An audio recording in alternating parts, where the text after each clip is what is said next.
A service of KIBMradio.com, the Internet's home for an all old-time radio.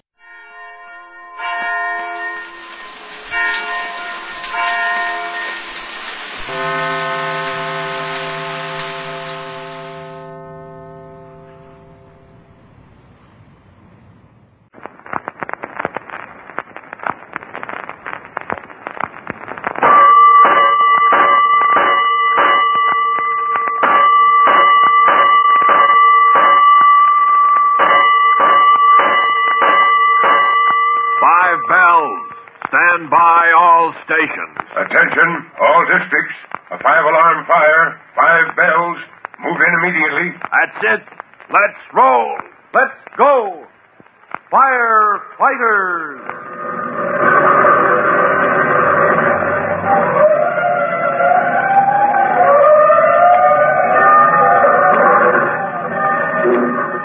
Presenting Firefighters, the true-to-life story of our unsung heroes who stand ready to ride by day or night against our most murderous enemy, the demon of fire.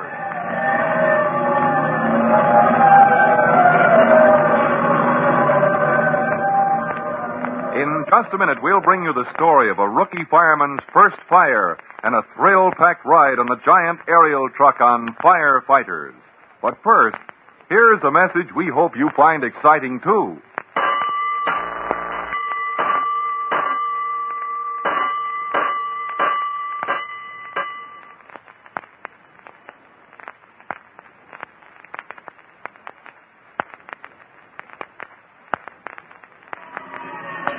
Tim Collins, an ex-GI and the son of Ben Collins, firefighter hero, who years ago lost his life in the line of duty, had just completed the training course for rookies and has been assigned to the relief squad to await his first call.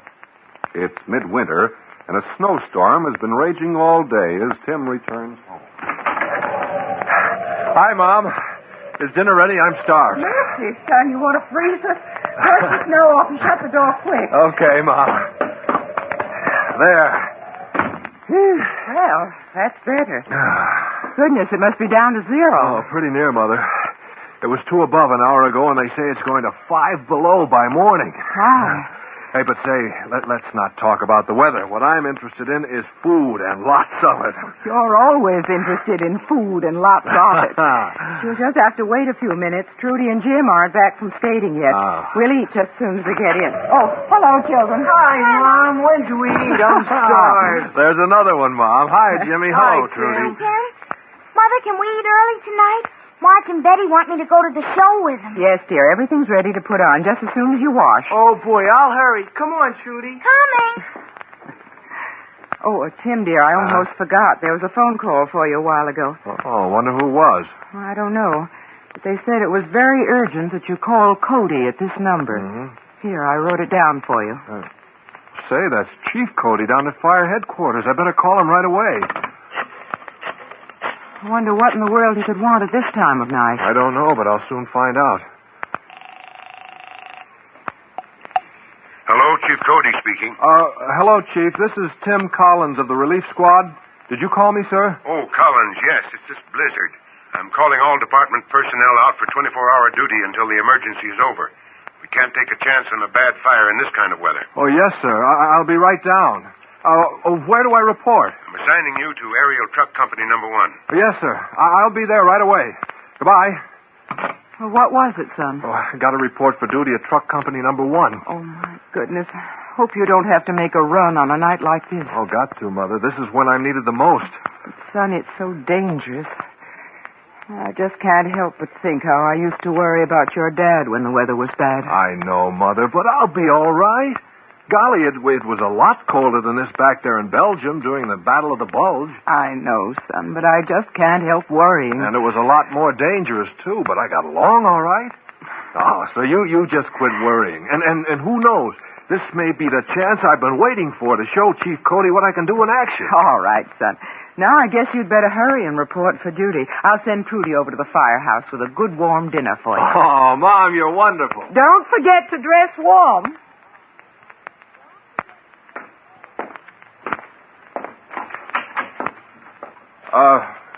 Chief Cody, Tim Collins reporting for duty. Oh, yes, Colin. Sorry to have to start you out on a night like this. And I'm afraid if we have any trouble during this storm, we'll need every man on the force. Yes, sir, I understand. I'm just glad of the chance. That's the kind of talk I like to hear, Collins. You know, you remind me of your dad when he was a young fellow starting out with the department. A great fireman and a fine man, Ben was. Thank you, sir. I only hope I can be as good a fireman. You will, or I'm no judge of men. But now, you know your station? Yes, sir. I've put you with an experienced crew. You shouldn't have any trouble.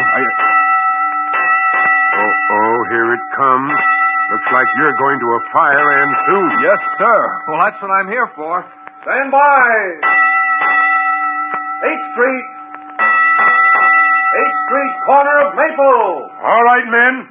Let's roll.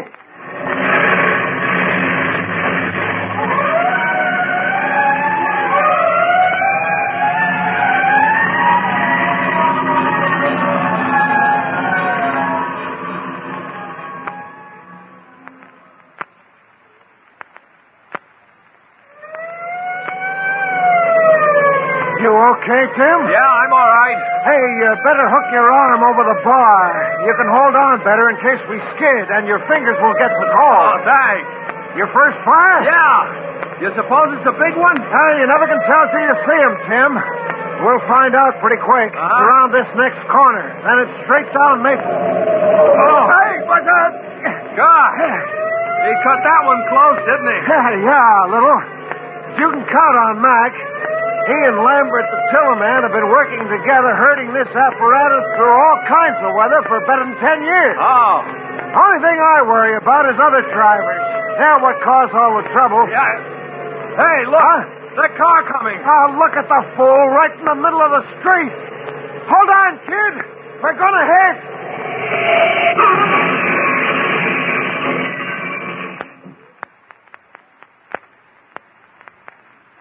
Nurse, I'm Chief Cody. I want to inquire about one of my boys they brought into the hospital here about an hour ago. Oh, yes, Chief. You mean Collins in 508. Yes, is he badly injured? No. Luckily, he's going to be all right. A slight concussion and a broken arm, but otherwise he's in good shape. Would you like to see him? Yes, please. Very well. You just come with me, please. When we picked him up, he was unconscious. I didn't know how badly he might be injured, but I couldn't wait. We had to go on to the alarm. Here we are. This is his room, Chief Cody. Thank you. Mr. Collins, you have a visitor. Hiya, Tim. Oh, gosh, it's you, Chief. I didn't expect you to be coming down here. Well, I got to check up on things, you know. Tell me, how are you, my boy? Oh, gee, Chief, I'm all right, only... Well, this left wing of mine's kind of out of service for a while, I guess. Well, I'm mighty thankful it wasn't any worse. Say, how are the other fellas? Well, did they get hurt? They're okay, Tim. See, the apparatus didn't turn over after the crash, just skidded into the curb. Oh. They hung on and came through with nothing more than a good shaking up. Well, how about the driver in the car that hit us? Well, he's all right, too.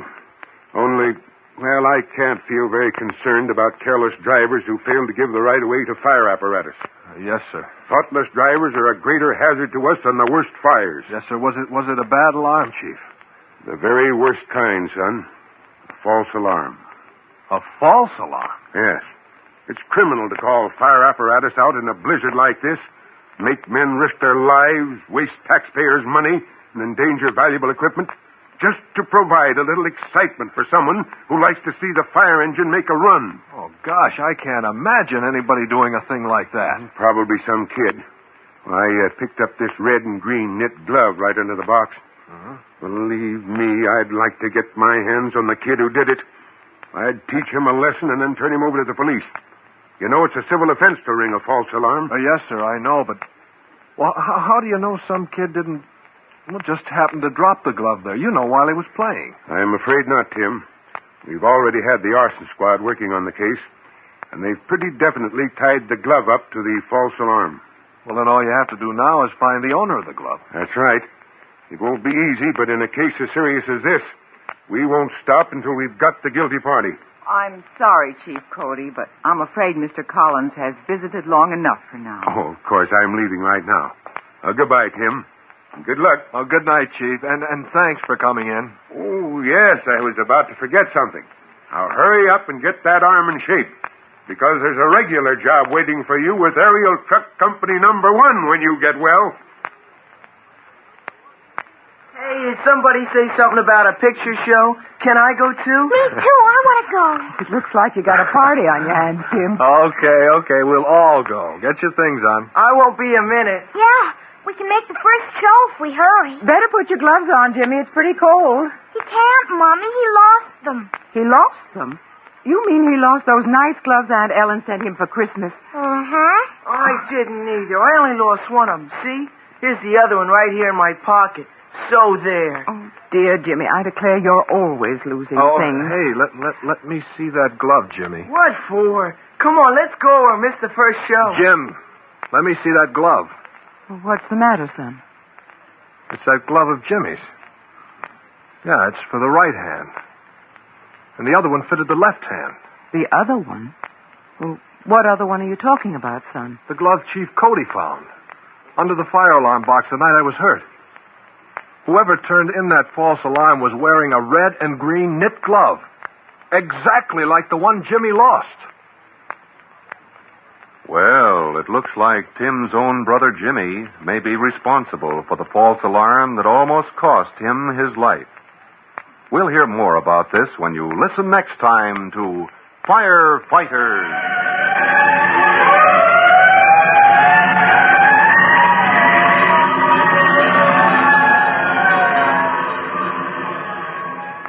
In just a minute, Chief Cody will tell you, boys and girls, how you can help the firefighters in your own town. But first, here's a message of interest to all of you.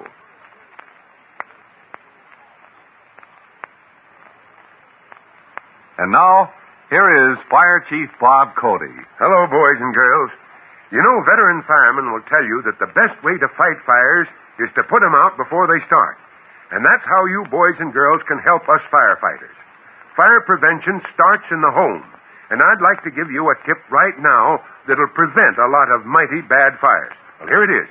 Go down in the basement and up in the attic or third floor and see if there are any old newspapers or rags piled up in your home. Or if you find any, make it your number 1 job to get them cleaned out. Waste paper is one of the most common fire hazards found in the average home. Well, that's all for now. I'll see you again tomorrow. And don't forget, I'm counting on you to help prevent fires. So long. Fire Chief Cody and the young rookie fireman Tim Collins will be back at the same station the next time you hear... That's it. Let's roll.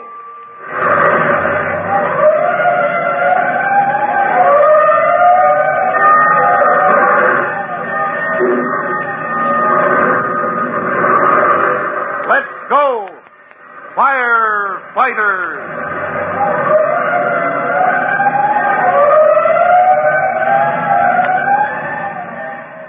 Firefighters is written by Frank Jones.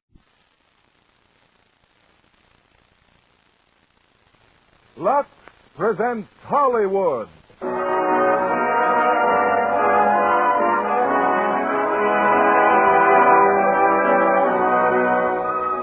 Lever Brothers Company, the makers of Lux Flakes, bring you the Lux Radio Theater, starring James Stewart and Jane Wyman in Magic Town. Tonight, the Lux Radio Theater comes to you from Hollywood as usual, but your producer speaks to you from Washington, D.C. Ladies and gentlemen, Mr. William Keighley.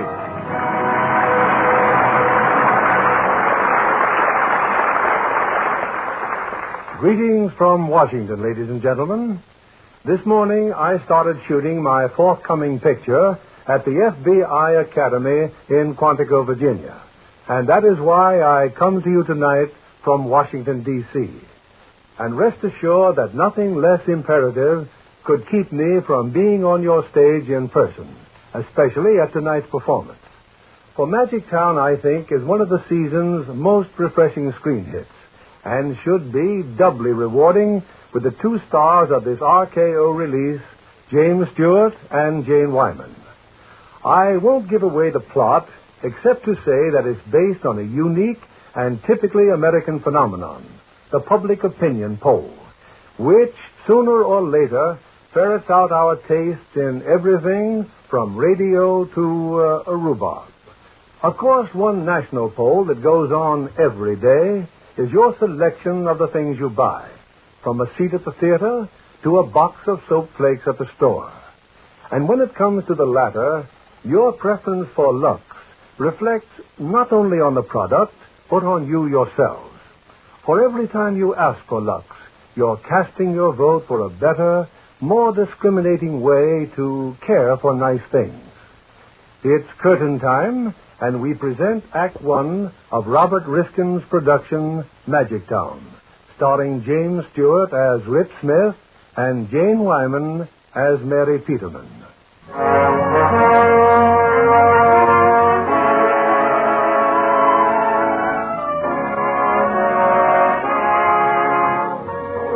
When Rip Smith got out of the Army, he resumed his practice of taking the pulse of the American public. No, Rip Smith is not a doctor. He's head of the Institute of Public Opinion, which is one way of saying that he... Well, suppose we explain it by hearing from one or two of his former clients. I manufacture automobiles. Before we put our post-war model on the market, we hired the Institute of Public Opinion. They canvassed the entire country, found out exactly what the public wanted in a new car. I'm editor of a woman's magazine. Last year, we doubled our circulation. How? By putting the Institute of Public Opinion on the job. They discovered just what our magazine needed to get more readers. Yes, that's Mr. Smith's business, finding out what the American public thinks. But in recent months, clients have been very scarce, and overhead has gone up and up, until on this particular morning, Rip Smith is no longer in business. Rip, you can't say I didn't warn you. Pull up a chair and gloat, Charlie. I don't mind. Well, I was right, wasn't I?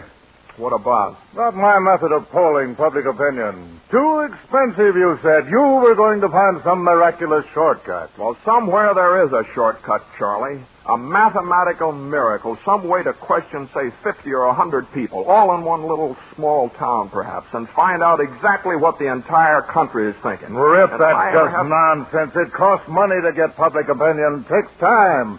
A lot of both. Now, Rip, I want you to come in with me. Oh, thanks, Charlie. I'll think about it. Now, you're in no position to be fussy. Here, look at this report. It's your report, Rip, to the McKenzie Company. No wonder they canceled your contract. Well, what's the matter with that report? Look at my figures and you'll see. Here. These are the figures we got on exactly the same subject. You weren't even close. Let's see. In favor, 68.1. Against, 24.5.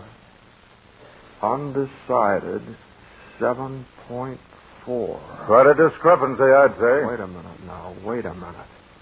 Charlie Stringer, I love you. Huh? With all my heart, I love you. Then you accept my offer? No, Charlie, I don't accept your offer, but thanks very much. Mr. Twiddle! Hey, Ike, come in here. Ike, it's wonderful. I told you it'd work. Get in here, will ya?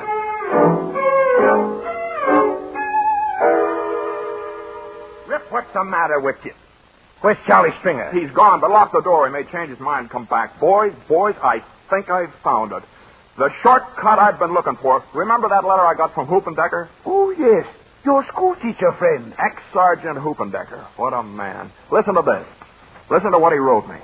When I got your letter, Rip, I tested public opinion here in Grandview on the subject you suggested. And here's the result. In favor, 68.1.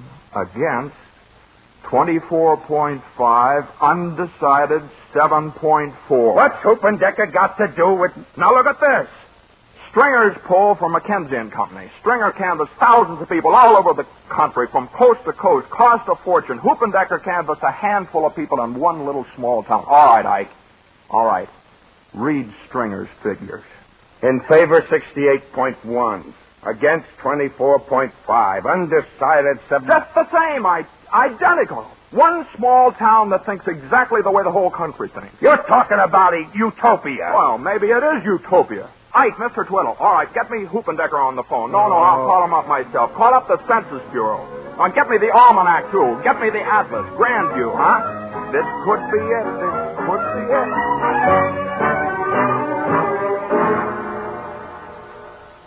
It's 4 o'clock, Rip. We haven't had lunch. All right, I'm finished, Ike. Boy, oh boy, I knew that somewhere there was a town like this. Look at these figures. Even the population breaks down exactly the way the whole country does. Males, females, the whole country in a test tube.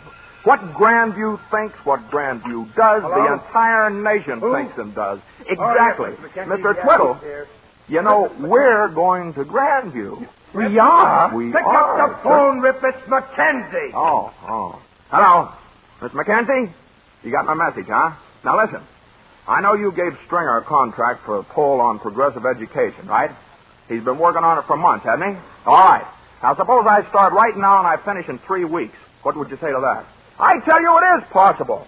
And I'll guarantee to come within 1% of Stringer's figures. Huh? All right, now let me get this straight. You put me on trial, and if this thing goes over, you renew my contract. Right? That's all I want to know. Thanks, Mackenzie. Grandview, you good old mathematical miracle, here we come.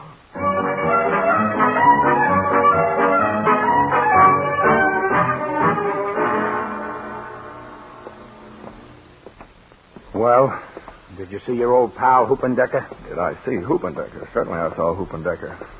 Can you imagine it, Ike? In the Army, we used to call him Dirty Face. Now he's over there in the high school teaching Romance languages. He knows what we're up to, huh? Yeah, and he's going to help us, too. Hoop knows everybody in town. I'm meeting him later this afternoon. Do you know where? The Old Town Meeting Hall. Best place in the world to get acquainted with the leading citizens. Well, let's pray that these good people here stay average, that they don't change. What do you mean? Hoop says they haven't changed in 50 years. Oh, I promised him I'd help him with the basketball team. He's coaching the basketball team or something. Say, where'd Mr. Twiddle go, anyway? Back to the hotel, if you'll pardon the expression. What's the matter? It's a wonderful hotel. Moody's Mansion House.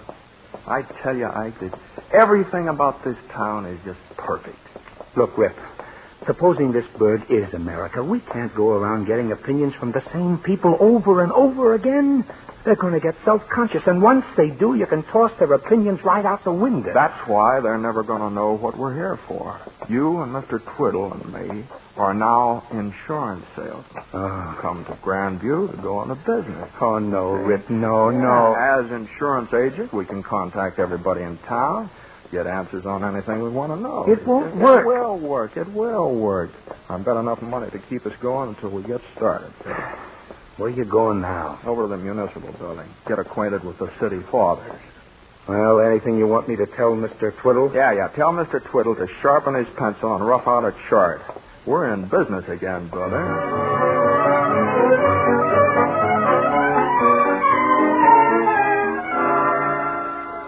Of course the mayor's in, young man. There's a council meeting going on in there. Well, do you suppose I could go in and listen? Go on in if you want to. Well, thank you. Thank you very much. The park and the playgrounds would go right here, gentlemen. As you can see, they're clearly indicated on this map I made. Oh, and here's where the hospital would go. Does that answer your question, Mayor Barnes? I still insist that plan of yours is preposterous. What do you think, Constable Dickett? Oh, Mary Peterman's been coming here for years. There ought to be a law against having to listen any longer. This is a free country, gentlemen. The girl has a right to be heard. Oh, thank you, Mr. Nickleby. And I shall continue to exercise that right until I've drilled it into your thick skulls that Grandview needs this new civic center. Well, what about the whoozes, huh? The upkeep. That'd mean more, whatchamacallit, wouldn't it? Taxes. Mr. Dickett, did it ever occur to you that social improvements would attract new industry so that we could afford it? Always wanting changes. Change this. Of course I want changes. It's about time we grew up and made Grandview a better place to live in. No, Mary, you talk like this place was the back bumper of the universe. Why, this is a very fine community. Well, of course it is. Huh? Oh, I beg your pardon. I didn't mean to butt in like this. Well, that's all right, young fella. Speak up. Well, I don't know whether I have the right to speak up or not. I just arrived in Grandview today. Well, what do you think of it? What do you think of it? What do I think of it? Why, I've been searching for a community like this for years. Oh, you like Grandview, do you? I've just walked through your town, folks, with its stately elm trees and its lovely old homes, and I said to myself, here is a sturdy challenge to the evils of this modern era. Oh, you did you? I watched your people on the street. I felt their vitality, their sense of security. All in about an hour, huh? There's real beauty here. It's almost indescribable. But you take it for granted. To me, a stranger, it's a hope and a dream of a lifetime. I, too, want to become a part of it. Now, folks, please don't change Grandview. Please don't ever change it. Why, hearing him talk like that makes me feel whatchamacallit. Proud. That's the kind of new blood this town needs. I move we adjourn and forget all this nonsense about a civic center. Well, thank you very much. However, I'll be here again at the next meeting. Young man, come into my chambers. I'd like to talk to you.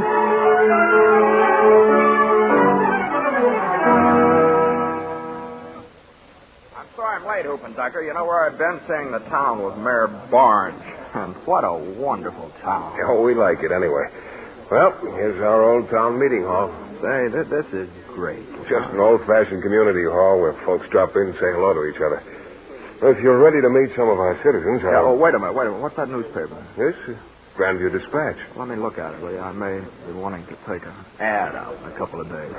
Lawrence Smith and Associates General Insurance. Well, why not? Your name's already in the paper, Rip.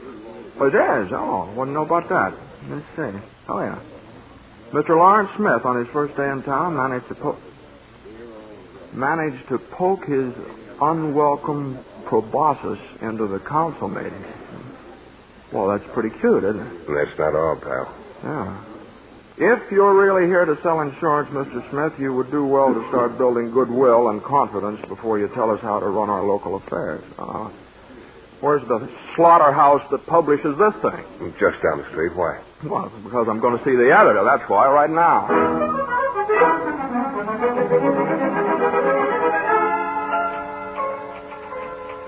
Where's the editor? I want to see the editor of this imitation newspaper. Well, now, sir. Where is she, anyway? Stranger in town, editor died 10 years ago. Miss Peterman. Come on, will you tell us? The gentleman here, kind of purple. Well, young man, I gather you've a complaint. Well, it's this story about me in the town tidbits. What, have you seen it? Oh, yes, I proofread every word we print. Now, what's your complaint? Well, it's snide, that's what it is. Taking advantage of an innocent stranger. These nasty, weaselly little digs, you know. No decent newspaper. If you want to attack the policy of this newspaper, young man, write us a letter. We'll be glad to print it. Meantime, you can do your complaining to the acting editor who wrote the story. All right, I'll talk to the acting editor. Oh, Mary, this young man wants to speak to you. Did you wish to see me? Oh, yes. You were the young lady at the council meeting this morning, weren't you? Well, you, I just wanted to thank you for that very nice little story you wrote about me. no, I thought you came in to complain. Complain? Me? Oh, no. Not at all. I always believe in what the fellow said. There's just one thing worse than being talked about, and that's not being talked about at all. Well, in that case, you won't mind the second story I'm going to write about you. No, not at all. If you'll excuse me, I'll get to work. Yeah, go right ahead.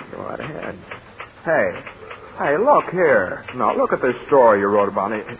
Here you say right here, quote, if you're really here to sell insurance, Mr. Smith, you'll do well, and so on and so on and so on. What's with that? What's with that creates suspicion? Oh, Grandview's already overcrowded with insurance agents. A clever man like you ought to stay away. A clever man like me doesn't mind competition. Now, wouldn't you like to sort of just write a little retraction, something about being a little hasty, maybe, or that on further observation, this fellow Smith seemed like a very charming fellow. Wouldn't you like to do that? No, I certainly wouldn't. No, you certainly wouldn't. Oh, Mr. Hodges. Yes, ma'am. It's getting a little sticky in here. Think I'll go across the street and have a soda. Hi, Sis. Hey, I got a great scoop for you. Who do you think's in town? Who? Rip Smith. Mr. Hoopendecker told us Now, he's here. calm down, Bobby. Calm down. Hi, who are you? Well, I gather his nickname is Rip. Are you kidding? Mr. Smith? Gosh, we were just going over to the hotel to see you. Oh, that's all. Who's we? Some of the fellas on the basketball team. Mr. Hoopendecker said it was all right. He said you were the greatest guy in the world. Is that fact? Well, I think he might have exaggerated a little. And he said you agreed to help coach the basketball team. Gosh, I can hardly believe it. Well, I think I'll leave you two to discuss your business. It's true, isn't it, Mr. Smith? Well, yeah, sure. Yeah, that is if you think I can be of any help. Oh, boy. Let's, talk about things over a soda or something. You see, there are a few things I'd like to straighten out with your sister. Well, I'll be with you in a minute, Mr. Smith. I want to tell the gang.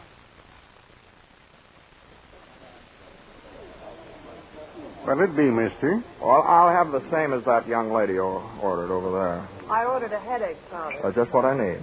Goodbye, Mr. Smith. Oh, no, wait a minute. No, don't go. No, I'm going to be around here for quite a while. You have to get used to me. Mm-hmm. Maybe you're right. I've gotten used to some pretty weird goblins in this town. Goblins, huh? Mm-hmm.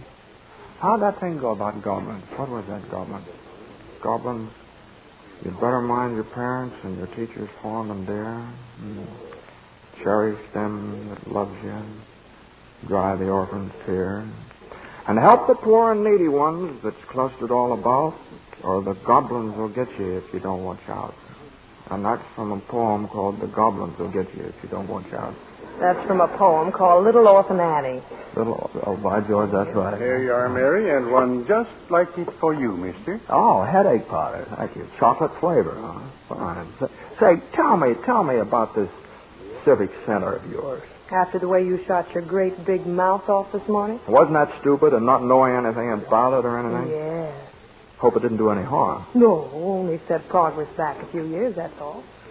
Why did you butt into the meeting? Because I was just busting with good spirits, that's all. The town looked so perfect to me, I couldn't imagine anybody wanting to change it. Sure there wasn't some other reason? Well, if there was... Mr. Smith, some of the fellas have to go home, and we thought maybe, well, for a starter, you could explain the back pass dilemma to us. It says in the basketball guide that Rip Smith used it to perfection. It does, huh? How are you, fellas? The what dilemma? Quiet, please. Quiet. I brought along a basketball just in case you'd like to show us some play. Well, no, I don't think... Well, why not? Come on out. Come on. Let's go outside, and I'll show you what I mean. Come on. Okay, fellas. Glad you dropped by. So that's the back pass dilemma, huh? Well, I was building goodwill and confidence. Well, I'm sure you made an excellent impression, Mr. Smith, with the boys. No, well, don't rush off. Now, you were going to tell me about the new civic center. Was I? By the way, I paid for my own soda, Mr. Smith. Goodbye. Ouch.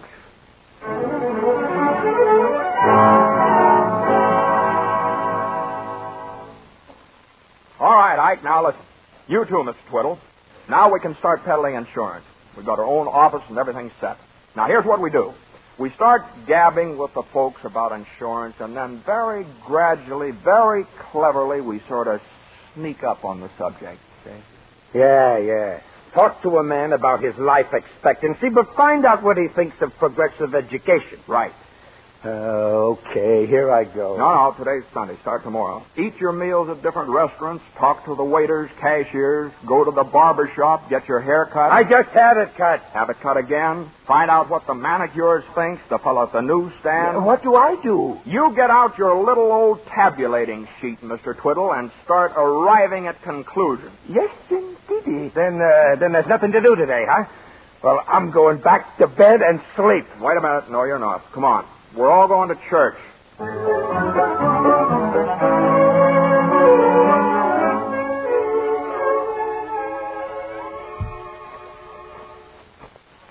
Well, this is it, Mary. This is the spot I was telling you about in church. It's quite a walk up here. Gosh, isn't it beautiful? Look over there. You can see the whole town from there. Well, if I ever get to New York, I'll show you the sights. I brought the boys up here yesterday. Good for their legs and basketball team. Frankly, I never expected to make the basketball team. Oh, now, come on. Sit down. Relax. All right. I'm relaxed. Good. Now, start telling me about it. That civic center. Whose idea was it? Yours? Well, actually, it was a legacy from my father. He never could put it over, though. But you will, won't you? You bet I will. Yep. Of course, you set me back a little, but I'll put it over.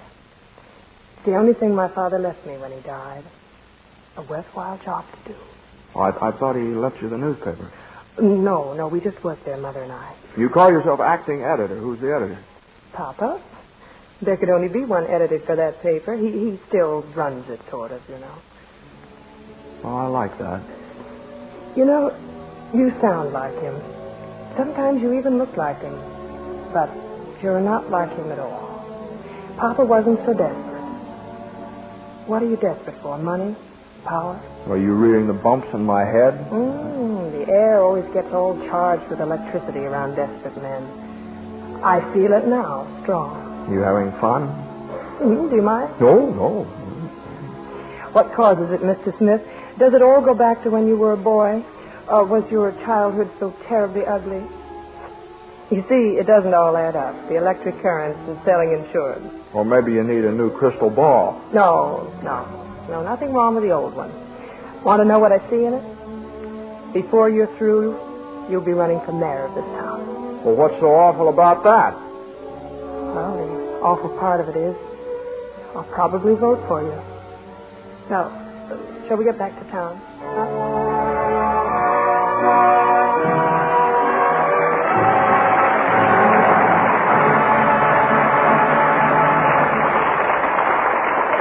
In just a moment, our stars will return with Magic Town. New hat, Libby? I felt I just had to have one after William Powell showed me all of his. He has a terrific wardrobe of hats for the new Nunnally Johnson production, The Senator Was Indiscreet, in which he starred. Do senators need such a lot of hats? Well, Universal International thought this one did. For campaigning.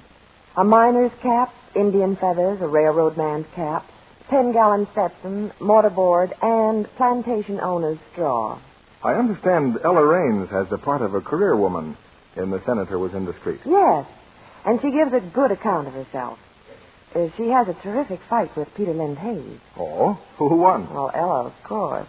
She kicked, slapped, and bit, leaving poor Peter with black and blue shins and teeth marks on his hands. Ella came through with only a broken fingernail. Not even a stocking run. Well, naturally. Ella is a Lux girl. And barring outright accidents, stockings washed with Lux Flakes last considerably longer. Strain tests by a scientific laboratory proved that. Ella says she learned about Lux for stockings years ago. Her maid never uses anything else. Just why so many smart girls have such good luck with stockings. Those strain tests showed that stockings actually last twice as long when they're washed with Lux Flakes. Identical stockings washed with a strong soap or rubbed with cake soap went into runs quickly. But the Lux ones lasted twice as long. So that makes Lux practically a Santa Claus. Because with Lux, it's just like getting an extra pair of stockings every time you buy a pair. Act 2 of Magic Town, starring James Stewart as Rip Smith and Jane Wyman as Mary Peterman.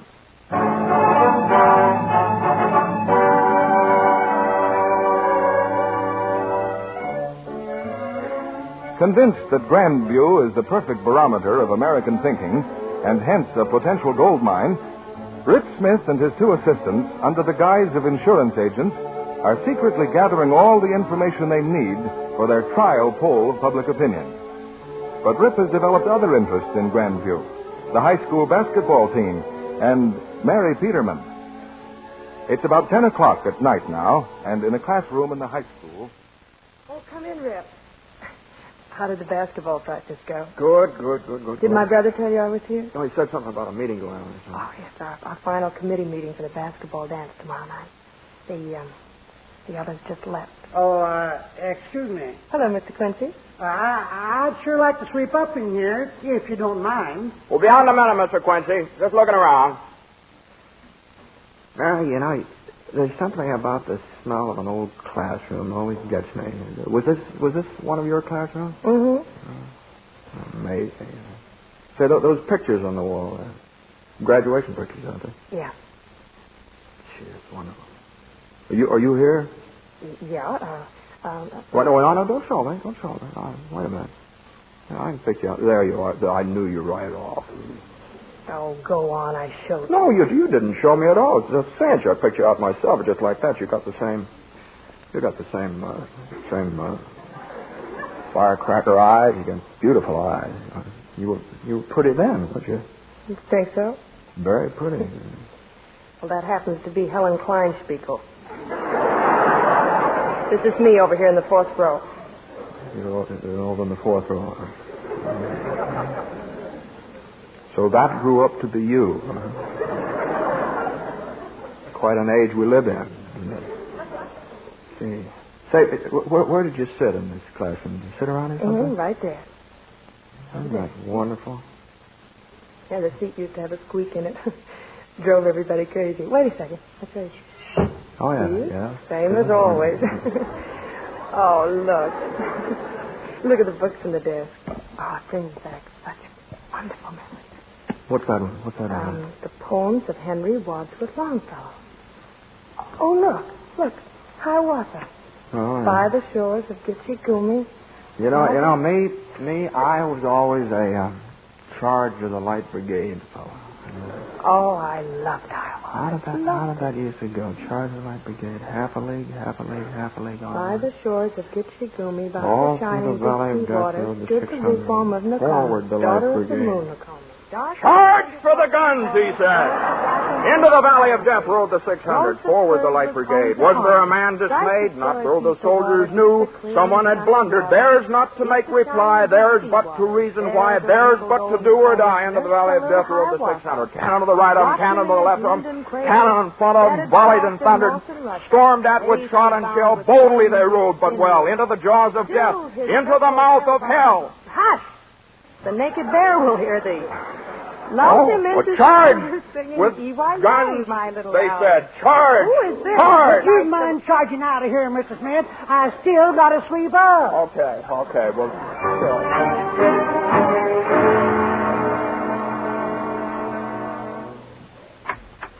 Hiya, boys. How's it going? I'm a little late. Sorry, I took Miss Peterman home. Well, Mr. Twiddle, how do we stand on progressive education? Here it is, Rip. Finished and tabulated. Now just start praying that our figures will be close to Stringer's. Give me that sheet. Look at it, boys. Just wait till Mackenzie sees this. All right, Ike. Take that report and catch the midnight plane. Me? But I thought Mackenzie asked you how we did it. Just turn your baby blues on him. I'd like to see his... Then why don't you go to New York? Don't be silly. We play Waverly Academy tomorrow. It'd look awful funny if I suddenly disappeared all of a sudden. Oh, Rip, look. How would you like to call this whole deal off, huh? Kick it over. Kick it over? Yeah, you don't have to keep it up on our account, Rip. What's the matter with you? I've worked all my life for this, and there it is, all wrapped up in a nice, neat package. What kind of a lame brain do you think I am? Do you think I've been pushing up that hill all these years? Okay. I guess I was way off the beam. I guess you certainly were. Now get going, Ike. Here's a plane ticket. Tell Mackenzie we can handle 2 or 3 or 4 jobs at once. Maybe more than that. Sure. Call me tomorrow night, will you? But tomorrow night's the game with Waverly. Right, phone me at 11 o'clock. I'll be right here, Ike.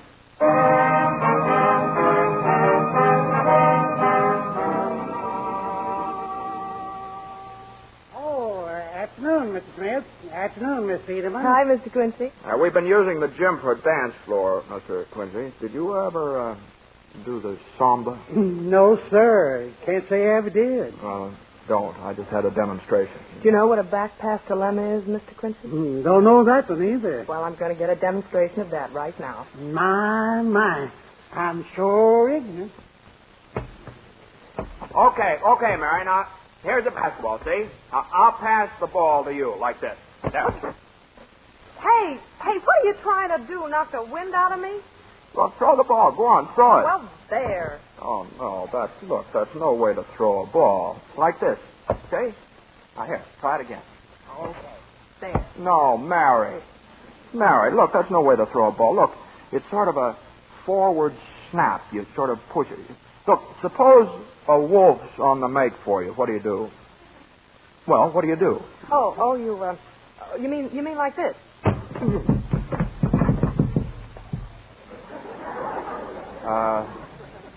Yeah, that's right. Will you help me up?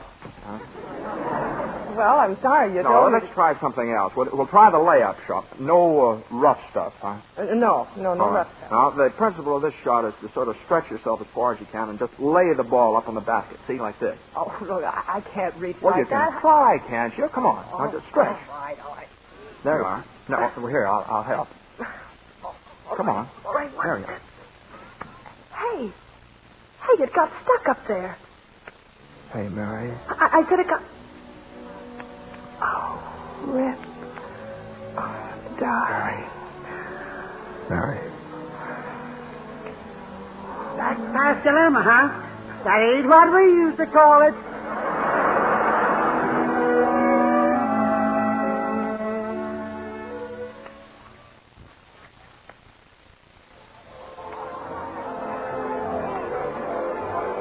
Well, Well, Mr. Smith, how do you like the dance? Wonderful dance, Councilman, wonderful. How come you're not dancing with Mary Peterman, huh? Mayor cut in.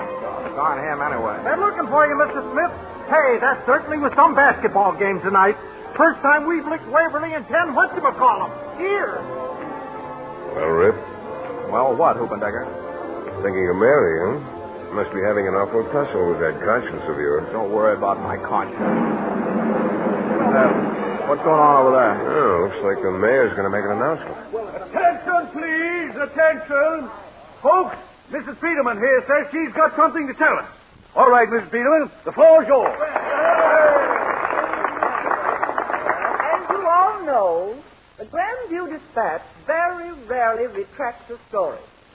Tomorrow, however, you'll read a retraction concerning Mr. Lawrence Smith. Okay, what is this, Hoopendecker? The Dispatch wants to erase any doubt it created about Mr. Smith's integrity.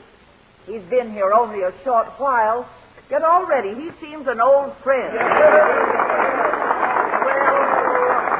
I just thought this a good occasion to apologize for the Dispatch and tell him how we all feel. Rip, we're happy and grateful to call you one of us.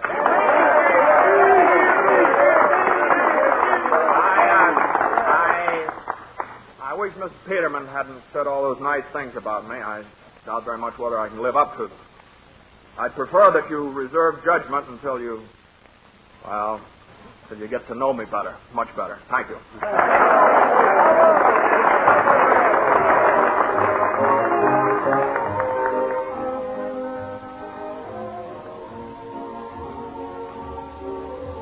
That you, Rip?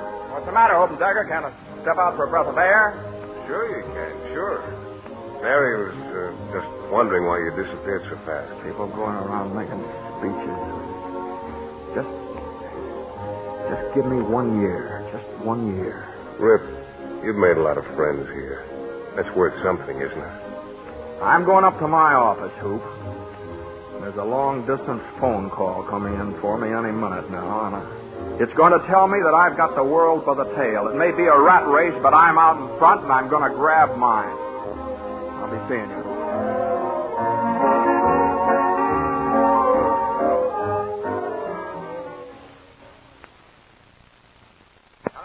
Hello.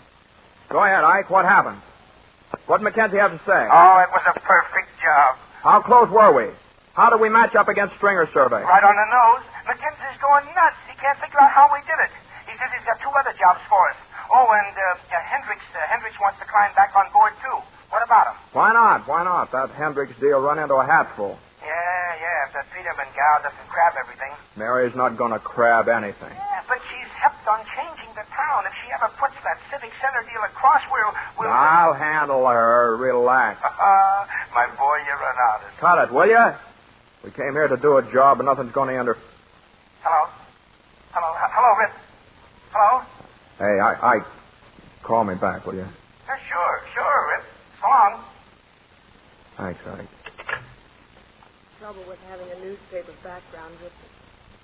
Develops an instinct for snooping. All right, well, why'd you come here? I'm looking for you. I heard you on the phone. I found this piece of paper on that desk in there.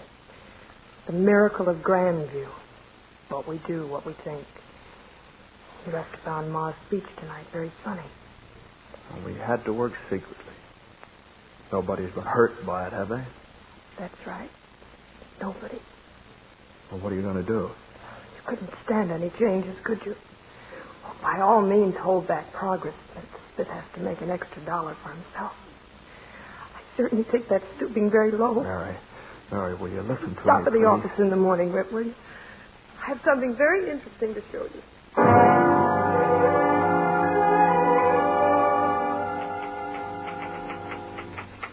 You're too early, Rip. I'm not quite finished with my story. Mary, I want to make a deal with you. You're graduating to our front page, Rip. Here's the headline. Lawrence Smith, found to be poll expert. Grandview revealed as miracle town. If you'll kill that story, I'll never show my face around here again. It isn't for myself, Mary. It's for the people here. I wouldn't like to see them get confused. What I was doing couldn't harm any of them. But when they read what you're writing, well, I don't know. They're human. You can't go around telling people they're special, not even these people. It's deadly. Now, if you love them, Mary, don't do it. I'll have this for you in a minute, Mr. Hodges. On page 1, Mary. If you just stop pounding that machine and listen to me, I suppose you think I've got some sort of an angle or something. Mary, you just have to take my word. Here it is, Mr. Hodges. Set it up. And save the first copy for Mr. Smith. Mary, please. As for you never showing your face around here again, it wouldn't make the least difference to me, one way or the other. Any other deals in mind, Rip? No. No more deals. When do you plan to return to New York? Well, I'm staying in Grandview. There's a circus coming to this town. The greatest, gaudiest, three-ring circus in the history of phony baloney. I don't want to see it, Mary, but I guess I'd better hang around.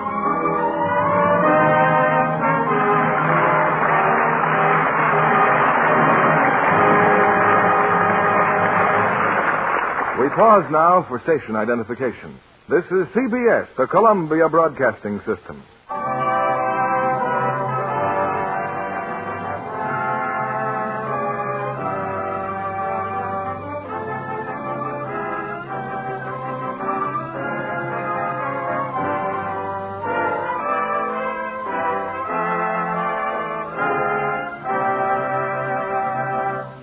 Our stars will return in Act 3 of Magic Town in a moment. It's a pleasure tonight to welcome back to the Lux Radio Theater guest box Miss Martha Heyer, who has achieved stardom since she made her bow here last year. What's the secret, Martha? Hard work? That's right, Mr. Kennedy. And also the wonderful training I received at RKO and the privilege of studying great actresses like Rosalind Russell at work. She was thrilling in Morning Becomes Electra. Eugene O'Neill's celebrated drama was certainly in expert hands. Britain's Michael Redgrave and Leo Genn also contribute to one of the great pictures of our time. Another exciting experience for me was watching John Wayne in The Rain Day in the love scenes for RKO's new picture, Tycoon. You didn't go on location with the company, did you? No, but Lorraine told me about her experiences when she came back. They had a regular city of 85 tents set up in the high Sierras for the outdoor Technicolor shot. With their own water tower, electric plant, mess hall, and laundry. So I guess life wasn't too rugged. No, Lorraine said even the laundry had all the comforts of home, including Lux Flakes.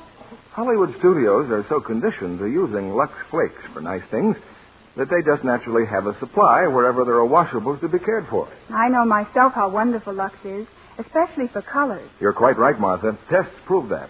A famous laboratory washed slips and nighties the wrong way, with strong soap, hot water, and rough handling. Then, identical garments the Lux way.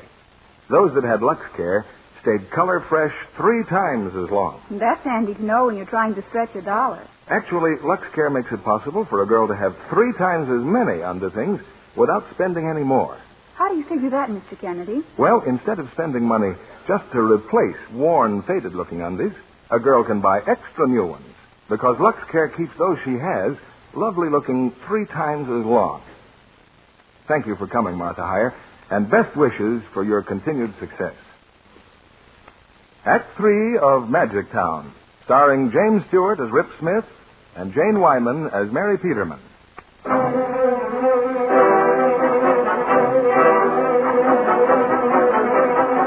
The news that Grandview is the perfect barometer of all American opinion has struck the front pages of every newspaper in the country. Overnight, hordes of reporters, promoters, and experts of a dozen different varieties have poured into what was once a little community that minded its own business. At the municipal building, Mary is attending a special meeting of the town council. Come in, Mary. Sit down, sit down. I was just telling the councilman. Why, we're being talked about from coast to coast. People coming in on every train. By car, too, and by bus. Even on whatchamacallit. Foot. Why not? Who would want to live in the perfect town? I don't know why you sent for me, but don't you think you ought to do some planning? Things are moving so fast. That's just why we sent for you, to handle our publicity. Another long-distance call, Mayor. Who is it this time? Manufacturer wants to build a plant here so he can advertise made in a typical American town. Get his name. I'll call him later. Collect. Yes, sir. Just what real estate values. Hey, look out the window. The taxicab company's starting a touring service. Wonderful. Look at what that sign says. Typical tour of the typical town. $1. See the public opinion capital of the USA. Where they live, where they work, what they eat. I still say we'd better do some careful thinking. That's just what we've been doing. And here's our first project, Mary. We're going to build booths all over town. Official polling booths where folks can cast their opinion on the question of the week. Oh, now, wait a minute. We find out what our our citizens are thinking, and we sell the results. Make a fortune for the town. Who's the idiot that dreamed that one up? Oh, yeah. I mean, what's the matter with it? Well, that's our chief export, isn't it? Our whatchamacallit. Our opinion. Well, we're through giving them away. Well, I guess I've seen everything now. Excuse me, Mayor. It's the broadcasting company. They want approval to conduct sidewalk interviews, a daily broadcast from coast to coast. Certainly we approve. Certainly we approve. And now then, Mary, about the... Hey, where'd she go? Mary!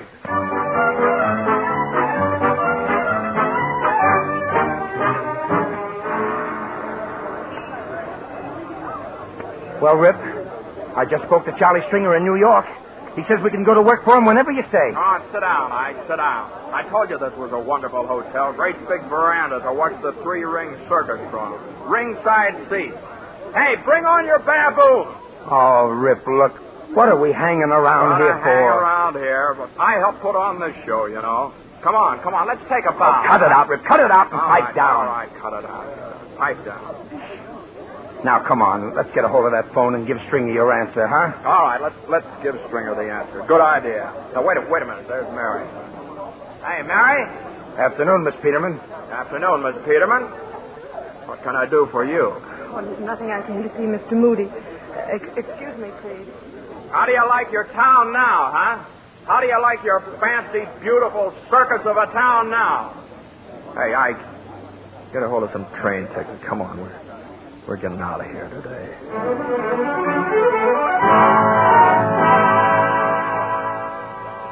And so, ladies and gentlemen, we've called this open meeting of the town council to discuss plans for our new civic center. If this is the plan Mary Peterman's been hollering about, I'm all for it. Oh, but her plan is no longer big enough, Mr. Weaver. We've added $1 million to the project. Well, it seems to me that's an awful lot of money, Mr. Nickleby. I know this boom has been getting bigger and bigger for almost a month now, but... Yeah, what about paying for all this? I mean, suppose something should go wrong. Well, listen, my friend. In 1890, our grandparents built our municipal building with their own hands. If it comes to it, we can do the same thing. Yes, sir. That's the kind of people we are.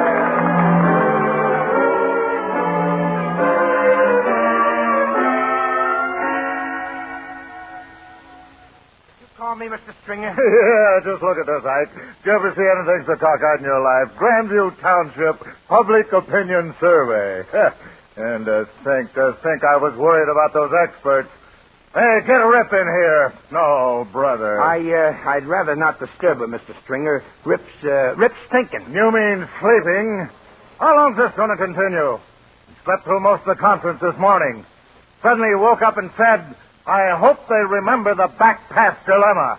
What's the matter with that guy? Makes a lot of noise, doesn't he? Well, Rip, here it is. The first Grandview poll. Yeah, let me see it. Gallup also released figures today on the very same subject. How do you feel about a woman for president? Well? Exactly opposite results, Rip. That town's gone nuts.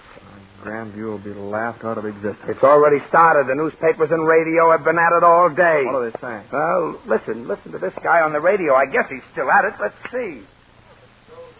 Town has always been right.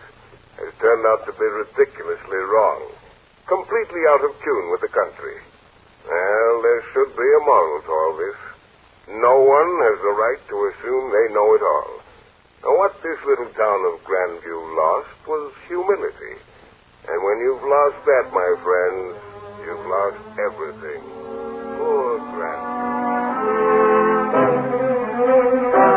Grandview fiasco results in wholesale departures. Hundreds of families leaving town daily. Real estate values collapse in Grandview panic. Dozens of business firms closing as Grandview bubble bursts.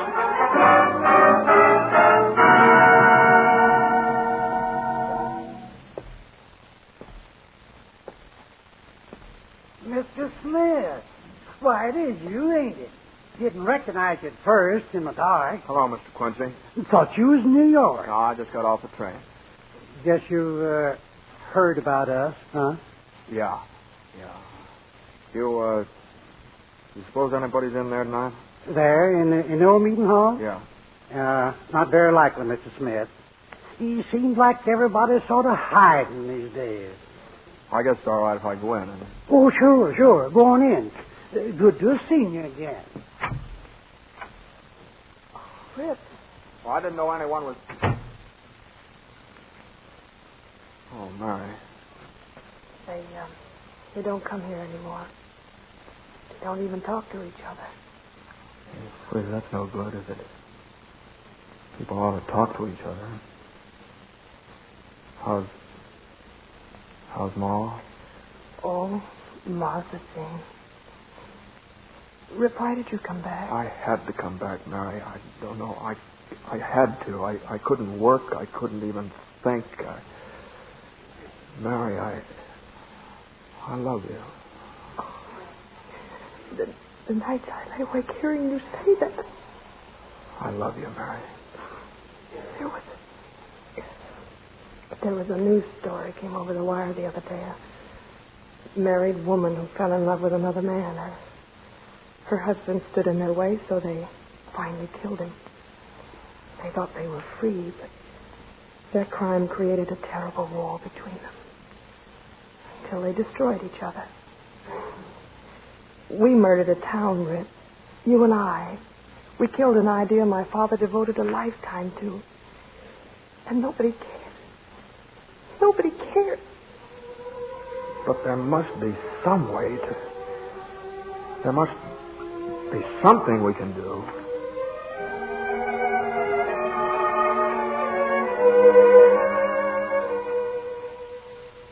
Now, wait a minute, Smith. Just what is it you're trying to tell me? That something's got to be done to save this town, Mr. Nickleby. They've always followed you.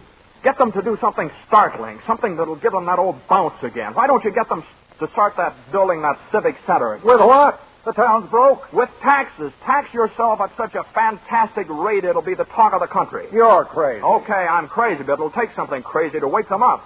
Look, when I was here before, I used to hear a lot of talk about Senator Wilton. This was his hometown before he went to Washington. What's Senator Wilton got to do with this? Well, he was on the same train I was. He's here now on a visit. He told me he's willing to do anything he can to help. Now, suppose we got a group together to do the initial financing. Would you take charge? Try anything like that and I'll stop it. This town's through. Finished.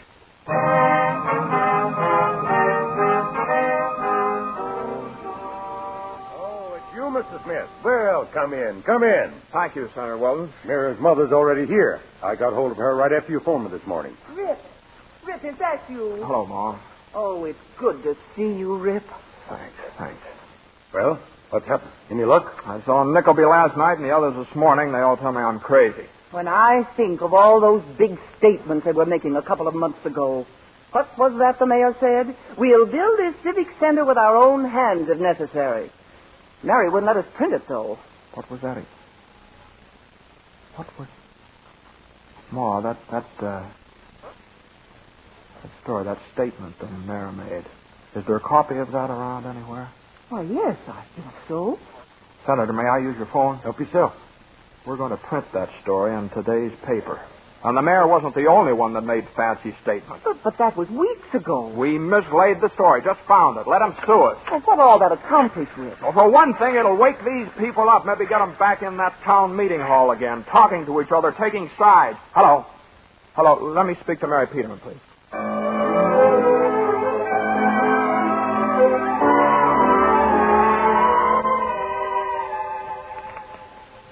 Well, there's the story, Rip, right across our front page. Good, wonderful. Mary, I gave the story out to all the wire services. The other papers are going to print it all across the country. We're going to get these people so much flattering publicity they'll have to do something. They'll string us up to the nearest tree. Well, at least they'll be doing something together. Now, get your ma and come on over to the town meeting hall. If there's going to be a battle, you know, that's where they'll stage it. Come on, I'll see you over there later.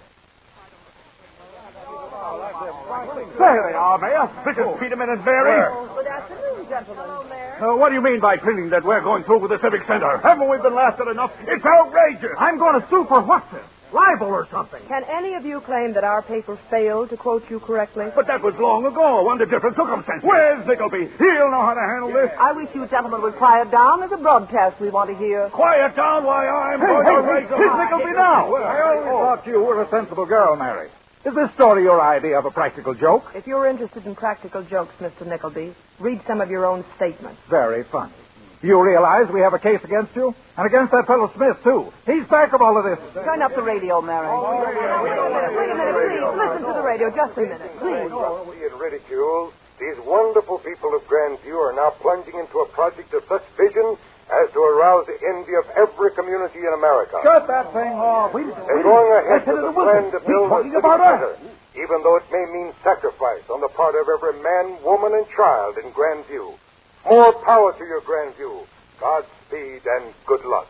That's all we wanted to hear, Mr. Nickleby. Some of you may be crazy, but no one's going to sweet-talk me into going broke. Now, what I learned, half the town's coming here. Look, there's Rip Smith now with those high school kids, the basketball team. Hey, there's my my son.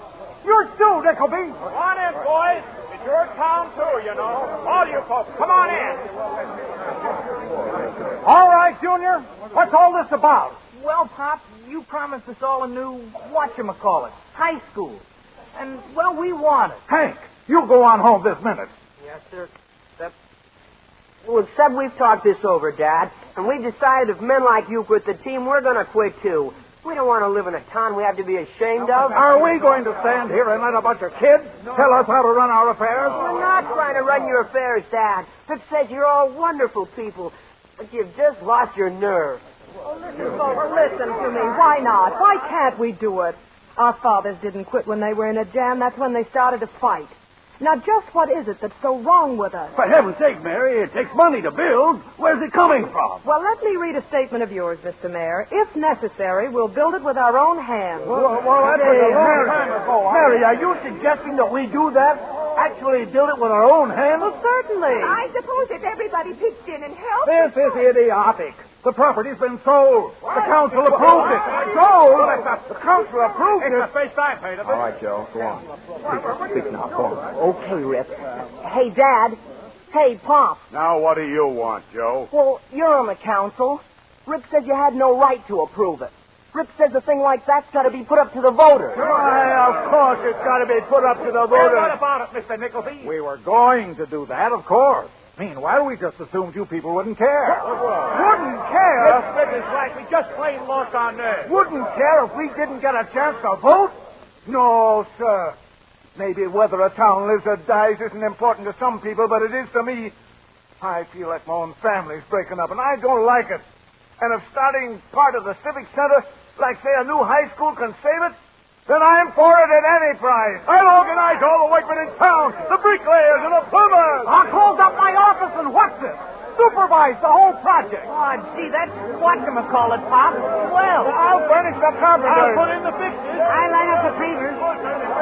We'll supply the pupils. Well, I have a couple of them. Anyway, we'll be married. Oh, Rip, it's so wonderful.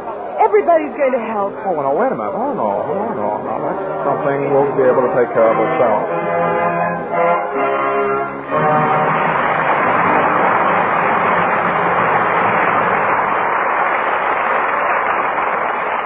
Our stars will return for their curtain calls in a moment. How come, Libby, you're reading Mother Goose rhymes? Why, I've discovered how Mother Goose solved the dishwashing problem, John.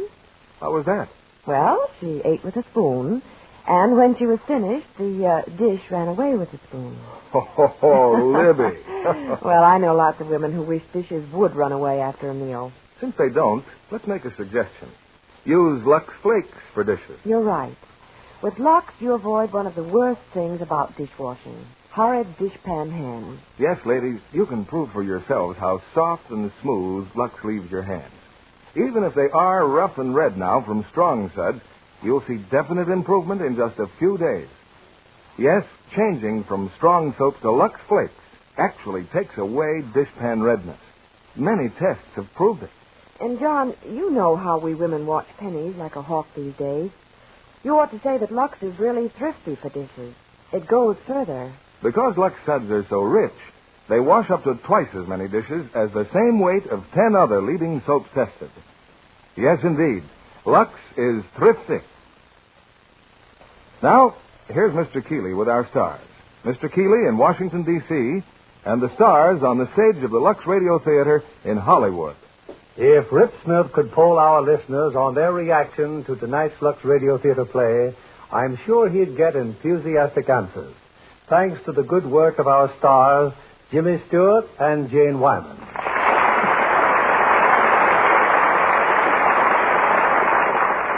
I only wish I could have been there to have watched you two in person. Well, we certainly missed you, Bill. Seems strange to see that producer's chair unoccupied. Well, thanks, Jimmy. But I don't know any way in which I could have added to your fine performance. You say that you just started your new picture, Bill? The Street with No Name? Yes, we spent the day at the FBI Academy in Quantico, getting some authentic scenes in their drive against crime. Well, it sounds like a very interesting, much-needed picture, Bill. And you have two fine young stars in Mark Stevens and Richard Whitmark. Yes, I certainly have. And I'm extremely grateful, too, for the cooperation that we're having in Washington. When do you get back, Bill? Well, not for another 10 days, I'm afraid. But incidentally, Jimmy, before I left, I caught a preview of your latest picture, Northside 777. I enjoyed it immensely. Thanks very much, Bill. Right after Christmas, I go to work again on another one with Alfred Hitchcock. Oh, and speaking of Christmas, I understand, Bill, that you have something very special coming up on Lux next week. Yes, next Monday night, in keeping with the holiday spirit, we're presenting one of the greatest Christmas stories ever filmed, with all of its original fine stars. Maureen O'Hara, John Payne, Edmund Gwenn, and Natalie Wood in Miracle on 34th Street. Well, you couldn't have a better play for Christmas, Bill. Yes, a prize Santa Claus package, because it concerns none less than Kris Kringle himself, bringing that gentleman to life in a warm and human Christmas story that it should appeal especially to the children in your family. We hope they'll join us. Well, it sounds like a treat for young and old alike, Bill. We'll be listening. Good night. Good night. Good night, and a very Merry Christmas to you.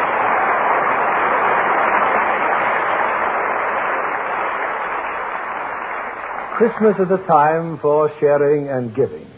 And this year, we Americans have an opportunity to give the greatest gift of all, that of life itself to millions of starving Europeans. We can do it by pledging ourselves to observe to the letter the food conservation program, by eating no meat on Tuesdays and no eggs on Thursdays, and by saving at least a slice of bread a day. A small sacrifice for us, but one that can help those nations that believe in freedom and democracy make peace on earth a permanent reality.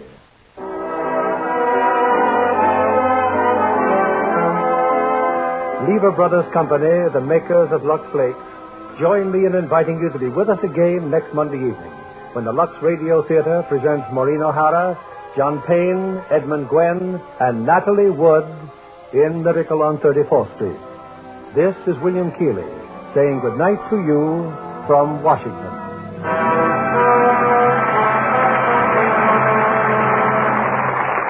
Jane Wyman appeared by arrangement with Warner Brothers, producers of The Voice of the Turtle. Our music was directed by Louis Silvers. This program is rebroadcast to our men and women overseas through the worldwide facilities of the Armed Forces Radio Service. And this is your announcer, John Milton Kennedy, reminding you to have all your children join you next Monday night to hear Miracle on 34th Street with Maureen O'Hara, John Payne, Edmund Gwenn, and Natalie Wood. Pepsodent won by 3-1. Yes, in a recent survey, families throughout America compared new Pepsodent toothpaste with the brands they've been using at home. By an overwhelming average of 3-1, they preferred new Pepsodent with Irium over any other brand they tried. They said new Pepsodent toothpaste tastes better, makes breath cleaner, makes teeth brighter. Yes, with families who make comparison tests, Pepsodent won by 3-1. Be sure to listen next Monday night to the Lux Radio Theater presentation of Miracle on 34th Street with Maureen O'Hara, John Payne, Edmund Gwenn, and Natalie Wood. Stay tuned for My Friend Irma, which follows immediately over most of these stations. This is CBS, the Columbia Broadcasting System.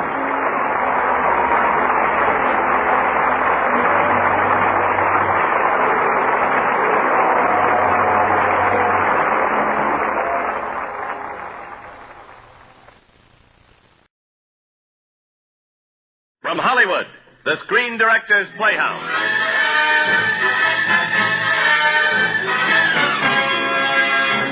Screen Directors Playhouse, star Jimmy Stewart, production call Northside 777, director Henry Hathaway.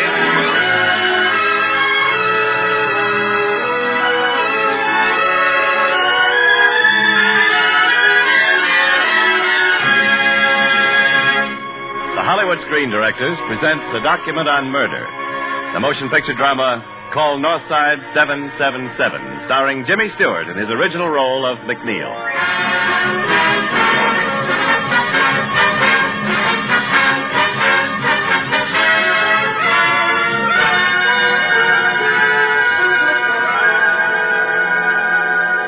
This is a true story. Its first chapter was written in blood in the turbulent Chicago of 1932, December 9th, on South Ashland Avenue, in a place operated by a woman named Wanda Skutnik. The sign in front of her place said groceries and delicatessen, but that was just the front for a speakeasy.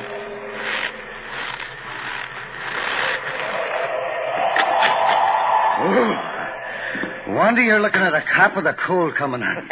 Come in the back room, Mundy. I'll fix you up with a drink. That wind out there cuts like a knife. Yeah. I can pour my own if you got something to do, Wanda. You got customers. Hey, 2 men. Yeah. They got their faces covered. It's a stick-up. Wanda.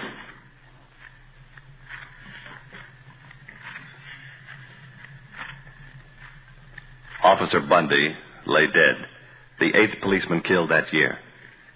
Several days later, the police received a tip that pointed suspicion toward a man named Tomek Zaleska. It was discovered that Zaleska had spent the night of the murder with a friend, Frank Wiecek. Both suspects, Wiecek and Zaleska, were swiftly brought to trial. Mrs. Skutnik, you have already identified Tomek Zaleska as one of the men who murdered policeman John Bundy. Do you see in this courtroom the other man who took part in the shooting? Yes. Yeah, I do. Over there. Him. No. Frank Wiecek. No, that's not true. Had you ever seen Wiecek prior to the shooting? No. Then the first time you saw him was at the time of the murder? Yes. That's all. Your Honor, the people rest. Frank Wiecek and Tomek Zaleska were sentenced to 99 years in Stateville Penitentiary. Our story now concerns only Frank Wiecek. His case was forgotten for 11 years. Forgotten until October 10, 1944, when a small advertisement appeared in the Chicago Times and found its way to the desk of Brian Kelly, the city editor. Read this ad, McNeil. It appeared in our morning edition. $5,000 reward for the killers of Officer Bundy on December 9th, 1932. Call Northside 777. What do you make of it? I just want to know why it's worth $5,000 to somebody to find out who killed a cop 11 years ago. Well, 1932 was open season on cops, Kelly. On the north side, they were shooting them in pairs like a brace of ducks. Well, it won't hurt to check it. Might even get your name in the papers. No, well, this is sucker bait, this ad. Every grifter in town will be out after that $5,000. They frame their brothers to get it. Now, what? Wait a minute, no. Now, maybe this ad is a frame. Hey, there's a lot of angles to it. See what I mean? Just takes you longer to catch on. Follow it up.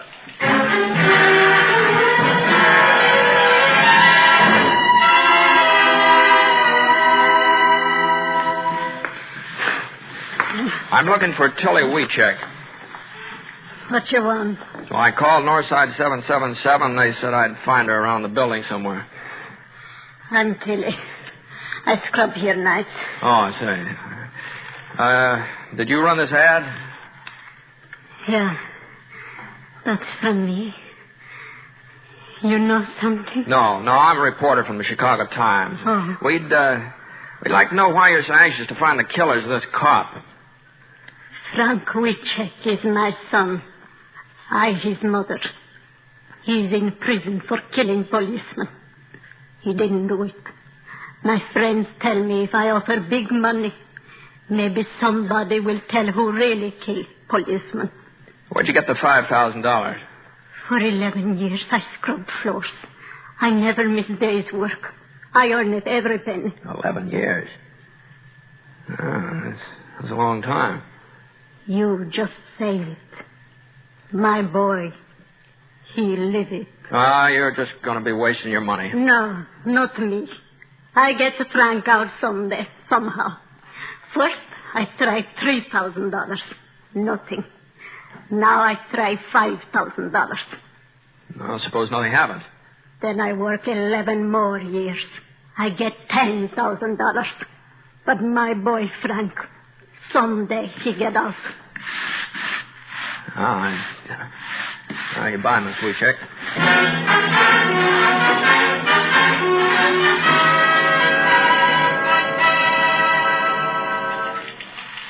That yarn you wrote on the scrub woman's a good one, Mac. It's got size. Elderly scrub woman slaves to clear son of 11-year-old murder charge. I remember the story, Kelly. You don't have to read it to me. Yeah, it's too good for a one-day story. Why don't you go up to Stateville and interview her son? Now, wait a minute now. I didn't play up that angle just to glorify a cop killer. You got proof he is a cop killer? Well, they didn't send him to the penitentiary for 99 years for playing hooky. Look, I read the file on this case, Kelly. Now, the kid killed the cop, and he got what was coming to him. Mac, look, let's put it this way. I'm interested for personal reasons. My mother did the same thing. Scrubbed floors on hands and knees for more than 11 years to send me through school. Okay.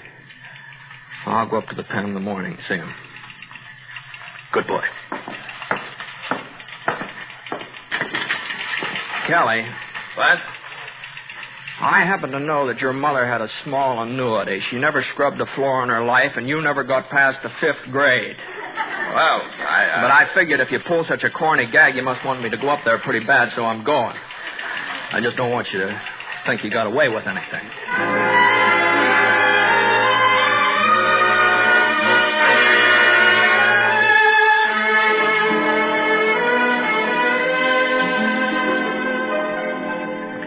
Wiczek, the Times has taken an interest in your case. I'd like more of your side of things. I need an angle to hit the public with, you understand? Yes, sir.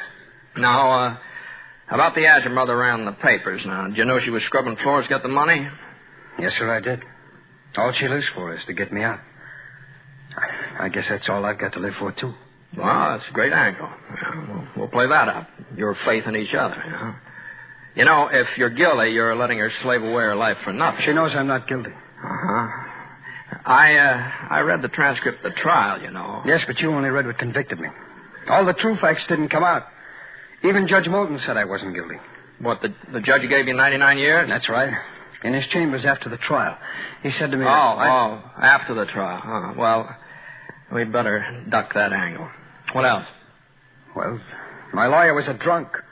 He didn't even let me on the stand because he was afraid I'd get the chair. Go on. Well, when they question you hour after hour, you're bound to get mixed up on little things the way I did, but they wouldn't listen to me. That's another good angle. Railroaded. Well, they took me from one police station to another every few hours. Taking you around the horn, they call it, so my lawyer couldn't get me out. Then this Wanda Skutnik. The first 2 times she saw me, she said I wasn't the guy. Then all of a sudden she said I was. Why? Finger woman. Well, play that up, too. Speaking of women, how about your wife? She visit you regularly? My wife? Yes. Yes, but we're divorced. Oh, I see. Well, maybe we better duck that angle, too. Well, you duck so many things. You don't believe me, do you? And now, here's what we'll do. We'll play up the mother angle and this finger woman, maybe throw in some police and political corruption. I didn't say that. Well, what difference does it make? Make a good story. And it could be true, you know. We've got to have soft mass appeal, get public sympathy, public support. You leave it to me. I see. Well, thank you, Mr. McNeil. Thank you for coming to see me.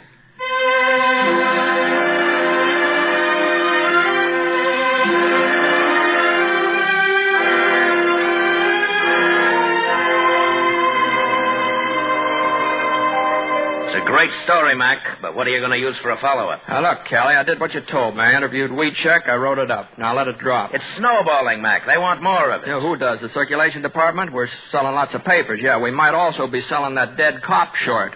Maybe he had a mother who scrubbed floors, too. Look, Mac, Yeah, and I'll tell you something else. That judge Weecheck said promised him a new trial. Yeah, well, he died 3 weeks after the case was closed. Pretty smart of that Weecheck to give me a lead he knew I could never check. Okay, Mac, okay. If you're so sure the guy's guilty, there's nothing more to the story, then end it. Write a finished piece and kill it. I'll take that deal. I'll interview his wife. She believed in him so much she got a divorce. Yeah, I'll interview her. I'll write a story, and that'll kill it for keeps, Mr. Kelly.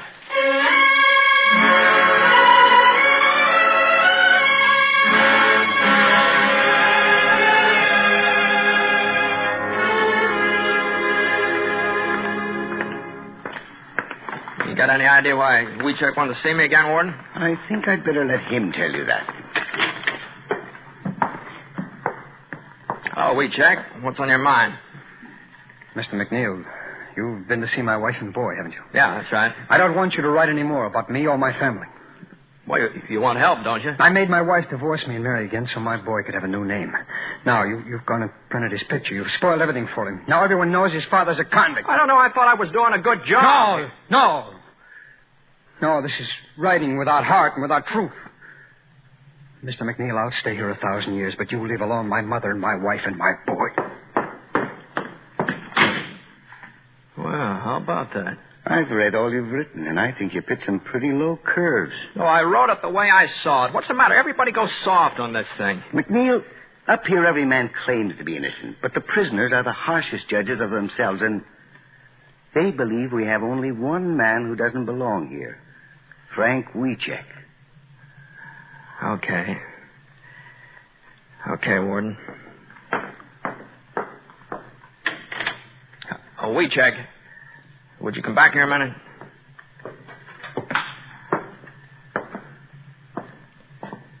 What do you want?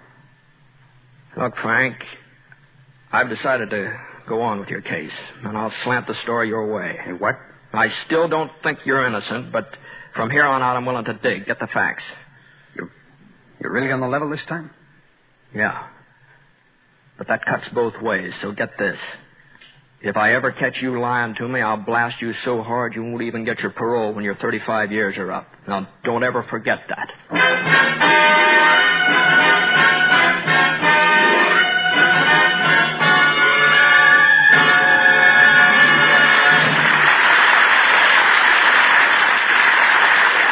You are listening to the Screen Director's Playhouse production of Call Northside 777, starring Jimmy Stewart.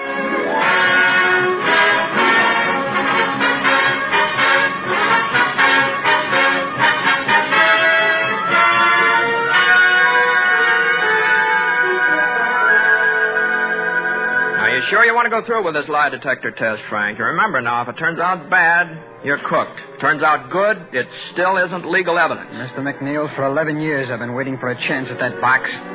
I'll take the test. Frank Weecheck passes lie test. Yeah? Okay, Mac, what now?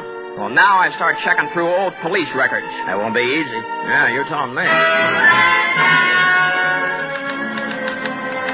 Political corruption seen in Weecheck case. The state's attorney's office today endeavored to stop this investigator from examining police records behind the conviction of Frank Weecheck.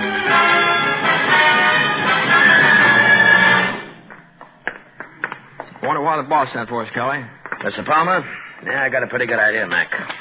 This last article of yours on political corruption in the Weecheck case, you hit him pretty hard. Yeah, I haven't begun to swing yet. They've obstructed me all along the line. But I finally found what I was looking for in the police record. Huh? Weecheck was arrested on December the 22nd, but he wasn't booked until the 23rd. Now, Wanda Skutnik could have seen him a couple of times before she identified him on the 23rd. Oh, here we are. Kelly McNeil, you know my attorney, Burns. How do you do? How do you do? Mr. Burns, how are you? I've just had a visit from a delegation, gentlemen. The commissioner, Mr. Paxton from the state attorney, and Mr. Winston from the governor. They object to our handling of the Wiechek case. Now, Mr. Palmer, Wiechek is innocent. They say it's time for us to put up or shut up. The governor's going to set up a special hearing of the pardon board next week. If we can prove Wiechek innocent, he'll get a pardon. If not, we're to drop this whole matter once and for all. I accepted the deal. But my attorney Burns here thinks it was a bad one. McNeil, I'm an attorney. I know what it's like to go up before the pardon board. They're not interested in lie detector tests. They want facts. Okay, I'll give you something better than facts. Here's a picture I dug out of our files. Picture? Yeah. Wanda Skutnik testifies she didn't see Wiechek from the time of the murder until she identified him on December 23rd. But this picture shows a cop taking Wiechek into the New City station. And with them is Wanda Skutnik. When was this taken? Well, on the 22nd of December, obviously. That's the day they were taking Wiechek from station to station. Now, look, McNeil, you can't just say that obviously it was taken the 22nd. You have to prove it. But obviously it it could easily is. have been taken after she identified him on December 23rd. The law of the state of Illinois requires only one eyewitness for an identification and conviction. So far, that witness, Wanda Skutnik, has not retracted her testimony. And unless you can make a liar out of her, you've got no case. You mean we'd better get off the hook, Burns, huh? Yes, I do. What about it, McNeil? Want to give up? No, I don't. The Wiechek is innocent. Now, I know that beyond any doubt. It's true I haven't found the key witness, Wanda Skutnik. I haven't cracked her testimony.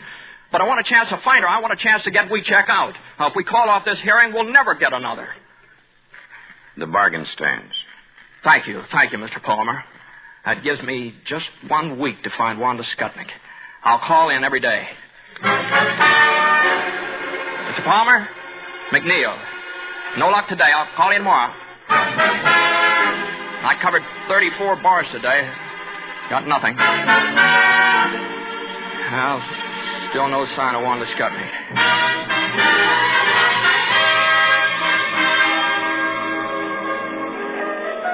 Never heard of Wanda Skutnik, huh? Thanks anyway, bartender. Hey, mister. Huh? Your name McNeil? Yeah, why? I've been reading your story. I wondered when you'd hit this neighborhood. You know where Wanda Skutnik is? What's in it for me? What do you want?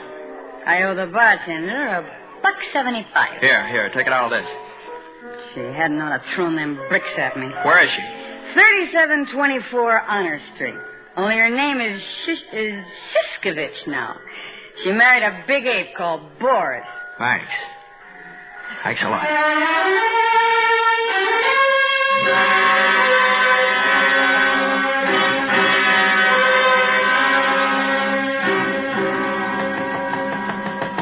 Come in! Who are you? I'm from the Times. My name is... Get out of here. You're Wanda Skutnik. Get out. You're wasting your time. The first 2 times you saw Wiechek, you couldn't identify him. What made you change your mind? Get out. I'm not changing my testimony. Will you take a lie test? Do you think I'm crazy? I've got no reason to help Wiechek or you either. You're the one who wrote those lies about me. I've been thinking of suing you. Yeah, that's why I wrote them. I'd love to get you on the witness stand under oath. Get out of here. Boris, put down that gun. Now, look. Get out here. I will never change my testimony. Never. Now, get out. Look. Okay. Okay, I'm going.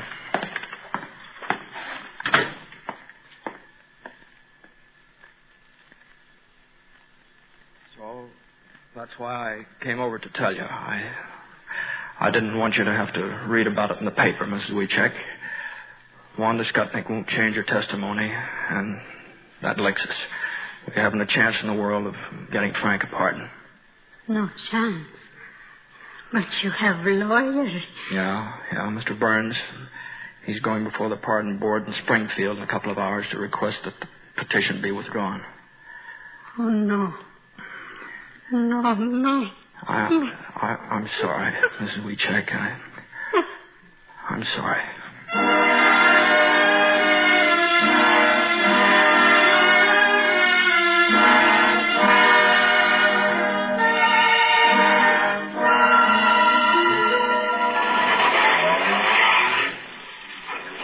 Where to, mister? Oh, the Chicago Times office driver. Okay. See the afternoon paper? No. Here you are. There's an interesting article in there about a forgery. Yeah? Oh, Police break forgery case by enlarging writing on check 1,000 times. Yeah, that's it. Prove enlarging 1,000 times. Now, wait a minute. This picture I've got of Wanda and Frank together. Driver, get me to the police lab right away, will you?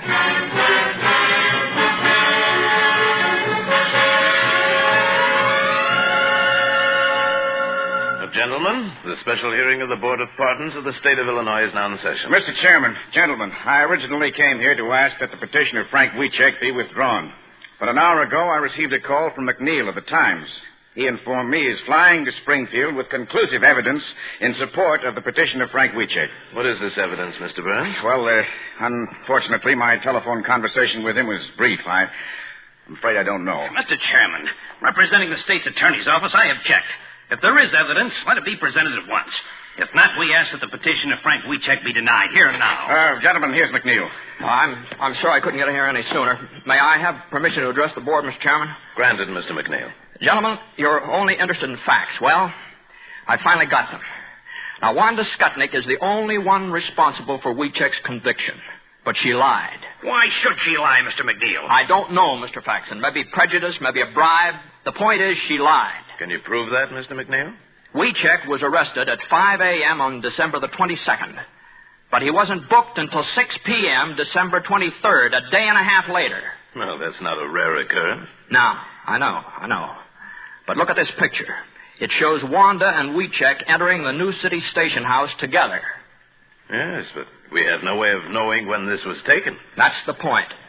Now, if I do prove it was taken on the 22nd of December, the day before Wanda Skutnik identified Wieczek at the police lineup, what then? In that event, we might be obliged to render a favorable decision, but can you prove it? Well, the Chicago police are enlarging a section of this picture. It'll be transmitted by wire photo to the offices of the Springfield Journal, just a few blocks from here. And all I'm asking you is to step over there and wait for the picture to come in. Mr. Chairman, I object. This is an attempt to make journalistic capital of this hearing. Mr. Chairman, the governor ordered this hearing for the purpose of arriving at the truth. If you fail to consider every item of evidence, you've defeated the very purpose of this hearing. What is your decision? Gentlemen, we'll adjourn to the offices of the Springfield Journal.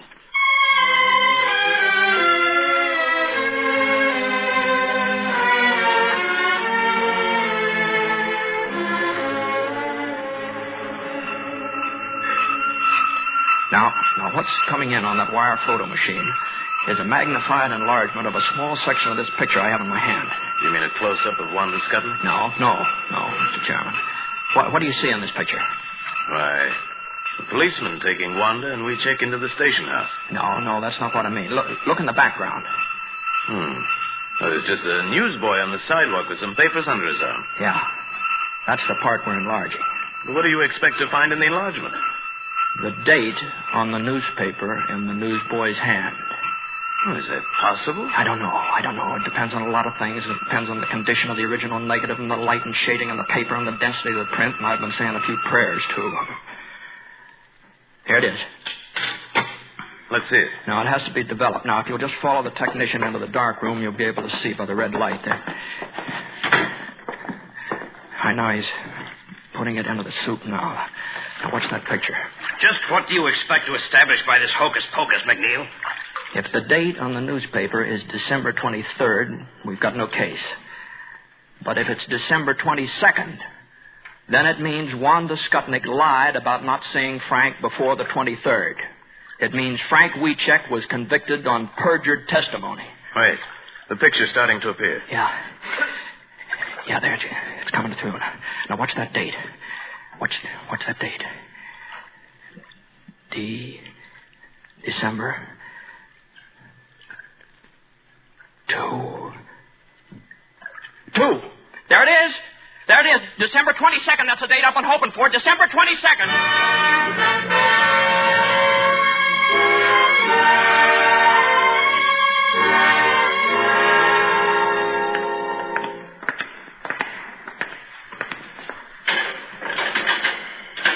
Well, there it is, Frank. The outside. You're free. Yeah, I got a new suit and $10. That's almost $1 a year, huh? But it's a big thing when a sovereign state admits an error, Frank. There aren't many governments in the world that would do it. No, I guess not. How about your boy? Oh, Helen and her husband came to see me. He said I could have the boy with me whenever I want. Good. That's good. So there'll be the boy, and he'll be my mother.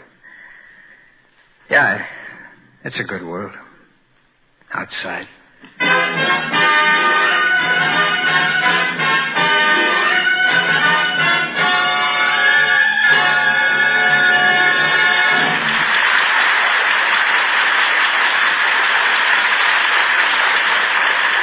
Next week, a brilliant actress recreates one of her most charming roles on Screen Director's Playhouse. Our story is The Affairs of Susan, and our star, Joan Fontaine, with Screen Director William Seiter. Now, here again is tonight's star, Jimmy Stewart. Thank you very much. As you heard at the beginning of Call Northside 777, the story is a true one. And for us on the set in Hollywood, the attempt to recreate reality was focused on our director, whose fine talent has brought you such films as The House on 92nd Street, Kiss of Death. No man is more fit to answer the one question which our story at the time it was filmed did not answer. Ladies and gentlemen, meet Henry Hathaway.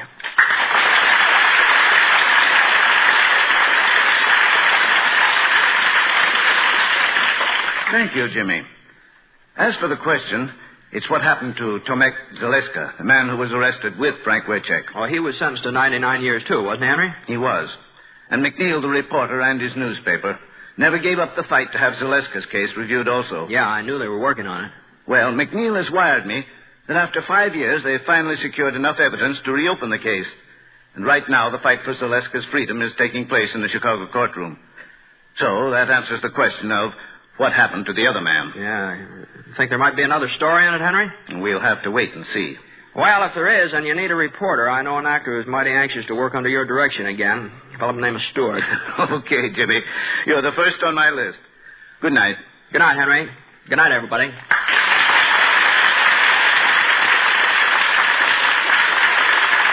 good night to you, Jimmy Stewart and Henry Hathaway. Remember next week, Joan Fontaine and Screen Director William Seiter.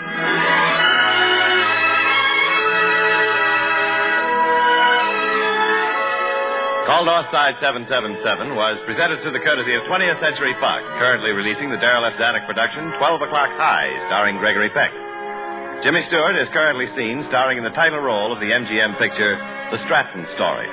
Henry Hathaway also appears through the courtesy of 20th Century Fox, producers of Prince of Foxes, starring Tyrone Power.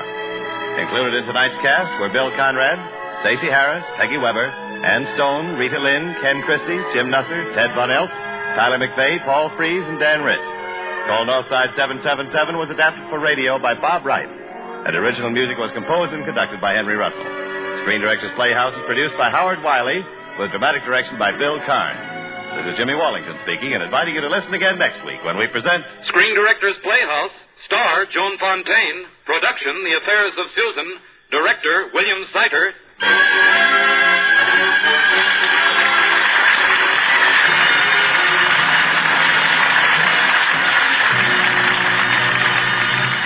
Next, it's Bill Stern and the Sports Newsreel on NBC.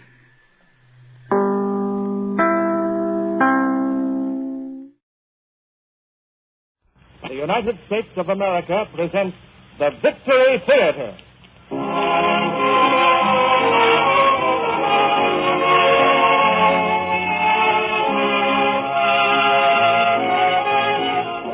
The Victory Theater brings you Cary Grant, Katharine Hepburn, Lieutenant James Stewart, Ruth Hussey, and Virginia Weidler in The Philadelphia Story. Ladies and gentlemen, speaking for the United States government, Mr. Cecil B. DeMille.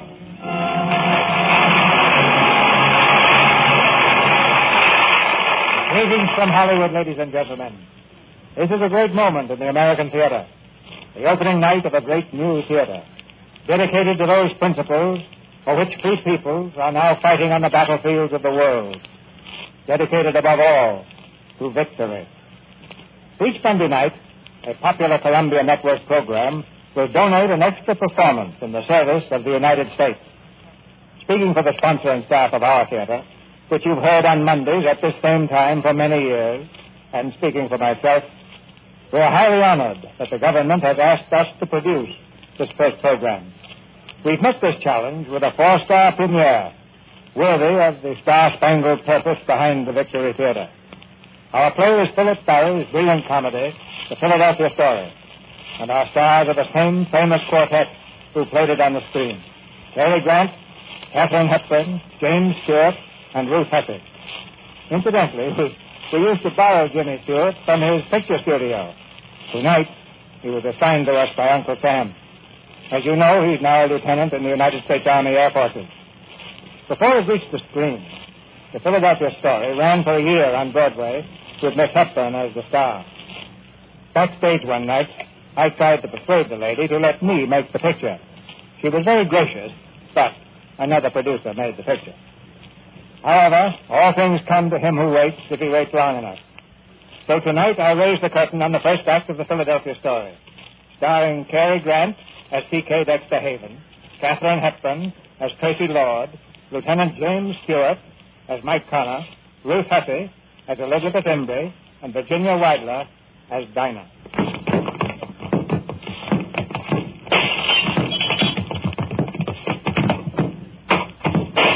And don't bother to come back.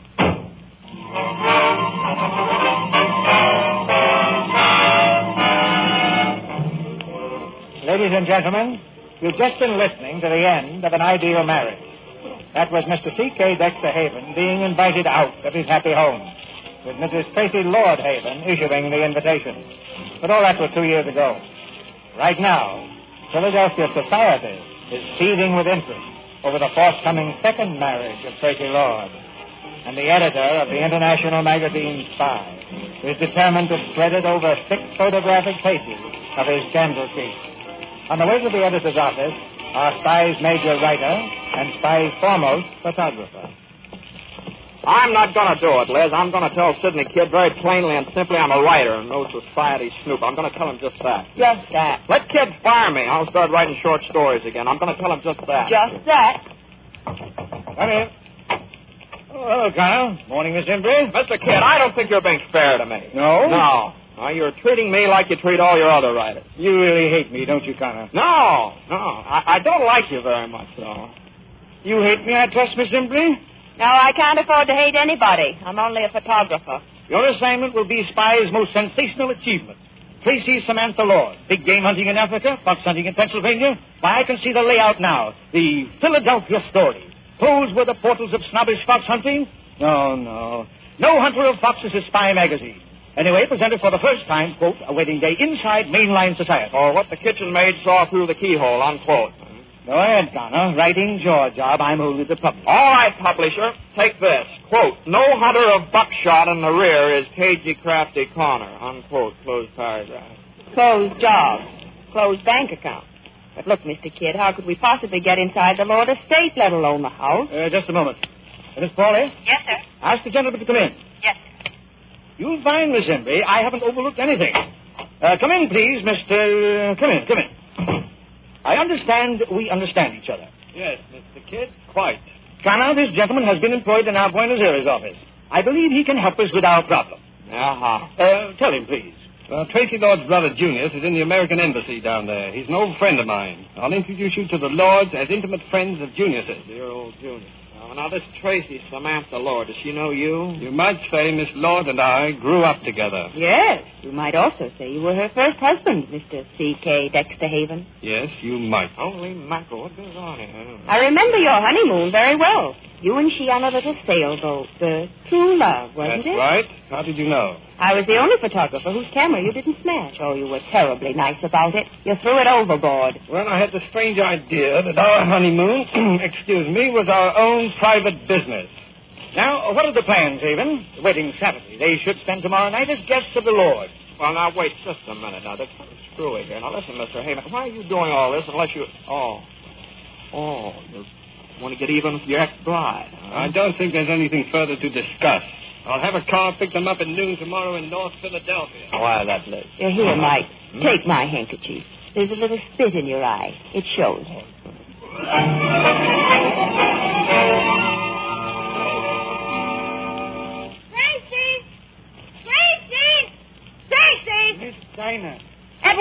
my sister? Yes, Miss Dinah. She's in the sitting room, making a list of the wedding gifts. Tracy. Mother, how do you spell omelet? Oh, you. Why didn't you answer me? Omelet, Mother. Omelet? O-M-M-E-L-E-T. I thought there was another L. That's a funny wedding present. The dish, dear. Silver dish. Dinah, bring some of that junk off the table. Is this a present? It stinks. Don't say stinks, darling. If absolutely necessary, smells, but only if absolutely necessary. Mother, the cards on the presents have been changed again. There must be a ghost loose in the house. Maybe the ghost of bridegroom number 1. Dinah, don't talk about Dexter as though he were dead. He might just as well be for all Tracy cares. Right. If I never see Mr. C.K. Dexter Haven again, I'll be... Mother, look at that lamp. Isn't it awful? Who sent it? They're friends of your father's. Wouldn't you know it? What are they, tap dancers or just musical comedy producers? That's hardly fair to your father's interest in art, Tracy. Art, my eye. The art of putting up $100,000 to display the shapely legs of Tina Mara. That would do, Tracy. Oh, I give up, Mother. You just face the facts squarely, as I did. Well, we both might face the facts, but neither of us has proved to be a very great success as a wife. We just picked the wrong first husband, that's all. Well, let's argue about it. You wanted me to take a stand, and I've taken it. The only stand a woman could take and keep her self-respect. Yes, Tracy, I know. Now I have my self-respect and no husband. Hey, it's better this way, really. You'll see. Let's forget about the past. We both deserve some happiness now, especially you. Darling. Isn't George an angel? George is an angel. Is he handsome or is he not? George is handsome. I like Dexter better. Really? Why don't you postpone the wedding? Postpone it? How? Get smallpox. Don't put that idea in our heads. What time is it? George isn't usually late. Oh, he's waiting for us at the stable. Waiting for us at the... Mother, if I don't choke her before Saturday, it'd postpone the wedding, wouldn't it? It would not. Be in the car when I get down, Dinah. She's so mean about Dexter. He was rather mean to her, my dear. Did he really sock her? Please, Dinah. Well, the papers were full of innuendo. Of what? Of innuendo. Cruelty and drunkenness, it said. Mother... why won't Tracy ask her own father to the wedding? Your sister has very definite opinions about certain things. But don't you think it's stinking not to want father? Yes, darling. Between ourselves, I think it's good and stinking.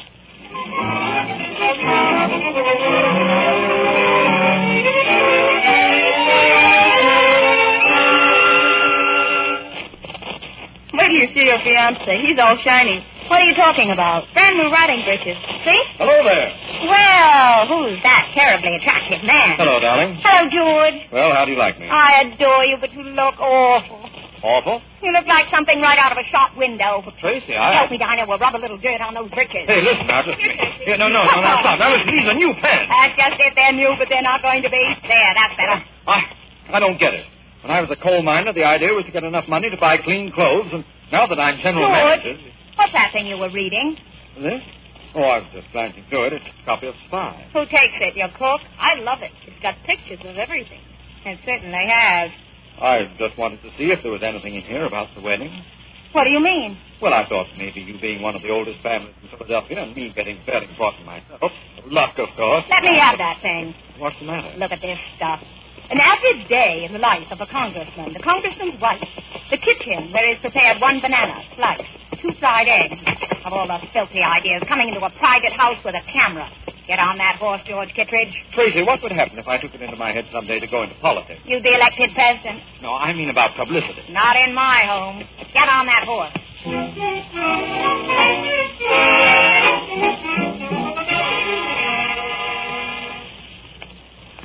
Hey, where is everybody? Dexter. Hello, Dinah. Dexter, you've come back. Ah, Dinah, my dream girl. Tracy! Dexter's here. Dexter!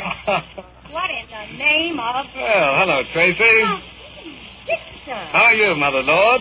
Dexter, don't you know that tomorrow's the wedding? Oh, no. Oh, that's right. So it is. You can go right back where you came from. Now, Red, look. You don't think I'd miss your wedding, do you?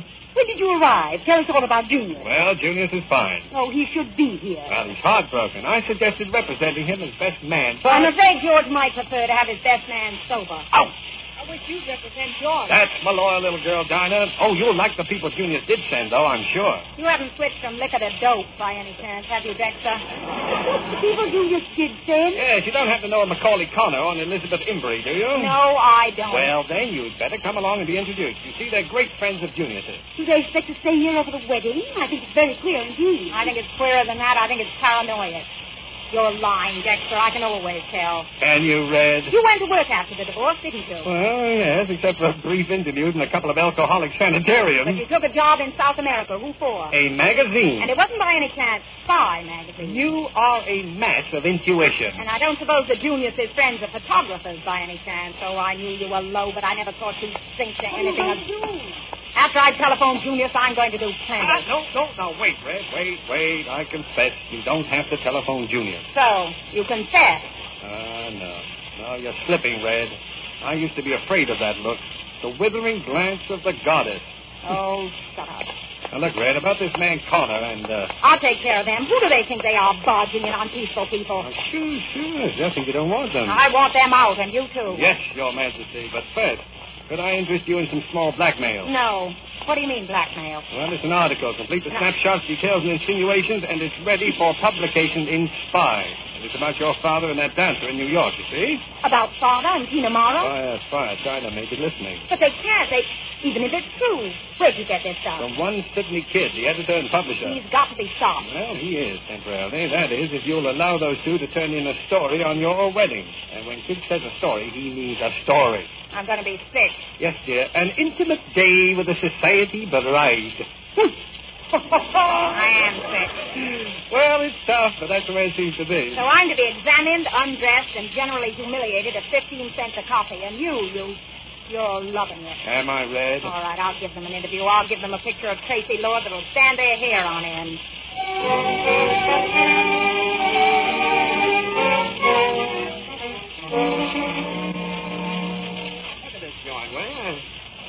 What is this room? I forgot my compass. Well, this would be the south-southwest parlor by living room or something. Say, what's this guy Haven up to?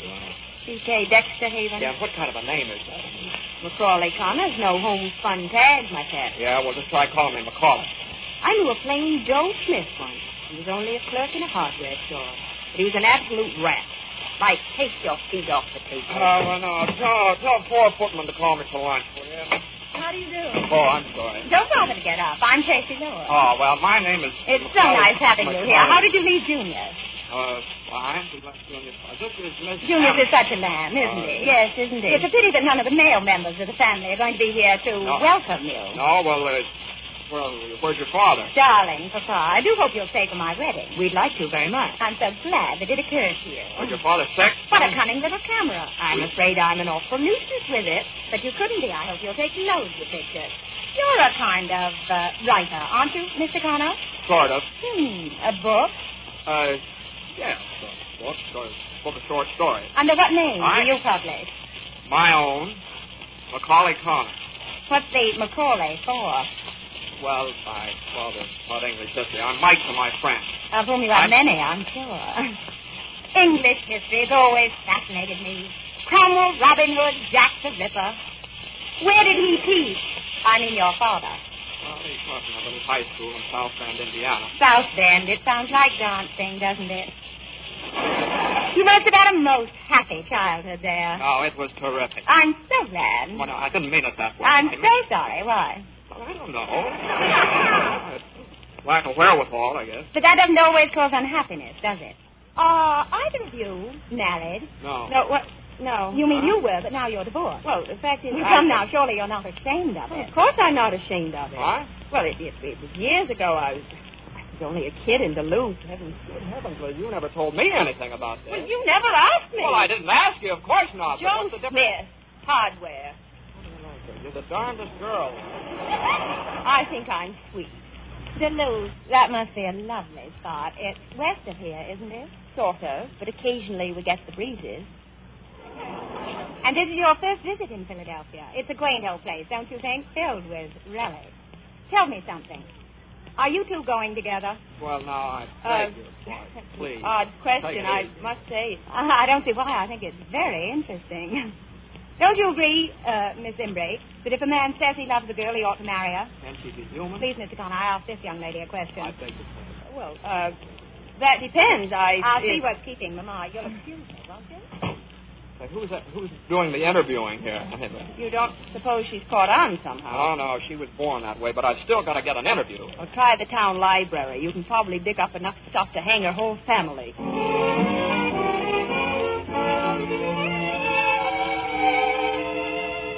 Book return, Miss Bolt. Just leave it, please. Excuse me, are you the librarian? Yes. What does thee wish? Well, I'm looking for a local... What'd you say? What does thee wish? I'm looking for a local biography and history. If they will consult with my colleague over there. Uh-huh. Dost thou have a washroom?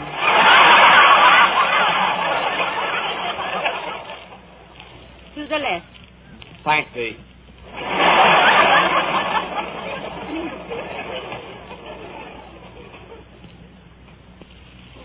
Oh, you reading? Look, I know this is a public library, but Oh. Hello. Well, my book, huh? Well, couldn't you afford to buy a copy?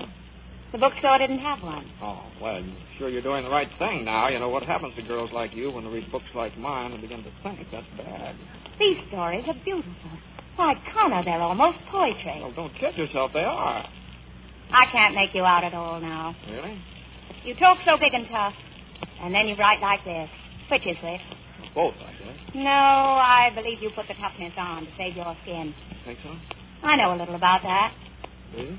Quite a lot. Gee. Look. Let's get out of here. Want to swim? All right.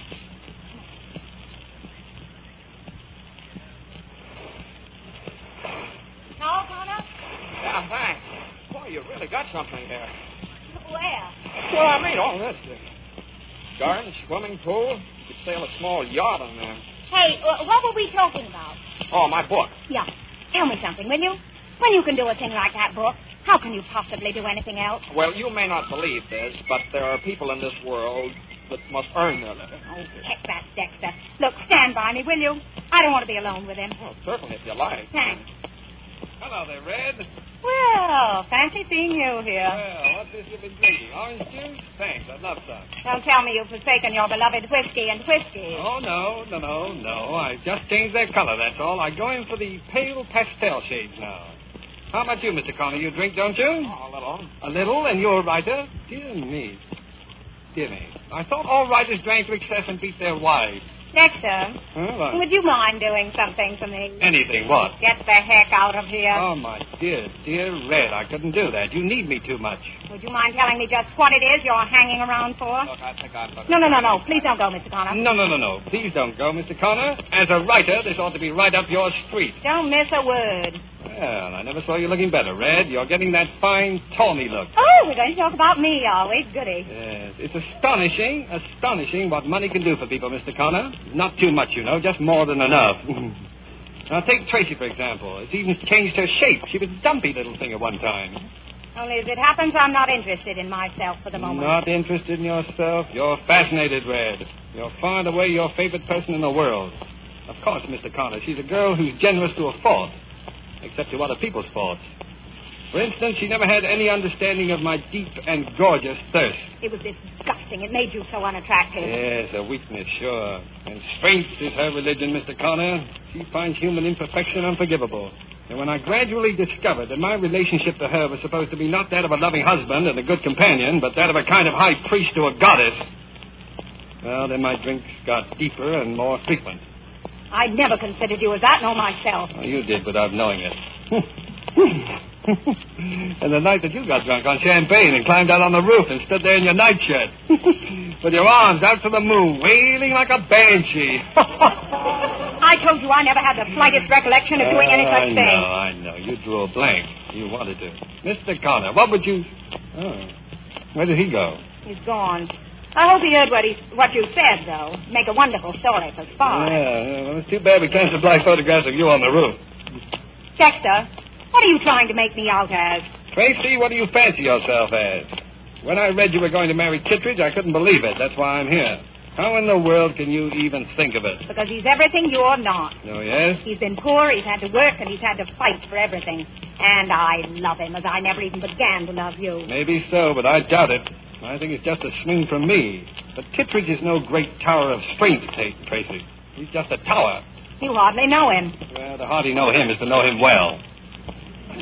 Kittredge is not for you, Red. You bet he's for me. He's a great man and a good man. Already, he's of national importance. Oh, you sound like Spy Magazine talking.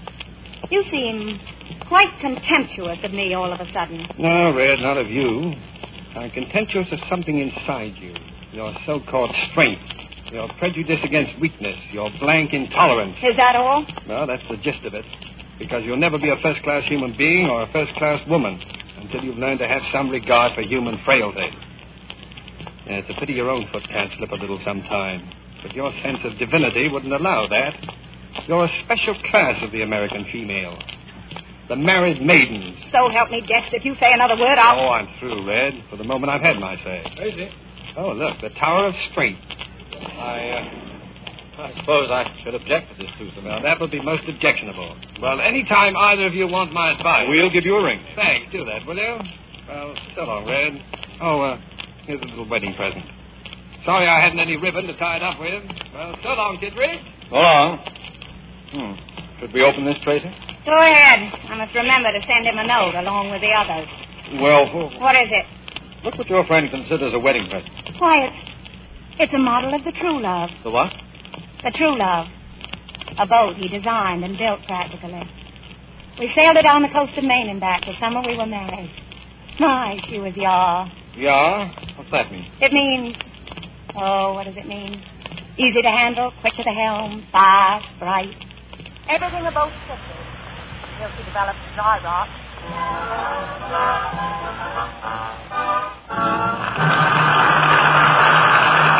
In a moment, Mr. DeMille presents Act Two of the Philadelphia Story. Less than 20 minutes ago, a great many of you heard Cecil Brown say, and I quote exactly, "In the Far East, American bombers brought new encouragement to the courageous Chinese. The Americans swooped down on Canton Airdrome in South China and caught 60 Japanese aircraft massed on the field. The bomb bays opened, and most of those Japanese aircraft are no more." I wonder if you feel that you had anything to do with what happened there. Well, if you're a worker, perhaps the planes you worked on were in that fight. Perhaps someone in your family or one of your friends was fighting there. But how about you, personally? Did you have anything to do with it? If you're buying government bonds, you did, because your dollars were fighting there and doing their utmost. Everybody can send dollars fighting. I was at the post office the other day, and it took my breath away to see the people crowd up to get their bonds. Rich man, poor man, bringing stamps and cash for bonds. They could almost see their money go marching. There was a satisfaction, a sense of belonging that just never comes to people that sit on the sidelines. And if you don't know that feeling, that glow, then you're missing something real. Maybe 10% of your income is tough, but do it. And if 10% is easy, make it more. Are we going to win this war? President Roosevelt says we can, we must, we will. Won't you say that too, and then make it real by starting to put 10% of all you earn into war bonds? We pause now for station identification. This is the Columbia Broadcasting System.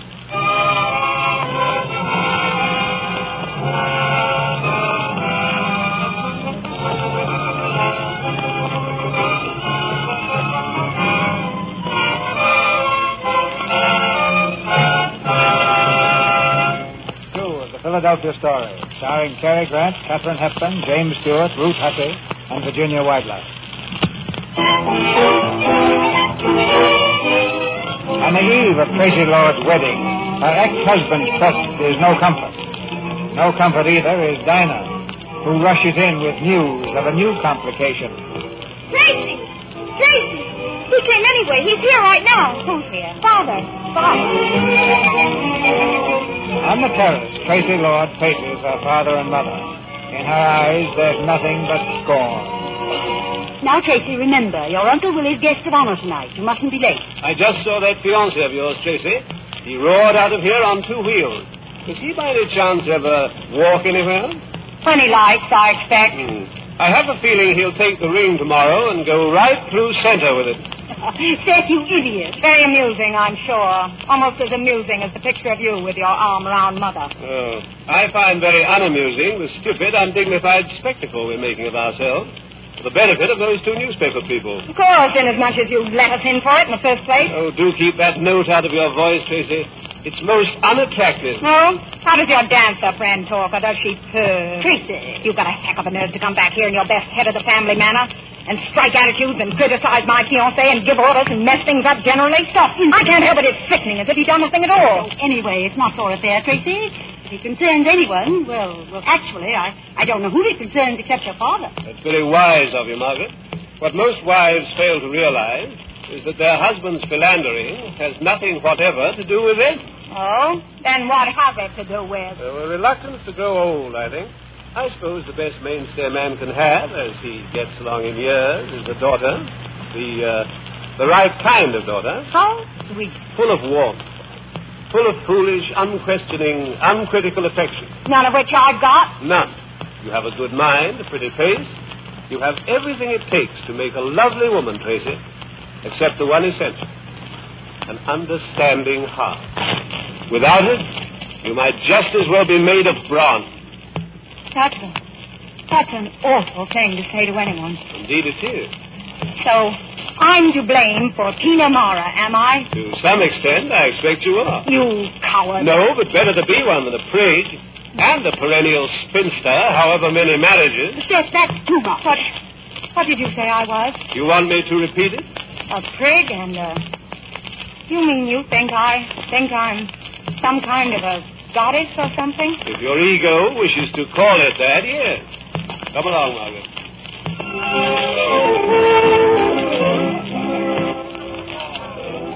Crazy, haven't you danced enough? Danced enough. You know what time it is. It's after 4. In China, it's later than that. In China, we'd be married by now. Or perhaps it's only yesterday. Tracy, I don't understand you tonight. What's the matter? What's the matter with everybody? You never drink, Tracy. You got that wrong. Prigs don't drink. What? Nor spinsters. Tracy. Nor goddesses of any variety. Tracy, that's enough. Colonel Connor of South Bend reporting for duty. May I cut in? I'm sorry, Connor. We're going home after this dance. Oh, now you can't do that to me. And I'm an old friend of Junior's. I wish old Junior's were here. Tracy, I'll get your wraps. I'll be right back. You'll wrap me up. Hello, you. Hello. Hey, you look fine. I feel fine. Good. What was I saying? Oh, let's have another drink. Or would Kittredge thank? That's not what you were saying. No, of course it was. What was I saying? Oh, I know. Why do you wish your brother was here? Does he like Kittredge? Everybody likes Kittredge. Everybody likes Kittredge. Everybody except C.K. Dexter Haven, huh? C.K. Dexter Haven. Where is C.K. Dexter Haven? He didn't come. He's home. He's home, huh? I think I'll go and have a little talk with him. Come on, Connor. Let's have some wine. Have some wine. Here, dear. Here's your wrap. No, we're going to have just one more drink before... Not you, I'm afraid, dear. Why should you be afraid, George? You know wine never affects me, not in the slightest.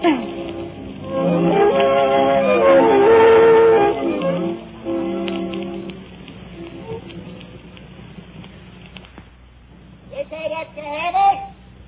Hey! C.K. Dexter, come on out, C.K. Dexter Haven. Hello, what's up?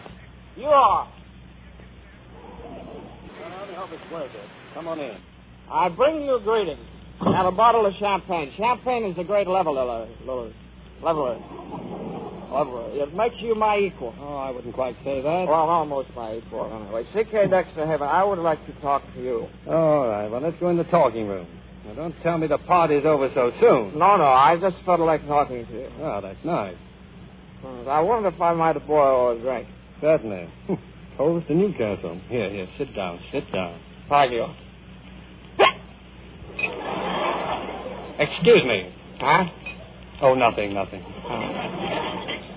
Listen, are you still in love with Tracy Lord? What? Or perhaps you consider that a very personal question. Not at all. Liz thinks you are.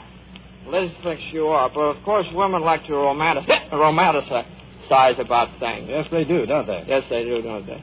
You know, I can't understand how you can have been married to her and still know so little about her. Can't you? No, I can't. You.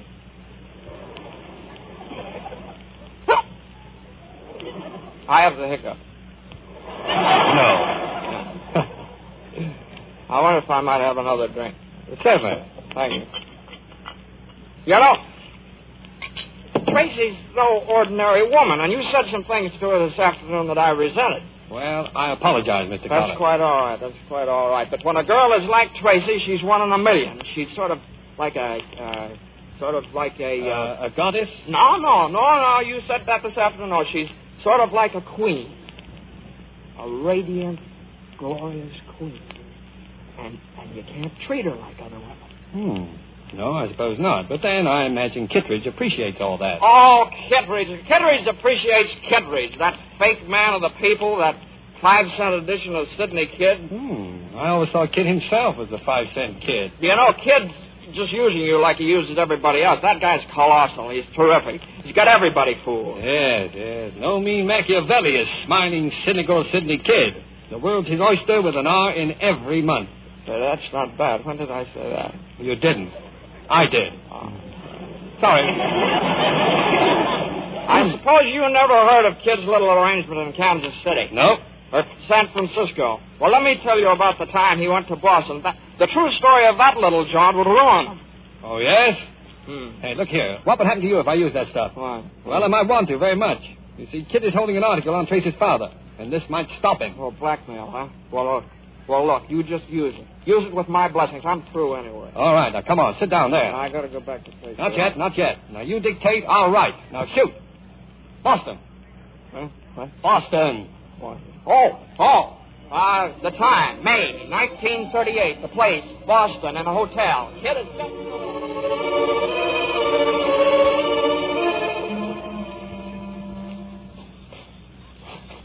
You know, Tracy, champagne's funny stuff.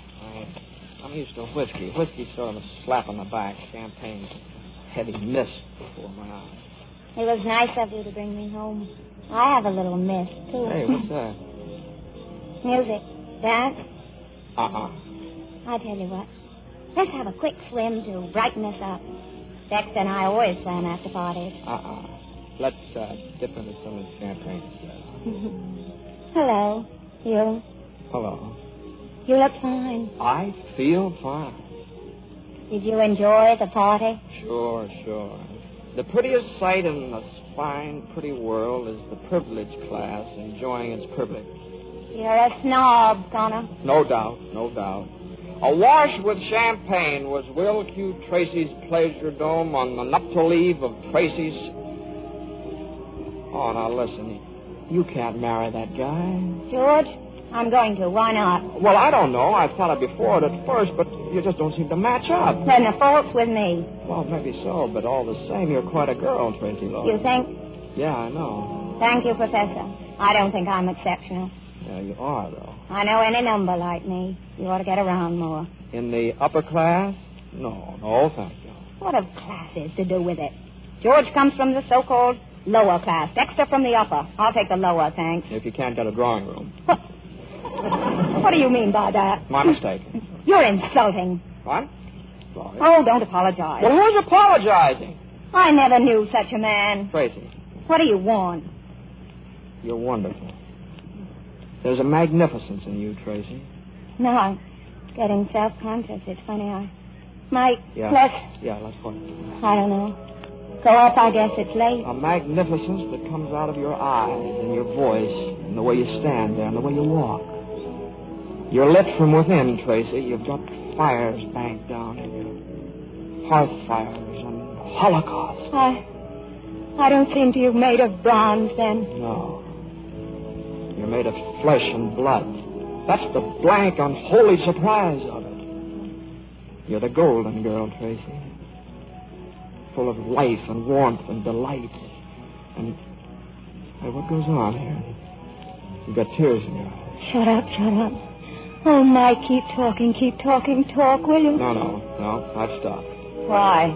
Has your mind taken hold again, dear Professor? All right, now lay off that professor stuff, you hear me? Yes, Professor. That's really all I am to you, is it? Of course, Professor. You sure? Come here. What are you, Professor? Are you sure?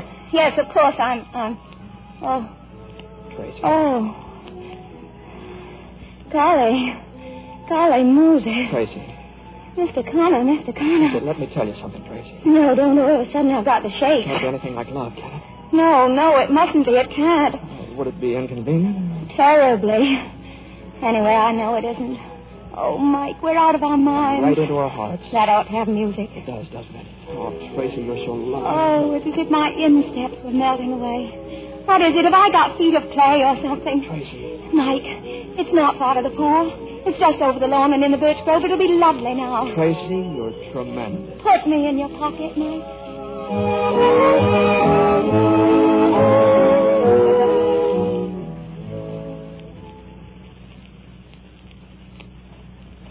Who's that out there?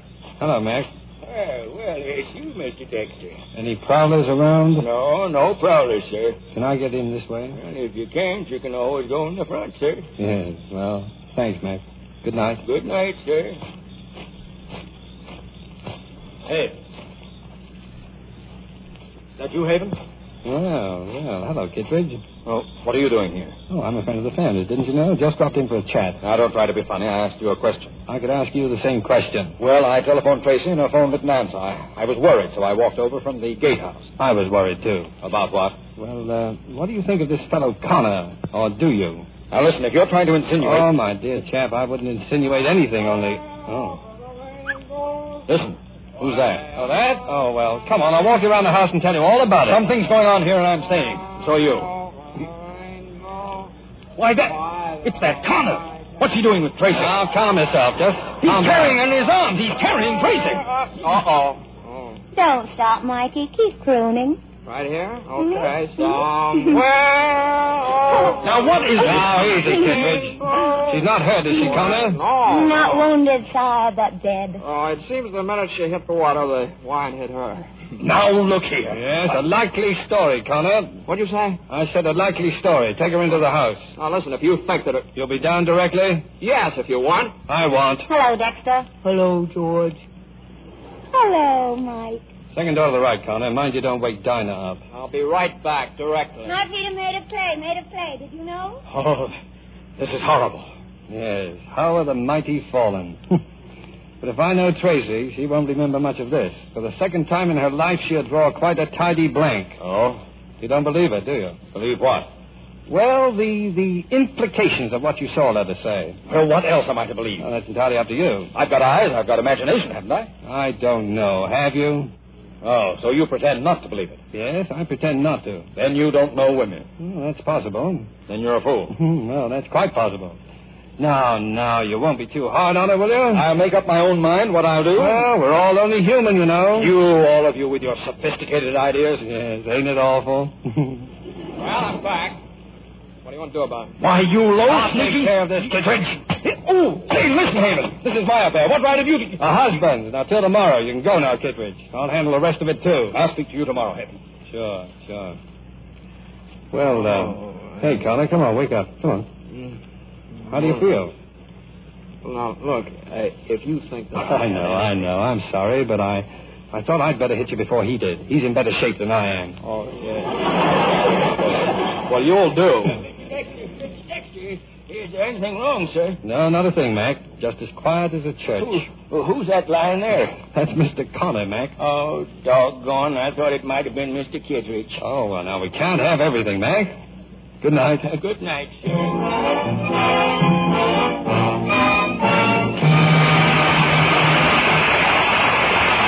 This week's intermission, you'll hear the third act of the Philadelphia Story.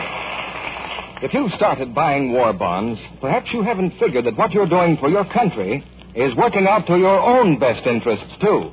But it is. And there's nothing unpatriotic about the fact that these bonds are a gilt-edge investment, too, as Mrs. Brown here knows. Do you mind, Mrs. Brown, revealing your personal affairs? No, I don't. Our income is $35 a week. It's quite a sacrifice to put 10% of that into war bonds. But I told my husband that we'll save quite a bit of money. Indeed, you will. That's been carefully figured.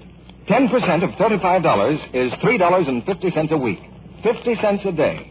If you buy stamps and bonds at that rate for 5 years, you'll have bonds worth at maturity over $1,200.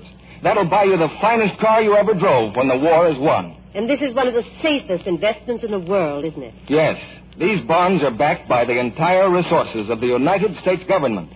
You're going to get back $4 cash for every $3 you put in. That's a lot.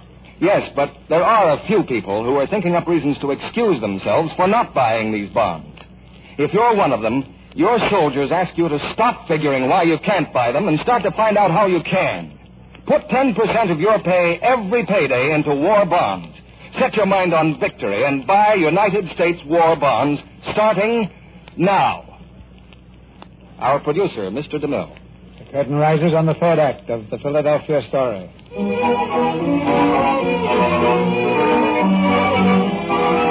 The wedding day has dawned bright and fair, and the events of the wedding eve are a thing of the past, particularly for Tracy.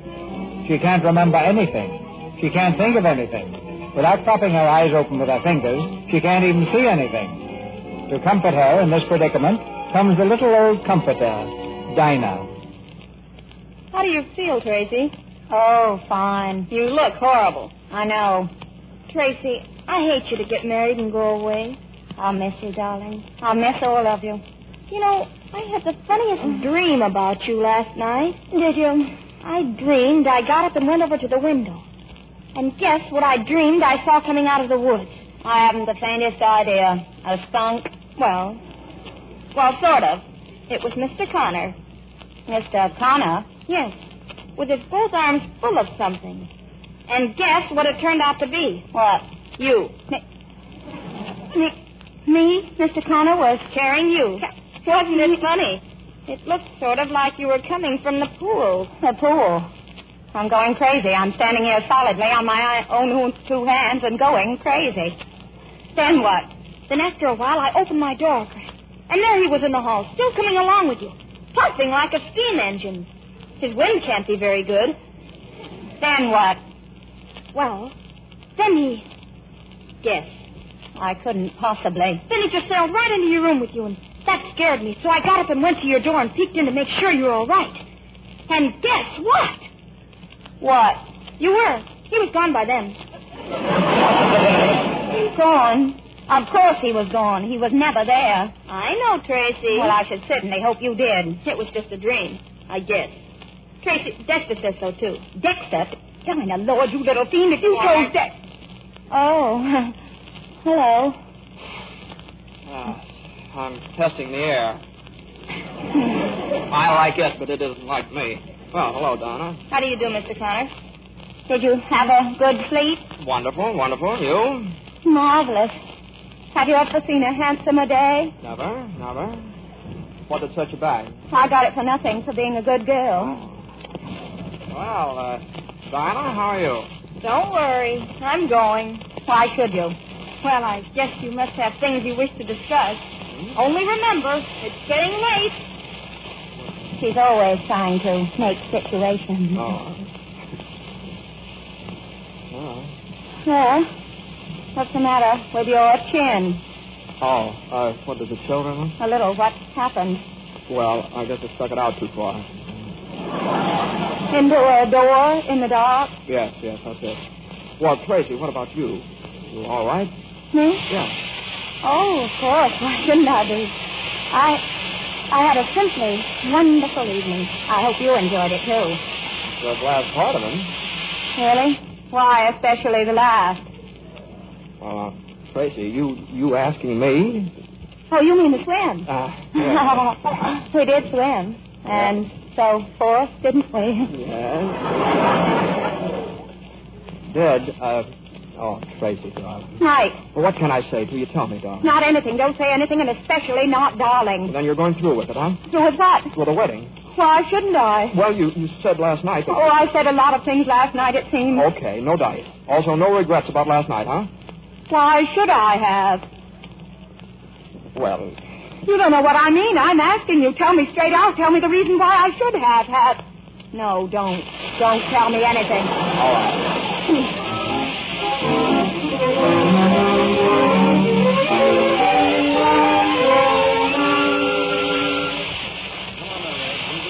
Doctor's orders. What is it? Just reduces a few flowers. It's a type of stinger. Removes the sting. Oh, Dex, don't say that. Well, why not, Red? Nothing will, nothing ever can.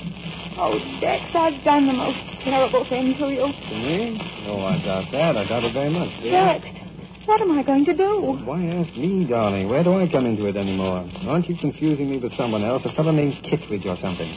George.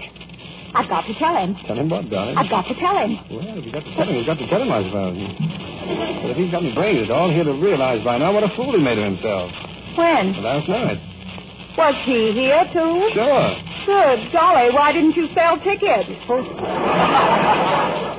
Say something, Dex. Say anything. No, you do. Oh, Dex, I'm such an unholy mess of a girl. No, that's no good. That's not even conversation. But never in my life. Not if I live to be 100 will I ever forget how you tried to stand me on my feet again today. Go on, you're in great shape. Tell me, what do you think of my wedding present? I'd like my presents at least acknowledged, you know? It was beautiful. Yeah? And sweet, Dex. Yeah, she was quite above the true love, and my, she was yar. She was yar, all right. I wasn't, was I? Not very. Oh, you were good at the bright work, though. I made her shine. Mm-hmm. I'm designing another one now along more practical lines. What do you call her? I thought the true love's second. Dexter, if you call any about that, I promise you I'll blow you and Ed out of the water. I tell you what you can call her if you like. What, darling? In fond remembrance of me, the easy virtue. No, shut up, Red. I can't have you thinking things like that about yourself. What am I supposed to think when I... Oh, I don't know. I don't know anything anymore. Oh, well, now, that sounds very hopeful, Red. That sounds just fine. Tracy, we're almost ready. Stand up, dear. Let me see your dress. Mother, It's lovely. George will be right over. Oh, here, I forgot. Here's a note he sent you this morning. A note?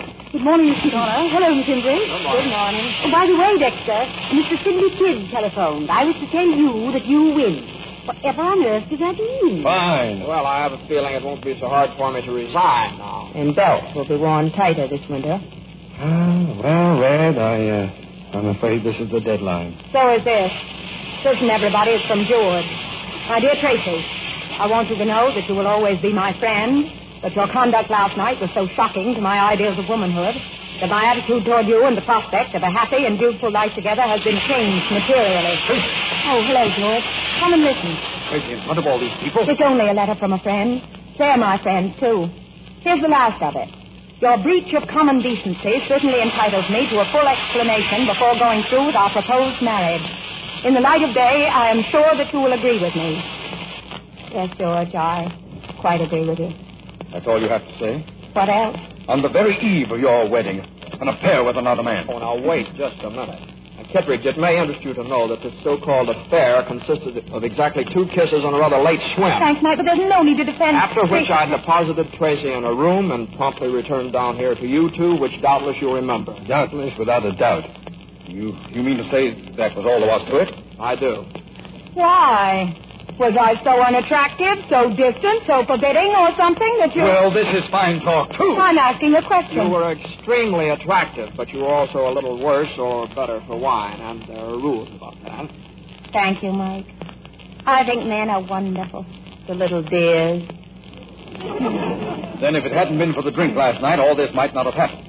Apparently, nothing did. What made you think it had? Well, I'm not going to quibble, Tracy. Let bygones be bygones. Now, what do you say? Yes. And goodbye, George. I don't understand. Please, goodbye. You're too good for me, George. You're 100 times too good. But And I'd make you most unhappy, most. That is, I'd do my best to. All right. Possibly it's just as well. Yes, I thought you'd finally come to that conclusion. I have a feeling you had more to do with this than anyone. Possibly, but you were a great help. You and your rotten class. Oh, class, my eye. You're on your way out, the lot of you. And good riddance. Well, there goes George. Hey, come on. They're waiting for you. Oh, my sainted aunt. Well, don't just stand there. You better think of something.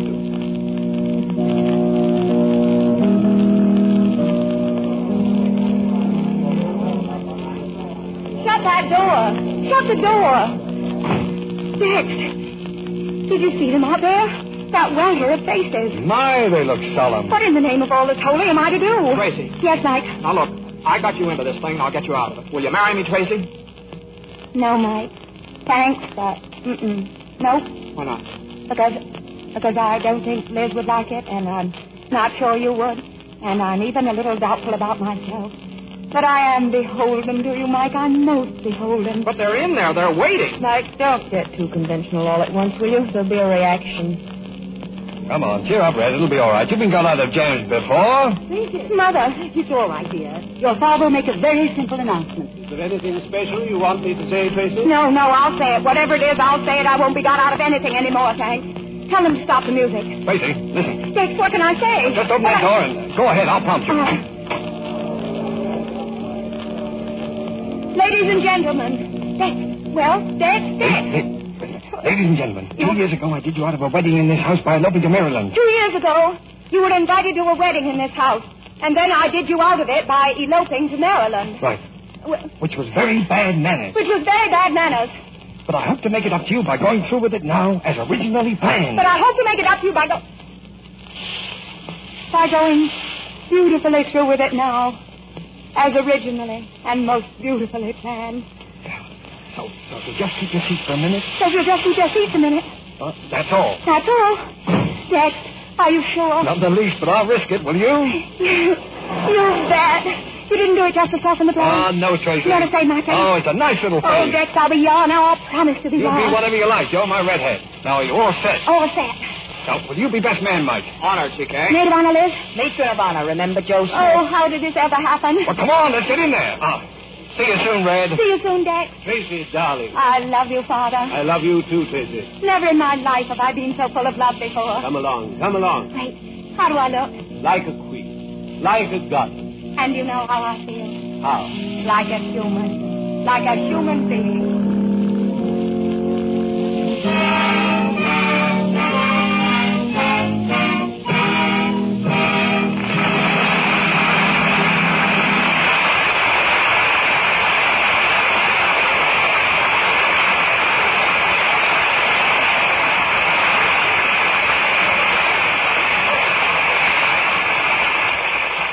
So, all America applauds the Philadelphia Story. And Cary Grant, Katharine Hepburn, James Stewart, and Ruth Hussey. Each contributed time and talent to this radio effort to help win the war. And as we look out on the world tonight, we find that the war has indeed reached a crisis. Lieutenant Stewart, what's your personal slant on our part in the war? Well, sir, in the Army, we'd like to see everyone stop criticizing our allies in England. So the next time, stop before you talk and ask yourself, what have I done that gives me the right to criticize people who fought for 3 years as bravely as the English?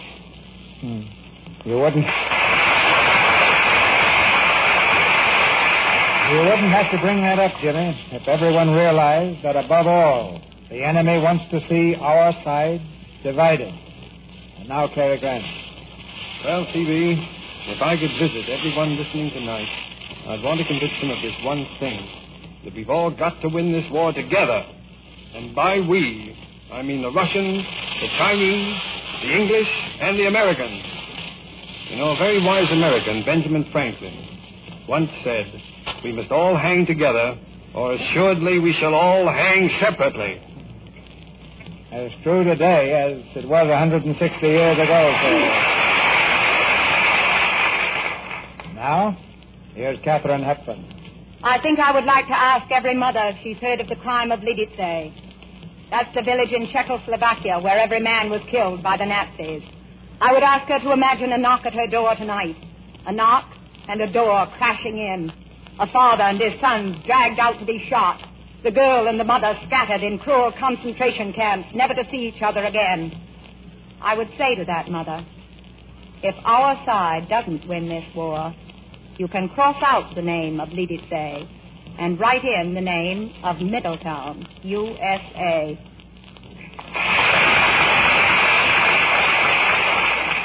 That crime will be remembered, Katharine. Miss Ruth Hussey. It must be clear by now to all Americans that you can't compromise with the men responsible for Lidice. But I've heard people say that we'd be better off if we could make peace with Hitler now. Isn't it plain by now that we must win or surrender?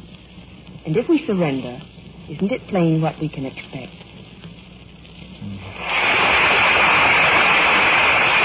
It's too plain. There can be no compromise. There is just one long fight, one united fight, shoulder to shoulder with each other and with our valiant allies. But at the end of the road, there's something worth fighting for. A world where you and your family can live in peace and freedom. Yes, C.B. The world we knew before and will know again. By the way, what is the Victory Theater planning for next week? And next week's Victory Theater will come from New York, Cherry. And one of the Columbia Network's most popular programs will take over for the evening. It's Hit Parade, with Barry Wood, Joan Edwards, Mark Warno's orchestra, and the Hit Paraders in the leading popular song hits of the week. The same show millions enjoy every Saturday night. It's been a very great privilege for me to have a part on the first Victory Theater program, Mr. DeMille. Good night, sir. Good night, sir. Good night. Good night. Good night. This was a brilliant opening night. Good luck, Lieutenant.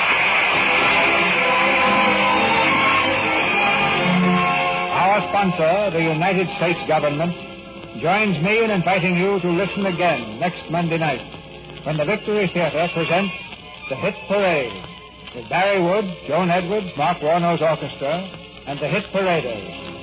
This is Cecil B. DeMille saying good night to you from Hollywood. Ladies and gentlemen, the Victory Theater is your theater, a rallying place where you can meet with your fellow Americans and with your government each Monday night. We shall place certain true facts about the war before you each week. We shall ask you to do something about those facts. And on what you do may depend the safety of your home and the lives of those you love. The United States government thanks the Columbia Broadcasting System and all who contributed their services to tonight's Victory Theater. Heard in tonight's play were Nicholas Joy as Seth, Janet Beecher as Margaret, Gail Gordon as George, and Leo Cleary, Charles Seal, Norman Field, Verna Felton, Bruce Payne, and Sandra Cole. Our music tonight was directed by Louis Silvers. Your announcer has been John M. Kennedy.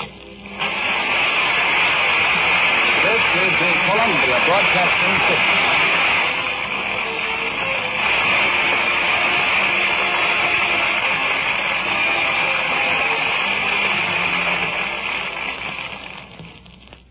Jimmy Stewart with a welcome to the Hollywood Star Playhouse, brought to you by the Bakers of America.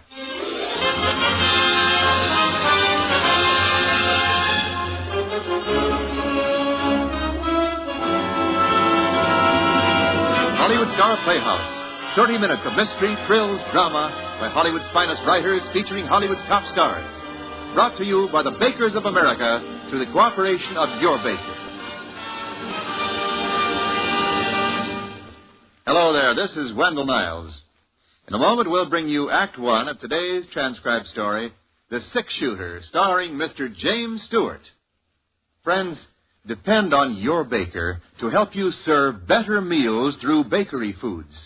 Whether he's the baker in your bake shop, the baker who supplies your grocer, or the baker who calls at your door, your baker is the man who provides so many of the good foods that mean mealtime satisfaction for you and your family. Because almost every day of the year, and very likely every meal of the day, you enjoy something that a baker makes. So for variety, convenience, economy, for nutritious good eating, count on your baker to help you serve better meals through bakery foods. And now, Act One of The Six-Shooter, starring Mr. James Stewart.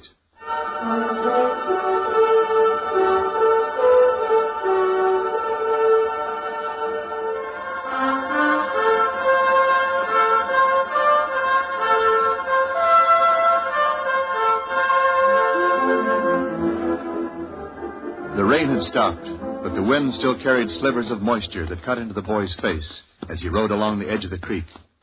When he saw the yellow light from the back of the office, he pulled up and slid out of the saddle. Then he tied a wet bandana under his eyes and walked to the door. Hi. Way up, both of you. And stay away from that shotgun. Now, look here, You, fella. get over to the safe. Better hurry up, mister. All right, now open it. I said to open it. All right, toss me that sack. Okay. Thanks a lot. You.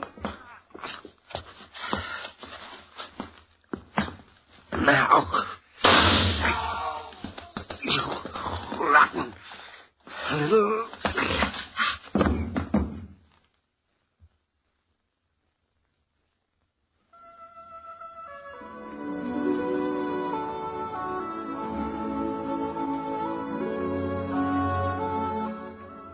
I had figured on going through Clay City. It was an hour out of my way, and I was already a day late to the Jefferson Ranch where I'd signed on for the roundup. But when Scar started limping from a loose shoe, didn't have no choice.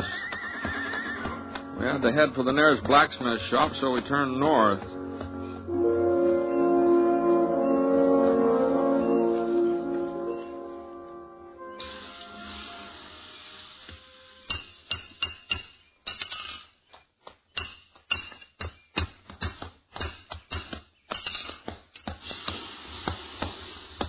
Mister. What's the trouble? The horse losing a shoe. Well, let's have a look. All right, raise it up, fella. Come on, boy. It's split, mister. He needs a new one.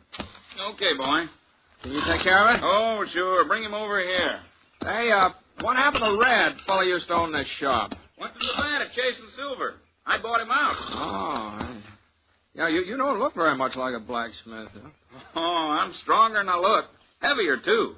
What do you think I weigh, mister? Oh, I don't know. Go on. Take a guess. 120? 30? Well, no more than that. You a betting man, mister? Oh, sometimes. Well, I say I weigh over 130. If I don't, you get the new shoe for nothing. If I do, you pay me double. What do you say? You got a set of scale? Don't need no scale. What do you say, mister? Is it a bet? Well, don't seem to be no way of proving it. All you got to do is lift me up. You look like a man who can judge weight. What do you say? Okay, all right, it's a bet. All right, mister, just heist me. If you don't think I weigh more than 130, the shoe is free. All right. I never tried to judge a man's weight before, but all right. There we go. Well? Oh, I'll be done. I'm packed solid, mister. Real solid. You're packed tighter than a steer. Hey, you must weigh 150 pounds. Yeah, you see, what did I tell you? 158. The horseshoe's going to cost you money, mister, but you ain't the only one. Ever since I bought the shop, there ain't been a stranger come through Clay City but what he paid double for his first horseshoe. You ain't sore, mister? No, that was a fair bet. Sure it was. I told you I was heavier than I look. That's what folks call me, Heavy Norden. My real name's George, but everybody calls me Heavy. What's your name, mister? Ponsett. Britt Ponsett. Fella they call the six-shooter? Well, doggone it. I've heard about you, mister. I've sure heard about you. Oh, would have recognized you if I'd have noticed your gun. Sure is fancy, ain't it? Hey, do you mind, showing it to me? No. Here, catch. Real fancy. Just like Sheriff Schofield said. He says he's seen you fire 6 shots with it while Whitey Jackson was getting off his first bullet, that time down at Eagle. Well, the sheriff kind of likes to build up a story. Oh, he swears it's the truth. Here's your gun, Mr. Ponsett. Thanks. Sure. You was mighty quick in getting into Clay City. How'd you hear about it so fast? How'd you hear about what? The holdup at the Fargo station last night. Ain't that why you come? Nope. No. I was headed past town. I turned off because Scar got that loose shoe. Well, now, ain't that a coincidence? Fellow holds up the Fargo office, kills 1 man, maybe 2, gets away with $5,000, and 12 hours later, you ride into town. Well, they got any idea who did it? Nope, not a single solitary one, from what I hear. Like I say, the deputy agent was dead when they found him. Other fella, Fred Wilmer, a friend of his, got shot up pretty bad. Ain't done no talking yet. Doc says maybe he never will. Did Sheriff Schofield take out a posse? Nope, ain't nobody to go. Most of the men signed up for the Jefferson Roundup. Left town day before yesterday. Here the Jefferson Ranch is paying good money this year. Yeah. You seen the sheriff this morning? No, not lately. Might be over to his office. I think I'll walk down that way while you're fixing up Scar. Sure, Mr. Ponsett. That's a darn good idea. Sheriff Schofield will be real glad to see you.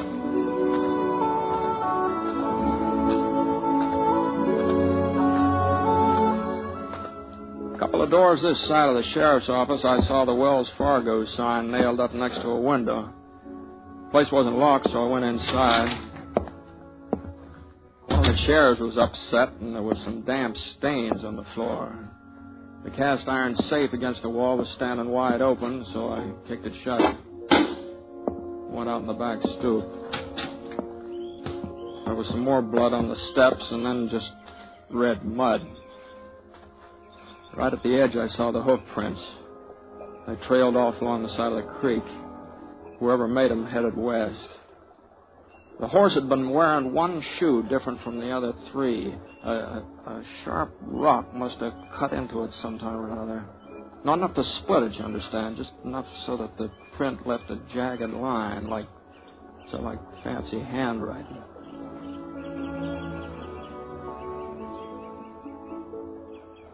Find something, Britt? Oh, hello, Sheriff. I was heading your way. Yeah, I just saw Heavy. He told me you was in town. Did you find something? I don't know. You see these hoof prints? Yeah. Uh-huh. Don't mean nothing. Trail gives out a mile or so down the creek fork. Uh-huh. Has Clay City had any other trouble lately yet? No, not a bit. I guess any town's got to expect a hold up once in a while, though. No, I heard it was a little more than that. Yeah, that's right. Fred Wilmer able to talk yet? Afraid not. Doc said he'd let me know first thing he'd come around.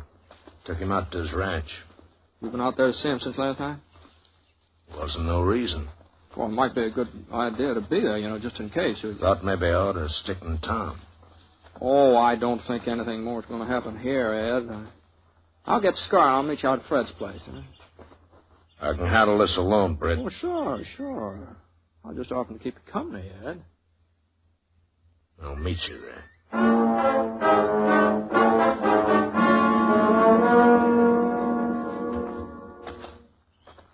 He's all fixed up, Mr. Ponset.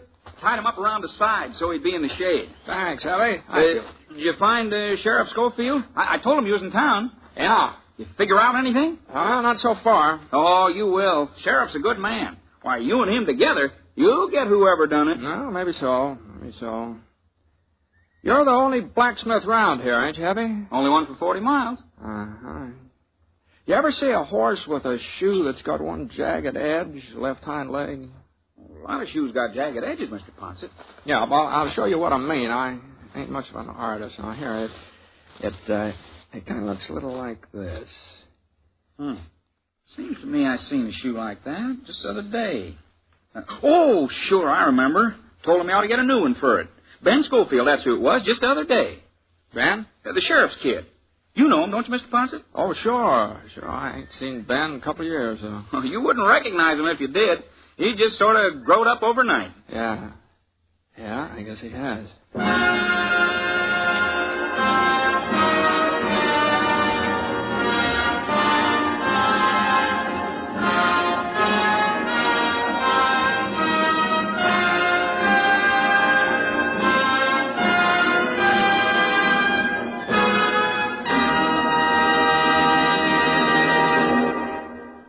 We'll return for Act Two of The Six-Shooter, starring Jimmy Stewart, in just a moment.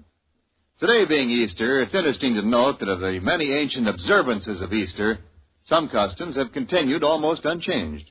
One of these, of course, is the Easter egg, which symbolizes reviving life or the rebirth of mankind.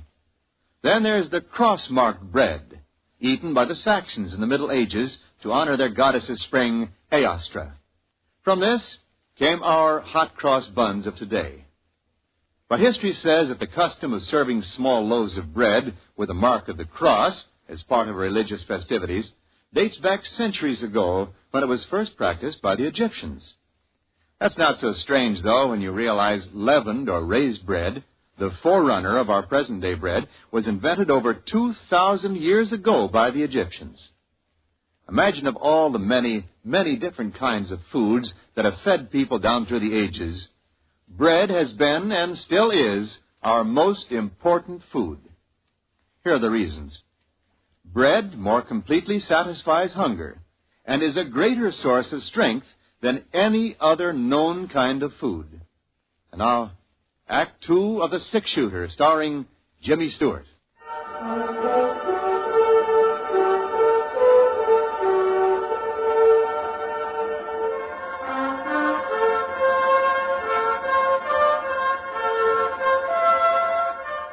Sheriff Schofield was sitting on Fred Wilmer's porch swing when I got there.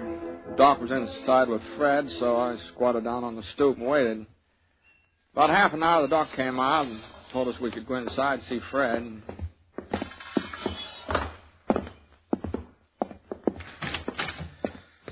Fred was lying on a cot, breathing hard, and white cloth across his chest was stained pink, and his voice sounded like it was full of air. We was just sitting in the express office talking, Sam and me. Didn't hear the back door open. Must have left it unlocked. Turned around, and there he was, holding his gun on. You got a look at him, Fred? Handkerchief over his face, Sheriff. I couldn't see nothing. Just the gun. He told Sam to open the safe. There wasn't nothing else he could do. Sure.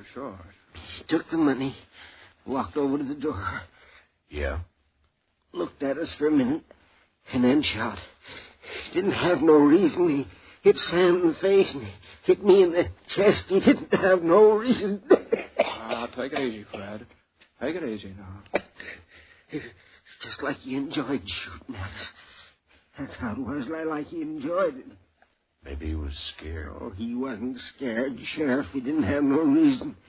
Thought he killed us both. Then he started down the steps. I got my hand on the shotgun and let him have it. You hit him? I don't know. Maybe he gave a yell and rode off. What kind of a fellow was he? Was young, old? I couldn't see his face. Young fellow, I'd say, though. How young? 17, 18, full grown. Was he tall, short? Medium. About the size of your kid, Ed. About that size. Got enough for you, Ed? Yeah, that's enough. You think you'll get him, Brett? Sure, Fred. Sure. Come on, Ed. Didn't have no reason to shoot, no reason.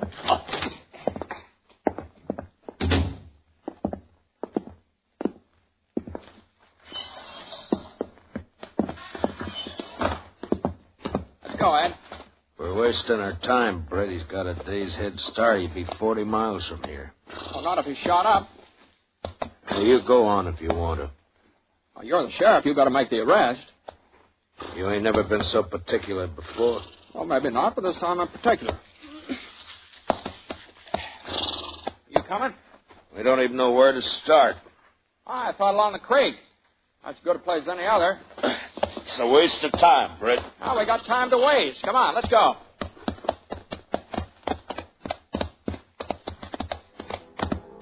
We picked up the trail along the creek, headed west. It wasn't hard to follow, and every once in a while we'd see a few drops of blood spattered against the shrub bush. About 10 minutes later, we came to a fork where Ed had said the trail gave out. Scar stuck his nose down into the water, and I looked around. The trail didn't give out. It turned south. I nodded in that direction. Ed didn't say a thing. Just followed. And about 5 o'clock, we stopped to eat. El built a fire, and I opened up a couple of cans of beans I had in my roll. Oh, you ain't hungry, Ed? It's early for supper. Yeah. Ed, I talked to Heavy before I went out to Fred's place. I asked him who had a horse that would leave a mark like the one we've been following. So? And he said Ben did. Your son, Ben. I thought you ought to know that. A lot of horseshoes leave the same kind of mark. Fred said it was a young fellow. It wasn't Ben. Where is he at? Jefferson's ranch, working on a roundup. He left Clay City the day before yesterday. Couldn't be Ben. There's a lot of wild youngsters in these parts, but Ben's a good boy. Couldn't be him. You sure? That mark don't mean nothing. Plenty of horseshoes leave the same kind of mark. You know that, Brett. You had enough to eat? Yeah. Come on, let's go.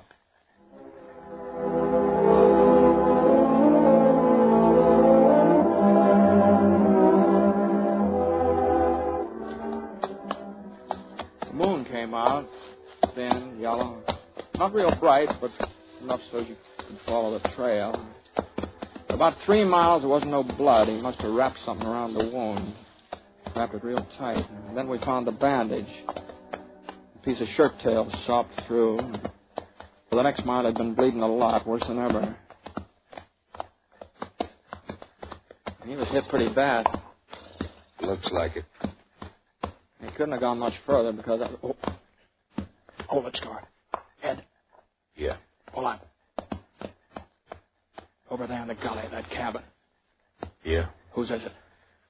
Used to belong to Jake Levant. Died a couple of years ago. Ain't nobody living there now. There's somebody living there. Huh?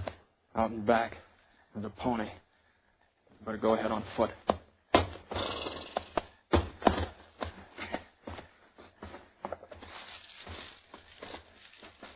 Red?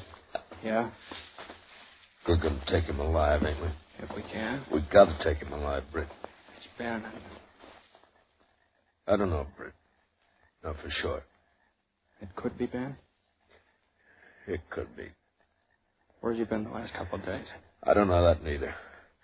Had an argument with him 2 nights ago. He needed some money. He'd been playing poker and lost a lot. Well, $5,000's a lot. I wouldn't give him none. He got mad, said he'd get it himself. And I hit him hard across the face. I hit him twice. He started to hit me back. Then he walked out of the house. I ain't seen him since. I wish he had hit me back. Now, we got to get across that clearing, Ed. Over to that clump of trees. He may see us. Yeah, we'll have to take that chance. You ready? Yeah.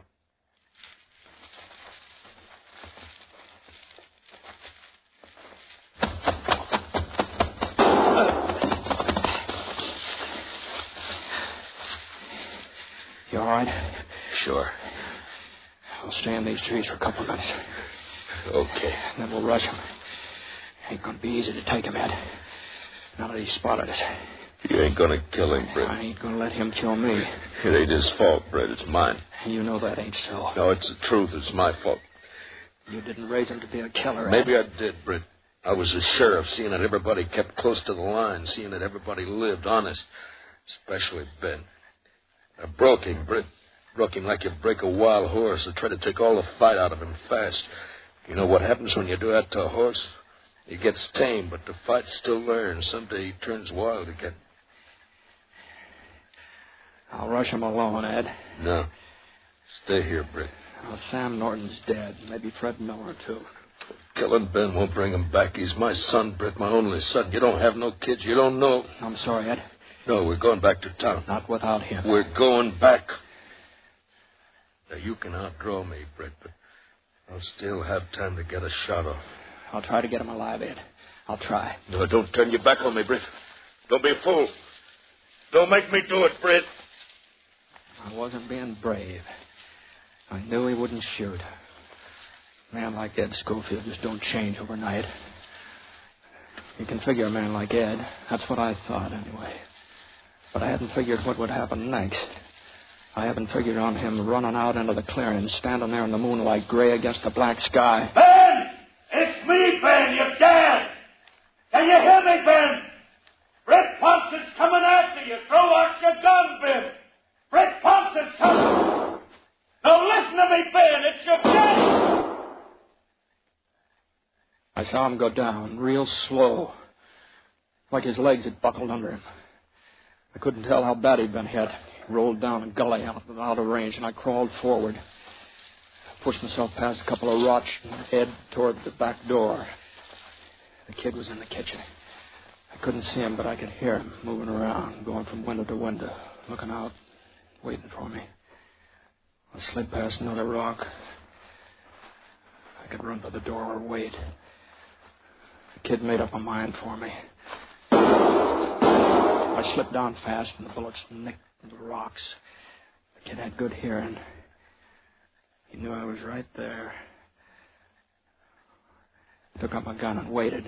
I knew he'd get nervous first. Young fellas always do. I wasn't so young. I could wait. It wasn't more than 5 minutes before the door started opening. His pony knew I was coming too. He started for the horse. I aimed at his leg. For a second, he stopped moving and just hung in midair like a hawk. Then he sprawled forward out of sight behind a log. I raised up a little and marched myself along the side of the cabin. Everything was quiet now. Even his pony. The moon went behind a thick cloud, and I came around the corner of the cabin. Suddenly the moon came out again, just in time for me to see his .45, just in time to see him coming up over the top of the log. His revolver slipped out of his fingers, and I saw him trying to reach for it again. He couldn't make it. I stood up and walked over to the log. The kid was lying face down, gasping for breath, little short gasps. He pulled himself up onto the flat of his hands, and then he passed out. I turned him over with my foot, and I looked at his face.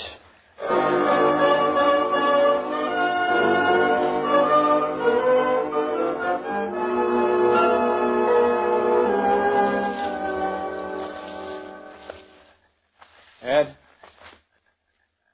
Ed? Over here. Where'd he get you? In the shoulder. I'm going to be all right. Brett, is he... Did you have to... He ain't dead.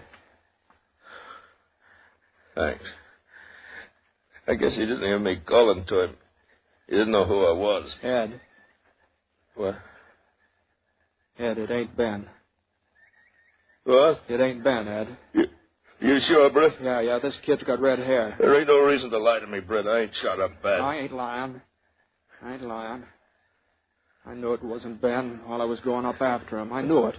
What are you talking about? Hey, just come to me. A man don't change overnight. Neither does a boy. If it ain't Ben... Lots of tough kids in these parts. You said so yourself. What do you suppose Ben is? Well, you said Jefferson's Ranch, working in the roundup. They pay good. No. A boy don't change overnight, Ed. Huh? You able to ride back to town? Yeah, sure. I may have to take it a little slow. I'll get the kid. Britt. Yeah? You know something, Britt? I couldn't believe it was Ben neither. Not when he shot me. I just couldn't believe it. You know that, Britt? I know it, Ed. I know it.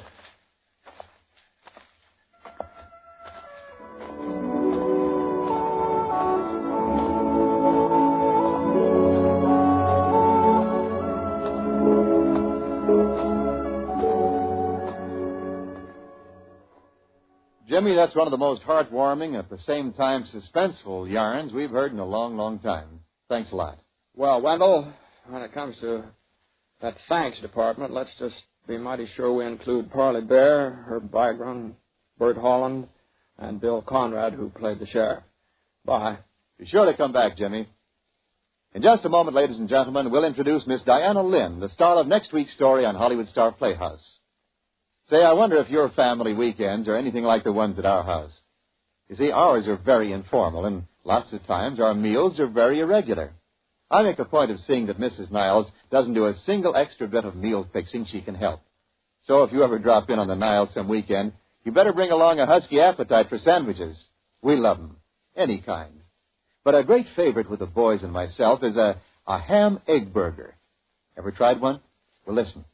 They're so simple I make them myself. I take hamburger buns, slice them in half, and toast them. Then I spread 2 tablespoons of canned deviled ham, a scrambled egg, and a couple of tablespoons of grated American cheese on each bun. I toast them in the broiler with a low heat until the cheese begins to melt. Yes, that's a ham egg burger. Honestly, it's just about a meal in itself. Oh, maybe we top it off with a piece of cold apple pie right out of the refrigerator and a cup of coffee or two. That's all. So tonight, why don't you try a Niles special, a mouth-watering ham egg burger? Now, here is the star of next week's thrilling story on Hollywood Star Playhouse, Miss Diana Lynn. I guess we all dream about the perfect job we'll land someday. You know, good pay, easy hours, a perfect atmosphere to work in, an ideal boss.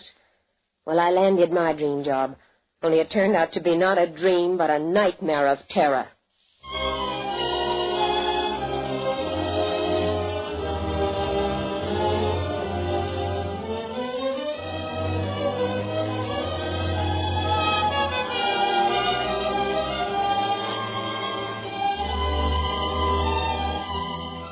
James Stewart can currently be seen in the Universal International Technicolor production, Bend of the River.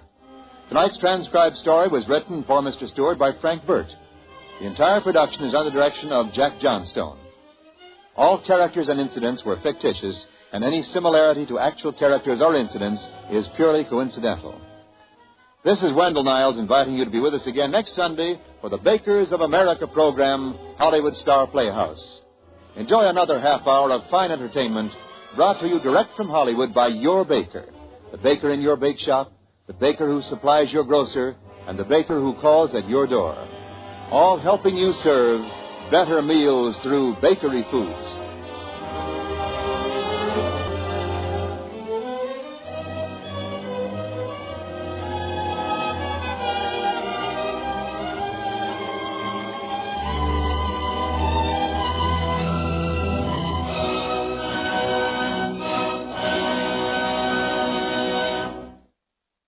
The National Broadcasting Company.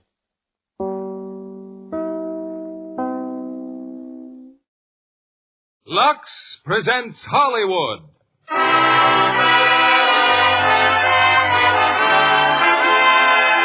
Lever Brothers Company, the makers of Lux Flakes, bring you the Lux Radio Theater, proudly presenting Photoplay Magazine's Gold Medal Award picture, The Stratton Story, starring James Stewart and June Allison.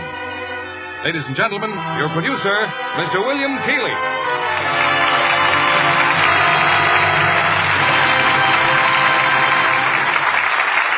Greetings from Hollywood, ladies and gentlemen. This is a very special evening in the Lux Radio Theater because we present the screenplay that you have chosen as your favorite for the year 1949. Tonight's play was selected by the moviegoers of America in a nationwide poll conducted by Photoplay magazine. It's The Stratton Story. In The Stratton Story, you'll hear James Stewart and June Allison, the original stars of this Metro Goldwyn Mayer hit. It's the drama of one man's superhuman courage in the face of an overwhelming handicap. A true story of a real-life hero, Monty Stratton. After tonight's performance, The Stratton Story will receive Photoplay magazine's coveted Gold Medal Award, one of Hollywood's highest honors. The vote of the American people is what counts, whether it's for a motion picture or a product. And Lux Flakes have been your choice for years, whenever housewives insisted on quality and economy. An award of confidence we know Lux Flakes will continue to win. Now here's the curtain for Act One of The Stratton Story, starring James Stewart as Monty Stratton and June Allison as Ethel, with John McIntyre as Barney.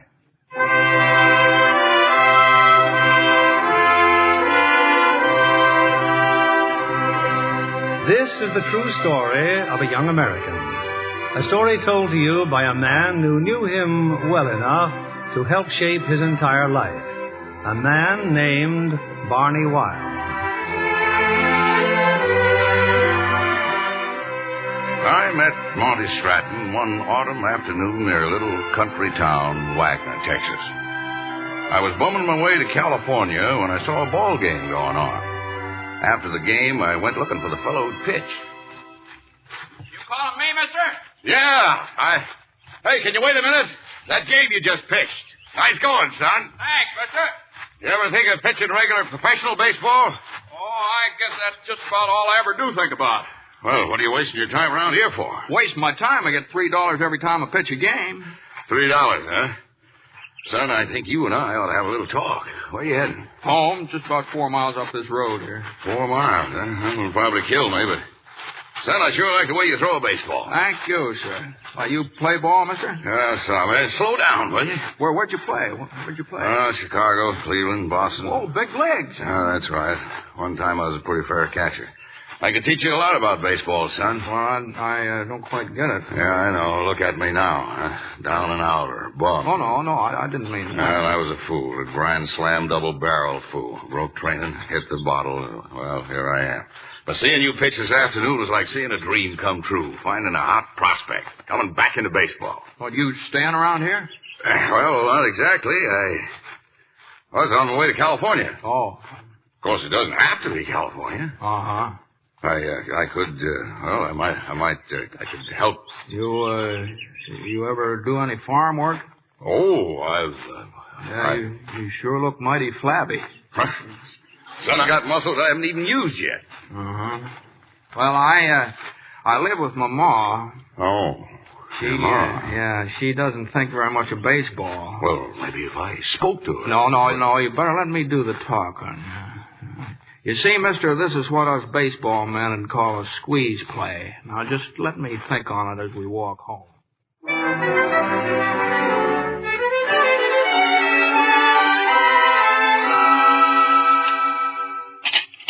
Well, Ma, I was talking to Mr. Wilde here before. He's sort of looking around for something to do, and I thought maybe figure might hole up here for the winter. Don't say. Sort of help out around the place. You know as well as I do, Monty, we can't afford no hired hands. Oh, well, he wouldn't expect any pay, just room and keep. Didn't know you're so overworked, son. Oh, no, it's not that, Ma, but just a lot of things need doing. When your father died, Monty, he left this place to you. It's yours, and you're old enough to know what you're doing. Yes, ma'am.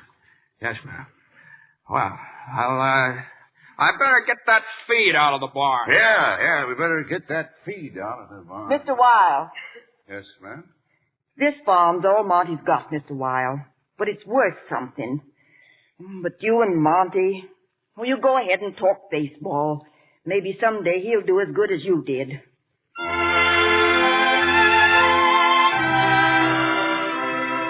Couldn't blame his ma. All baseball meant to her was seeing Monty wind up like me. Anyway, I stayed there, and day after day I tried to pass on to Monty what I knew about the game, what I knew about pitching. And then, around March I knew there wasn't any more I could teach him. That's it, Monty. You're doing fine, son. Well, no more for today, huh? Well, we're fairly got started here. That's no workout. Put your jacket on. Keep your arm warm. I've been going to say this all week, Monty. Say what? That you're ready. You're joking. I don't mean you've learned all there is to know about pitching, but from here on, you've got to learn it for yourself. We got to get you some action. Well, not much action around here, Barney. But there is in California. Jimmy Dykes and the White Sox are starting spring training. The Chicago White Sox? All I have to do is say the word, and Dykes will give you a tryout. He will? Sure. But out in California. I know. It's a long ways, and your ma. Yeah. Well, let's go into the house, sir. Looks like we got another squeeze play coming up. You might just as well speak your mind, Monty. You got something to say, say it. Well, it's just this, Ma. Barney and I were sort of thinking about taking a little trip out to California. Is that so? Uh-huh. What baseball team's out there? That's the Chicago Whites. How'd you know that? I didn't figure you'd be going all that ways for anything important, son. But this is important, ma'am. Oh? Worth giving up the farm for? Well, if they take him on, the least he'll get is $300 a month. That's a lot of money for just throwing a ball around. And I won't have to give up the farm. I saw Cousin Ernie. He said he'd be glad to take care of it while I'm gone. What makes you so sure they'll give you a try? They try just anybody? Well, they sure don't. Well, Barney and Jimmy Dykes are old friends. Who? He's the manager of the White Sox, so that way I'll get a chance for sure. The land's the only place where you're sure, son. Lots of people don't live on farms, Miss Stratton. Lots of people don't eat regular, too. You made up your mind, ain't you, Monty? I just gotta give it a try, Ma. Sure, son. Sure. You go on, then. You give it a try.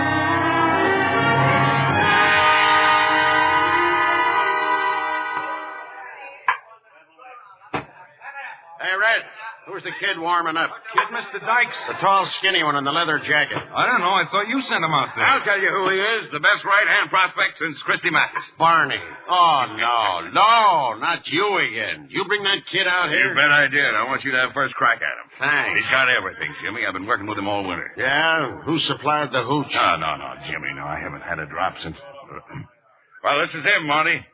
Jimmy Dykes. Well, I'm sure glad to meet Just you. a second, son. Barney's probably fills your head with a lot of cockeyed ideas. But I can't waste time with every kid he digs up. Jimmy, wait. How many times have I told you not to bother me this way? I'm sorry I busted in on you like Oh, that. that boy's hitchhiked and walked miles to get here, Jimmy. Monty, wait a minute, Monty. Don't go running away like that. Hey, you, Country. He means you, Monty. Wait a minute. Give me that mitt, will you, Eddie? Come on, Country. Throw me a couple. Get that jacket off, Monty. Burn him in, boy. That's some uniform, Country. Oh, the Wagner Wildcats, Mr. Dykes. That's the team I've been pitching for, the Wagner Wildcats. My. All right. Let's see what you got. He really breaks them off, don't he? Simmer down, Barney. So you got a curve. Let me see your fast one. Well, I don't know. Maybe you better work out a while. Keep him around, Barney. He may have something. But for Pete's sake, get him a haircut. Sure, Jimmy, sure. What'd I tell you, Marty? I knew he'd give you a chance. Oh, but when? What are we supposed to do now? Find us a room. Oh, yeah, in a barber shop.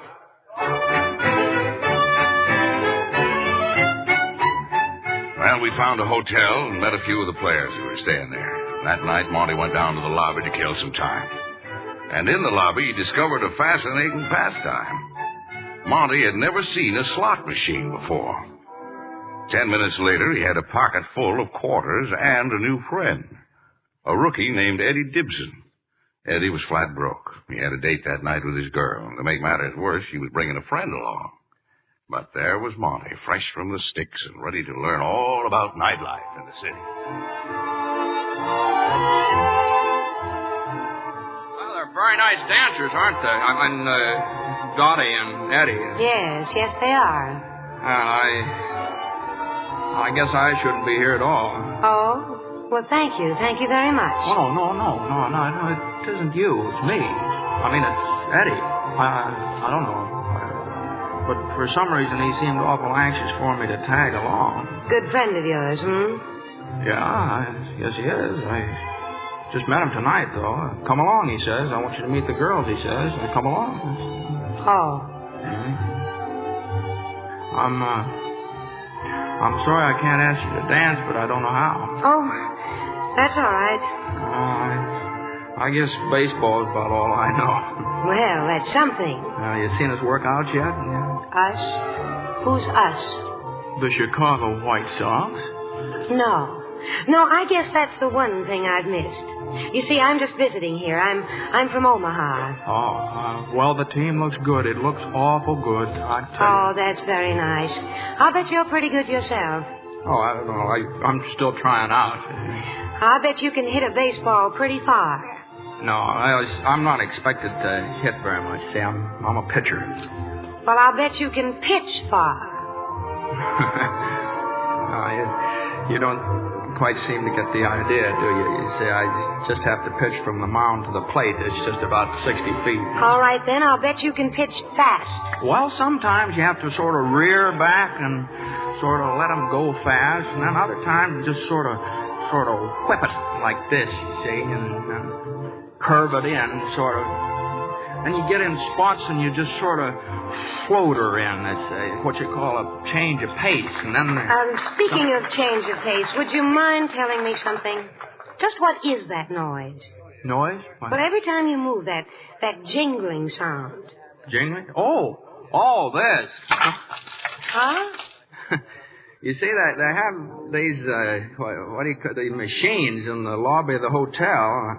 I never saw them before, and I sort of wondered about them. Before I knew it, I dropped a quarter in, and a whole lot of fruit started spinning around. Then things sort of slid to a stop. How came that?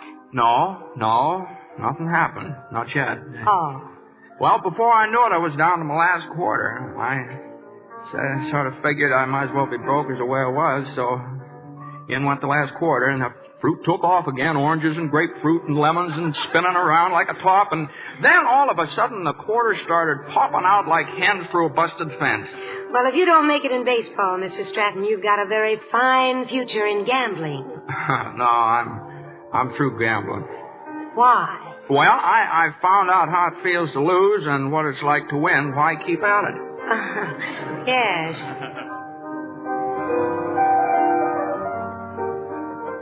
Now, like I said, this other fella, Eddie Dibson, had come with his girl. But one look at Ethel, and Eddie forgot all about Dottie. Eddie had it all figured out. Where's Dottie been hiding, you? Oh, we'll make a big night out of this, Ethel. I'm going to take you to every spot in town. Oh, I wouldn't think of putting you to all that trouble, Eddie. Trouble? Look, if we're going someplace else, let's go. Someplace else? Sure, country, sure. Hey, waiter, check. Now, there's a little place I know near Long Beach. Soft music, dancing under the stars. You want something, waiter? You asked for the check, sir? Oh, he wants it. Give it to him. Check, sir. Or maybe you'd like hot music. Now, there's a club in Hollywood that really Eddie. sit down. Huh? Eddie. Take care of it, will you, Monty? We'll make the rounds, baby, and what we don't hit tonight, we'll hit tomorrow. Take care of the man, Monty. We'll meet you out front. Yeah, take care of the man. $14.40. Yes, sir. You got a pot? I beg your pardon? Oh, never mind. Here, we'll just spread out the napkin here. Yes, sir. Here you are.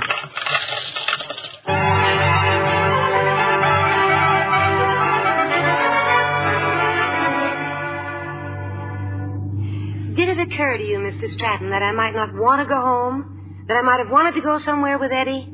Well, what you wanted wasn't so important. Oh, it wasn't? No. I see. What was important was the way Eddie was treating Dottie. I tried to shine up to you. He shouldn't have done it in front of her like that. Or in front of you? Oh, no.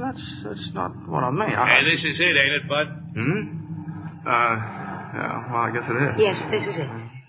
Well, can you wait, driver? I'll be right back. Okay, sure. Look, I'm sorry about tonight. Boy, you sort of got stuck with me, didn't you?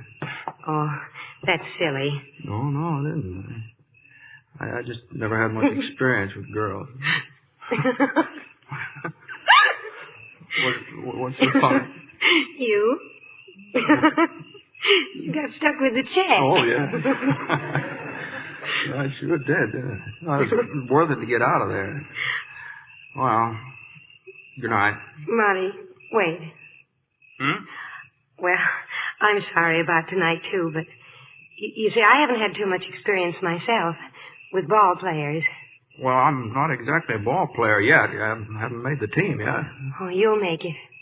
Well, how do you know? You said you didn't know anything about baseball. I could learn. When do you go home to Omaha? Oh, not for a while yet. I'm staying here with my aunt. Well, time for me to come and call on you? Could be. Night, Ethel. Good night, Monty.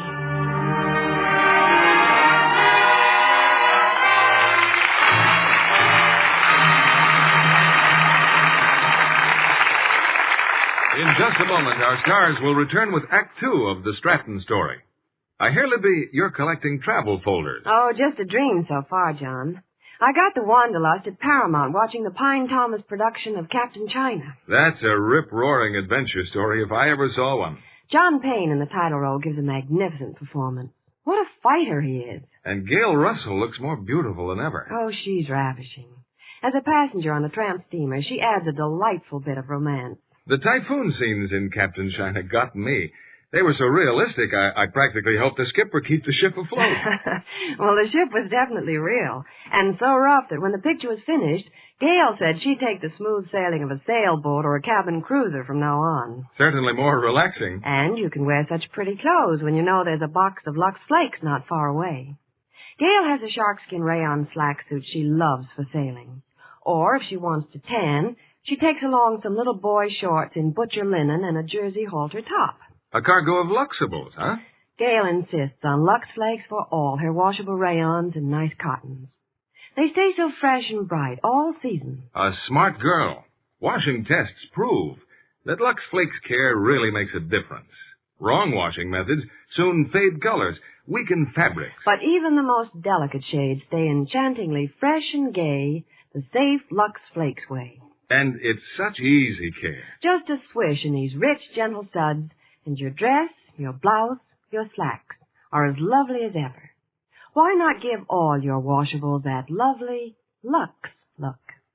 We return you now to William Keighley. Act Two of The Stratton Story, winner of Photoplay Magazine's Gold Medal Award, starring James Stewart as Monty Stratton and June Allison as Ethel.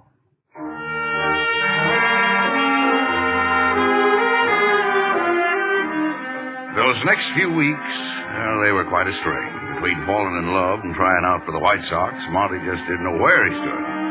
But one afternoon in the dressing room. Hey, you, Country. Oh, here it comes, Barney. Yeah, Mr. Dykes. 5 innings this afternoon, Jimmy, and he didn't give up a hit. Yeah. Well, kid, the team goes east tomorrow. Yeah, I know. We're going to take you with us. Barney, did you hear that? Did you hear what he said? What are you planning to do, Barney? Well, I guess I don't exactly know. Well, look, Mr. Dykes, Barney's the best. Can't have people hanging around doing nothing. I'll do anything, Jimmy, anything. Like what? Offhand, I can't think of anything. Unless you'd like to coach the young pitchers. Get in the office. We'll sign a couple of contracts. The next day at the railroad station, Ethel was there to say goodbye to Mom. We didn't have very much time together, did we? No, enough to make me wish there was more. Gee whiz, California turned out much better than I thought it was going to. Well, it was nice, your making the team, wasn't it? Oh, no, that's not what I mean. You know it. I know, Marty. Bye, Ethel. Let's get going, boy. Oh, yeah, right away. You will write, won't you? Well, I'll never be able to write down what I'm thinking, though. Well, how I know you're thinking about me if you don't write. Hey, Country, kiss her goodbye and get on the train. Oh, yeah. Oh, that Mr. Dykes. He's a very smart man, darling.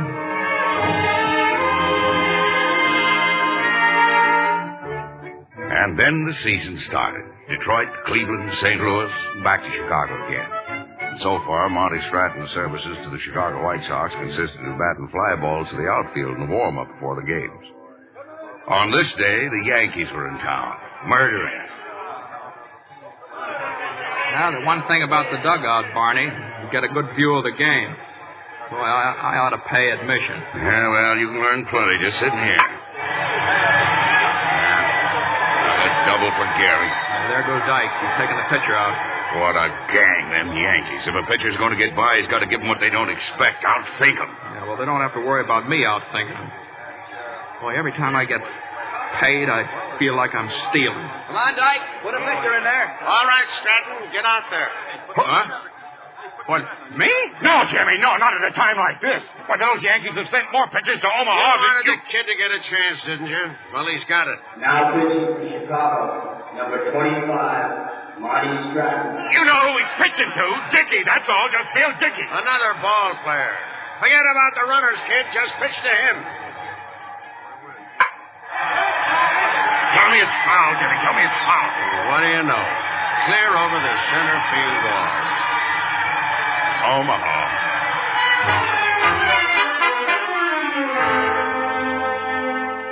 Yeah, Marty went far in his big league debut from Chicago to Omaha. And that's how Ethel happened to have an unexpected visit. Oh, I'm so glad to see you, Marty. But what are you doing here in Omaha? I thought you were going to go down. I know. Now, just sit down. I got a problem. But you said in your letter you might pitch this week. Yeah, I did. Well? That's what I want to talk to you about. Well, what happened? Everything, honey. Now, you know, when I left you in California... What was the score? Now, that's not important. The thing that's bothering me is... Well, they can't expect you to win every game. Honey, they don't expect me to win any games. I've been farmed out to Omaha. Well, they don't put you in jail for playing in Omaha. I know. There's nothing wrong with Omaha. It's just that... I don't know. I might not even make it here. First thing I know, I'll be back on the farm. Well, don't you like the farm? Sure. It's all right, but it... Well, then? Well, I don't... It's just that things are different now, that's all. Now there's you. Would it help any if I said I love you? That's the problem. Oh, I see. No, you don't see. I don't know. No matter what I was doing, I kept thinking about you, and every time I'd see something exciting, I kept wishing that you were there to see it with me. I don't know if that's love, man. I really got it. Oh, you had me worried. But I had all sorts of plans for us. Now I don't know where I'm going. Oh, but it doesn't matter to me. It matters to me, honey. It matters to me. A man's got to know where he's going. Well, what do you want me to do? Well, just give me a chance to make it. I just want to make sure that I'm not going to let you down. All right, Marty. If that's what you want. No, you're what I want. Oh, I love you, Monty. You could never let me down. Monty. Yes, dear.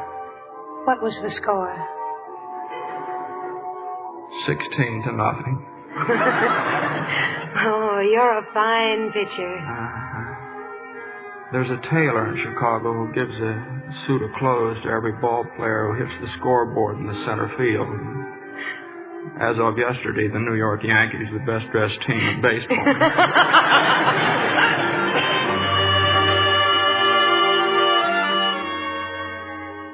Monty pitched 6 ball games for Omaha, won them all, 3 shutouts.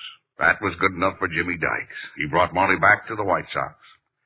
Only this time, a girl named Ethel tagged along, because now she was Mrs. Monty Stratton. That night, a few of the boys gave him a little party at the hotel.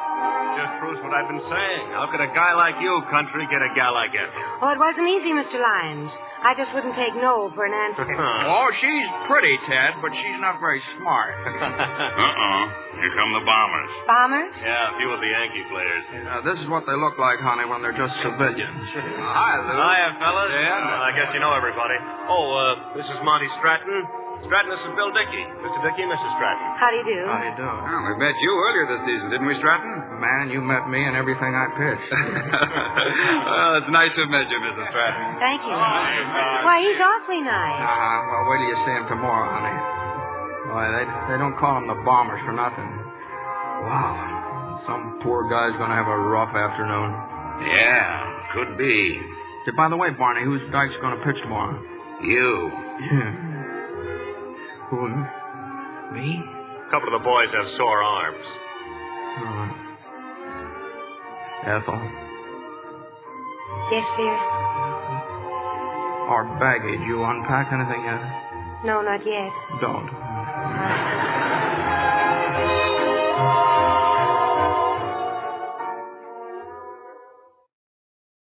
That next day was Monty's real start as a big league ball player. Monty won that ball game all by himself, even to driving in the winning run. And that's just about the way it went all the rest of that season. Not that he won every game, but from then on, the fans knew that Monty Stratton was just about as fine a pitcher as they'd see in the league. In October, Monty and Ethel went down to the farm.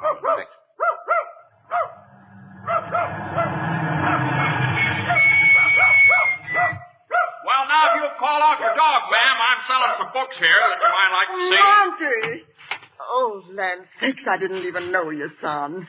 New clothes and all. Yeah, that isn't the only thing new, Ma. Here's Ethel. Hello, Ma. Oh, Ethel.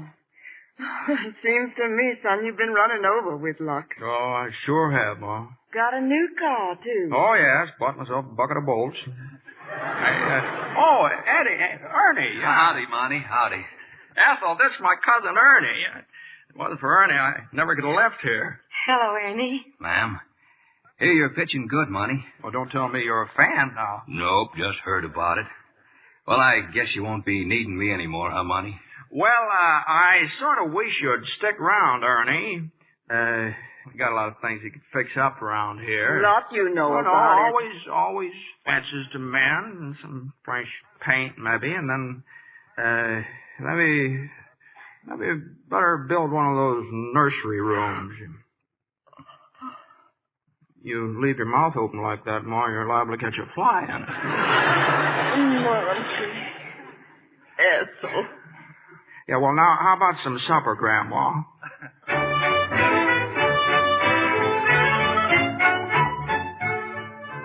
Monty went through the next season like a house afire. The fans ate him up. The newspapers, too. He was all that Jimmy Dykes said he was. Right now, Barney, I wouldn't trade Monty Stratton for any other pitcher in baseball. What a future that boy's got. And Monty had someone else now to win games for. A brand new baby boy. But after a while, I began to worry. Ethel, too. Something had happened to Monty. As often as not, he'd disappear after a game. He'd tell Ethel it was for interviews, newspaper guys, but I knew different, and so did Ethel. Anyway, they were back in Texas now, and Monty was a farmer again for the winter. A little dressy, ain't you, son? My land, Ethel, just look at the dude. Shaved, too. Oh, no, not another press interview, Monty. Not down here. No. I just thought maybe we ought to go out and do a little celebrating. You know, Junior's going to be 6 months old tomorrow, so come on. We're going out to dinner. Well, give me a chance to catch my breath. You know, Ma, this is an event. We don't get to do much celebrating in Chicago. Well, grab him while you can, honey. Well, now, look, you two girls are going to sit around and chew the fat. I'll go and celebrate myself. Goodbye. No. Hang on to him, Ma. I'll be ready in about 5 minutes.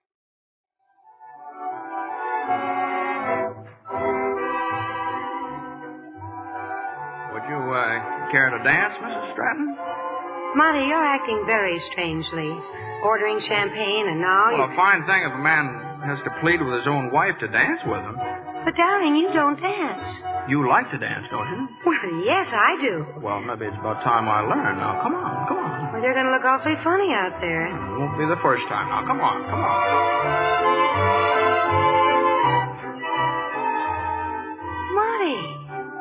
Monty, you're dancing. Oh, it's nothing. Oh, but you said you didn't know how. Well, I didn't, honey, but I just got sick and tired of everybody dancing with you but me. Did you ever hear of Inez and Papania? Inez and Papania? Yeah, you ever hear of them? Monty, you've been taking dancing lessons. Yeah. Inez and Papania. They got schools all over the American League. Of course, you don't always get Inez or Papania. For instance, in Detroit, I got a Drusilla, it was. In St. Louis, there's a little short one named Angelita. In Cleveland... But in all those press interviews, coming home late all the time... Honey, I took so many dancing lessons this summer, it's a wonder I had strength enough to pitch. Say, I got a few fancy steps here. Do you think you can stick with me? Oh, I think I can stick with you. All right, here we go. Well, now, just a minute. Well? I sure got me some fella. Oh, shucks, didn't you know that? Now, come on, let's bounce.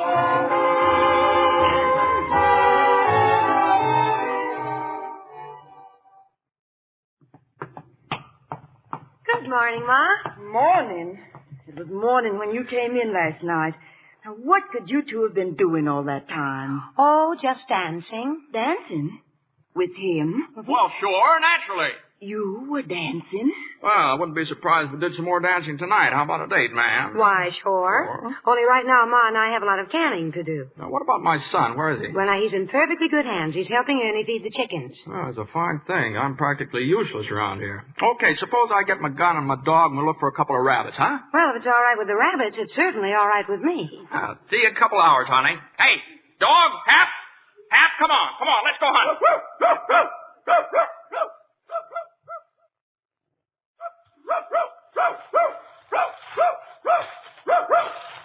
Well, take it easy, Hap. Take it easy, will ya? I'm coming. Wait a minute. Get over this fence.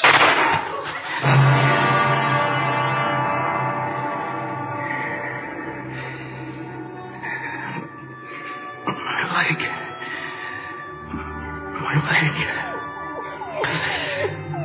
Oh, it's my leg.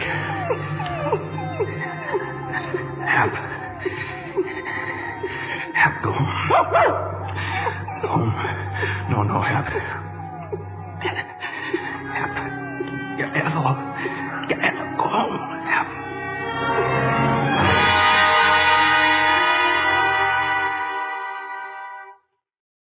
It's not just my opinion, Mrs. Stratton. I've talked to 2 other doctors.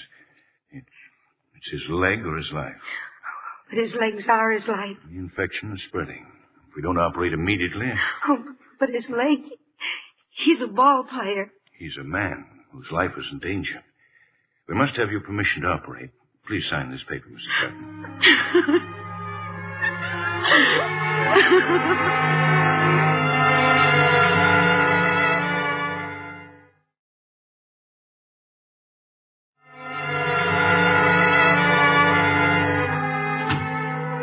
Oh, Barney, thanks for coming. I flew down Ethel as soon as I heard. Oh, he's in there now. The operating room. Oh, Barney. That's right, kid. Cry it out. Well, he had some innings. At least he had that. Oh, but his leg, Barney. His leg.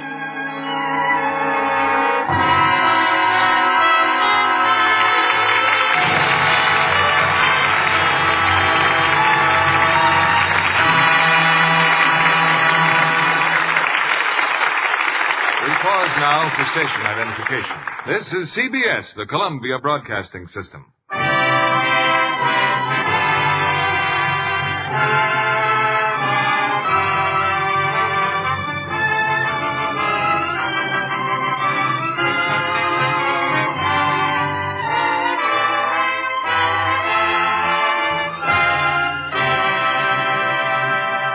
After a brief intermission, we'll present the third act of the Stratton Story.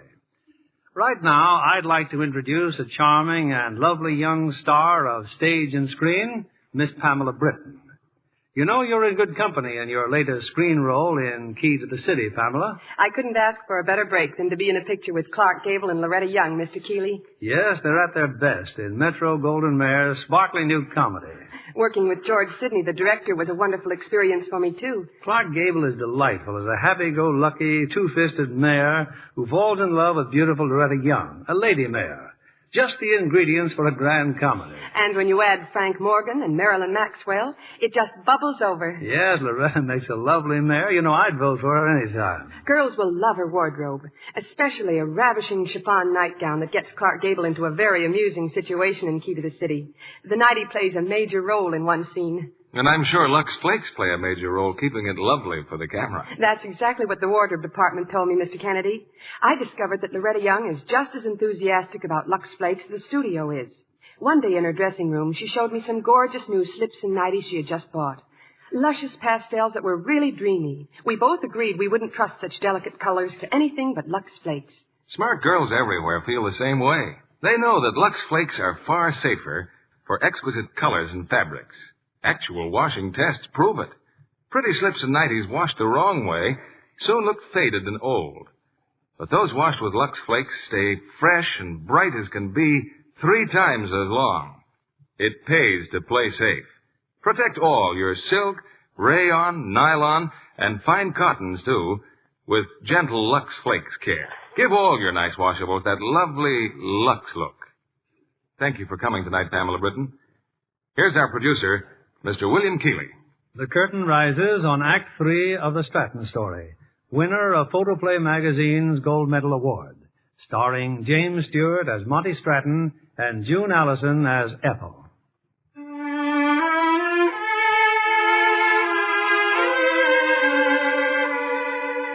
Monty came home from the hospital late in December. He'd lost a lot more than a leg. His hopes, his future, his spirit, all were gone. Day after day, he just sat by the window in the living room. Now and then, he'd hobble around on the crutches, but he'd have no part of the artificial leg. Nobody was even to mention it. He just seemed to be waiting for the end of the world.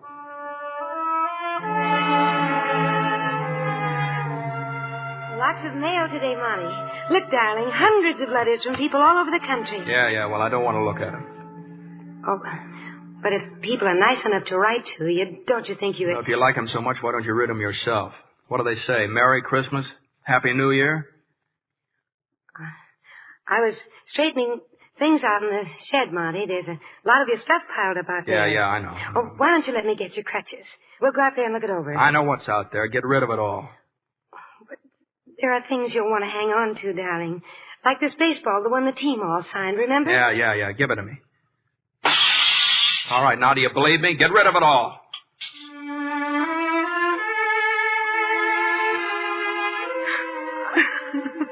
It's no use crying, Ethel. No use at all, honey. Oh, he hasn't seen me cry, Mom. But sometimes I just can't hold it back anymore. What are we going to do? He's not interested in anything or anybody. Not even the baby. He's all by himself. I just can't seem to reach him. I guess it wouldn't be right if he was letting it roll off his back like it was nothing. But there's something about him, Ethel. Oh, I don't know. Good sense or something. And no doctor can amputate it. Well, I guess supper's ready. I'll go find Ernie.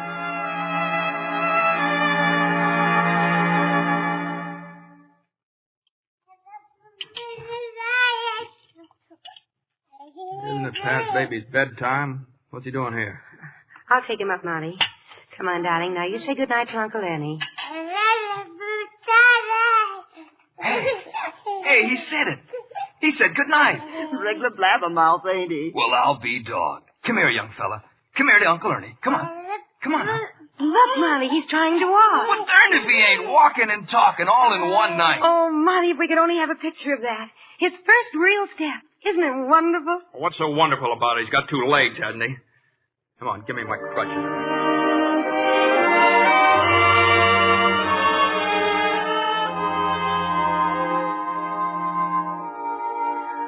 Monty. Well,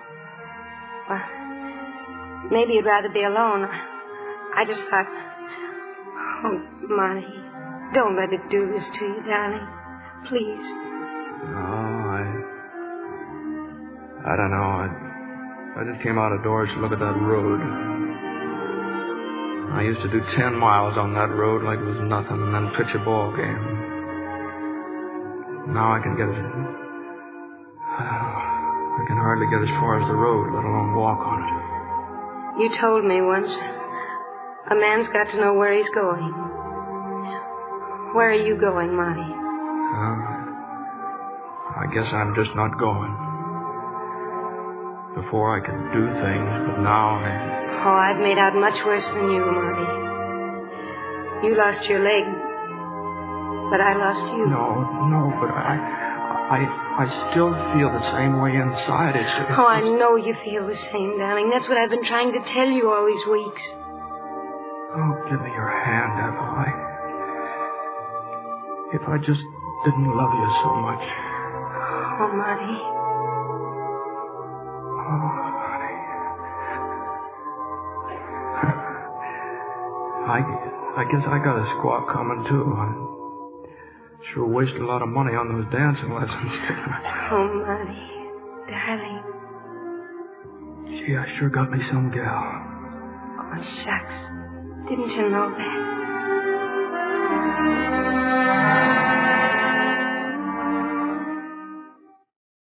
Then on, Monty started to find himself. Oh, not that he changed overnight, but at least he was trying to get himself straightened out. And then one day... Hey, you're not doing so good, young fella. Now, come on, walk back to me. I'll try it again. Monty, is the baby all right? I don't know, honey. He sure is having a time learning to walk. Yeah, that's what I told her. Hi. Yeah, it looks like you and me got our work cut out for us. You and me both. He just can't figure out your crutches, can he? Watch him for a while, will you, honey? There's something in the bedroom I want to get.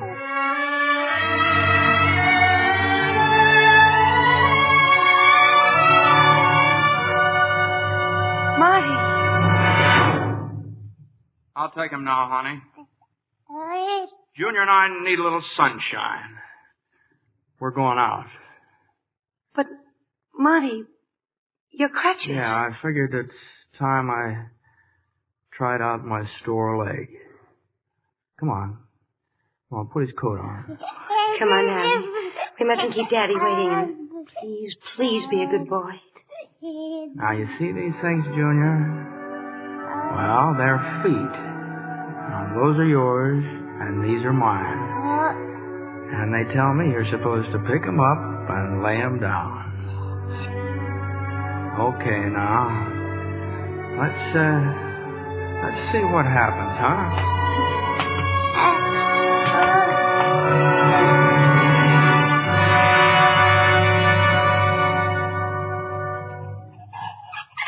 We found it in the shed, Monty. Ma and I. Your old pitcher's glove. You want to keep it? Oh, yeah, I guess so. I'll take it then. Well, now keep it. Wait a minute. Here's Barney's old catcher's mitt. Let's have a catch. Come on. Well, wait, hey, watch how you throw that ball there. Take it easy now. Too much rich living. A little exercise won't hurt you at all. Now, come on. Let's throw a few. Oh, fine-looking catcher. I can't even see you behind the mitt. How am I doing, Country? Well, stop waving your arms. Come on, catch the ball. Say, this is fun. Yeah, settle down a little. Maybe Cleveland can use you. Oh, no wisecracks now. You're not so good yourself. Yeah, I tell you what I'll do. I'll have Barney come down and look you over. All right, now catch this. Monty. Oh, no, I'm all right. Well, get up there. Leg. I think I know what I did wrong. Now, come on. Let's throw some more. Wait. Can you wait a second? Oh. Well, yeah. That's the first time I ever been kissed by a catcher. Catchers don't do that, huh? No, not as a rule. It sort of slows up the game. Well, just don't sit there. Let's see the big pitch. Come on, lay it in there, country.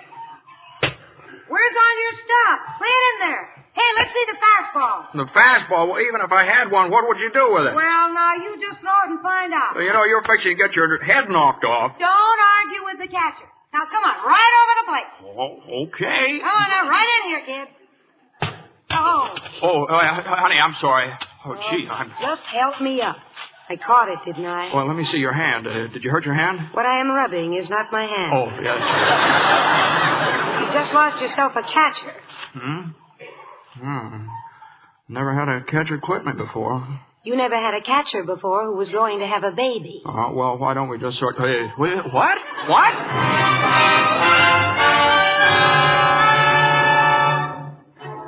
All during those months, I'd hear from Ethel pretty regularly. Monty was getting along fine, doing a day's work on the farm, even practicing his pitching, she said. And then Jimmy Dyke sent me down to Houston to scout some players in the big All-Star game.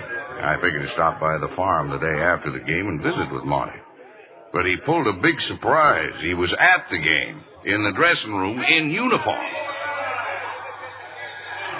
Don't look so shocked, Barney. It's me, all right. You mean to say you're going to pitch today? But how can you? This is big baseball, Monty. Sure, I know. These are all-star teams. They're playing for big money. They're going to be tough. Who'd you cook this up with? Josh Higgins, he's manager of the Southern team. Ethel know about it? No. She and Ma, they're up in the grandstand. They thought I'd just come down and say hello to some of the fellas. You asked Higgins to let you pitch?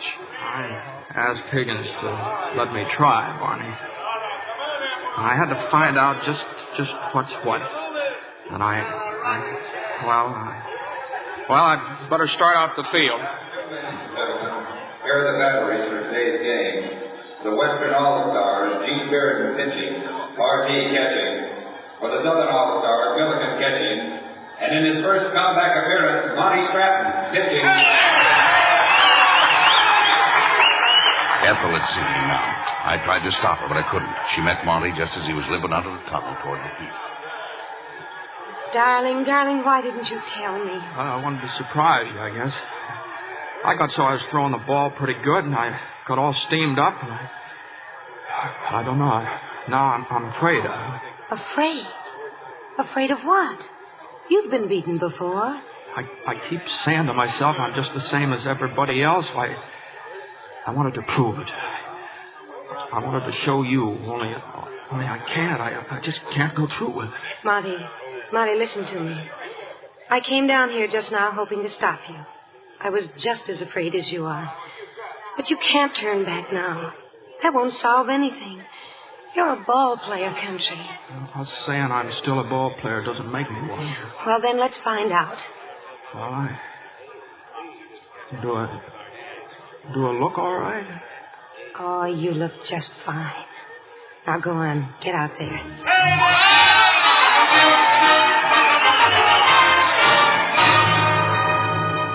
I guess this was the biggest moment of his life.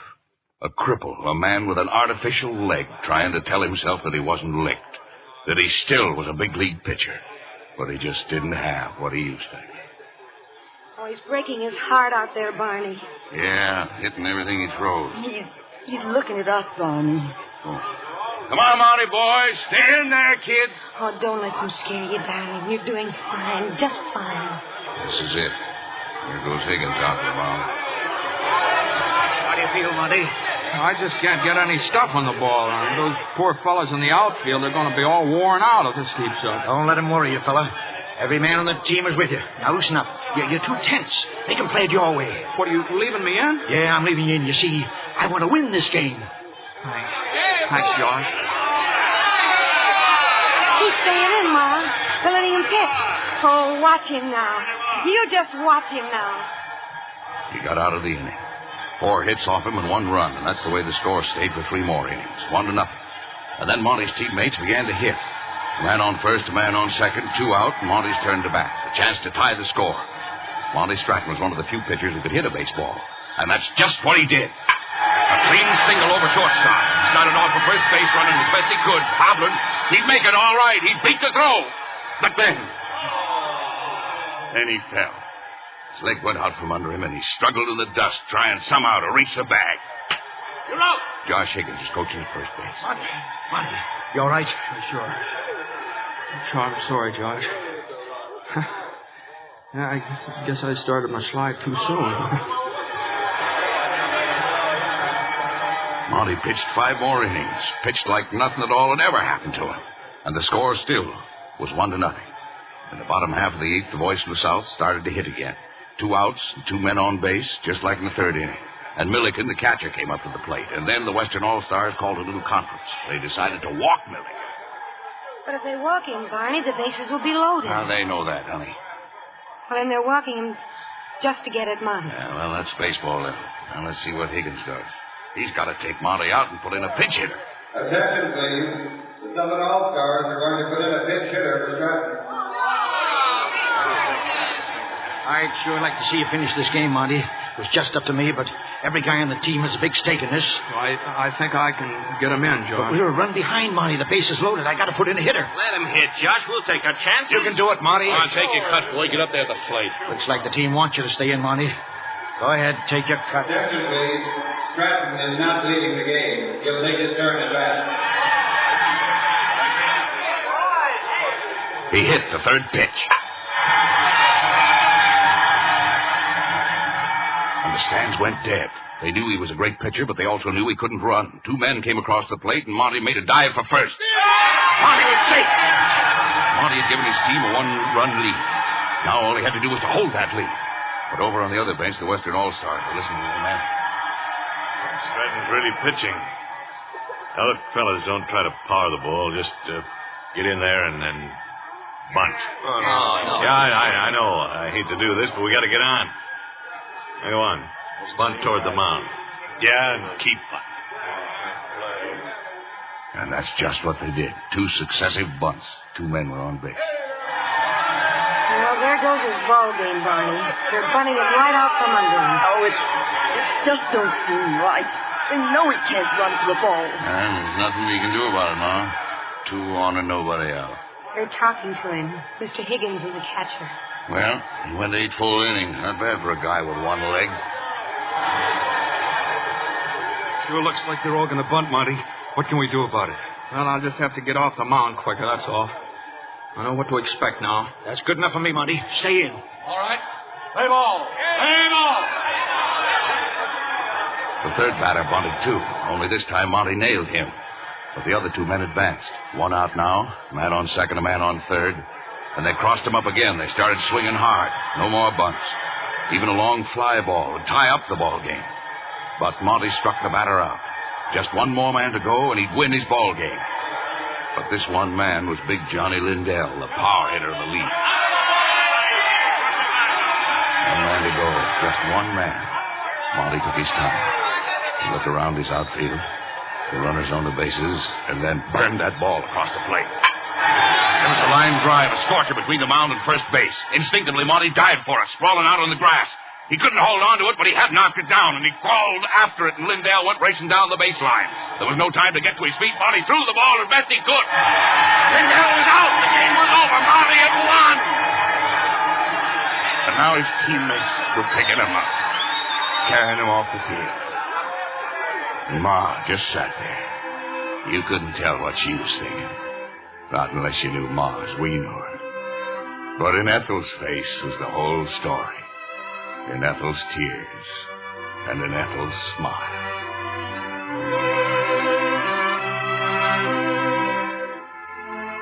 Monty Stratton won.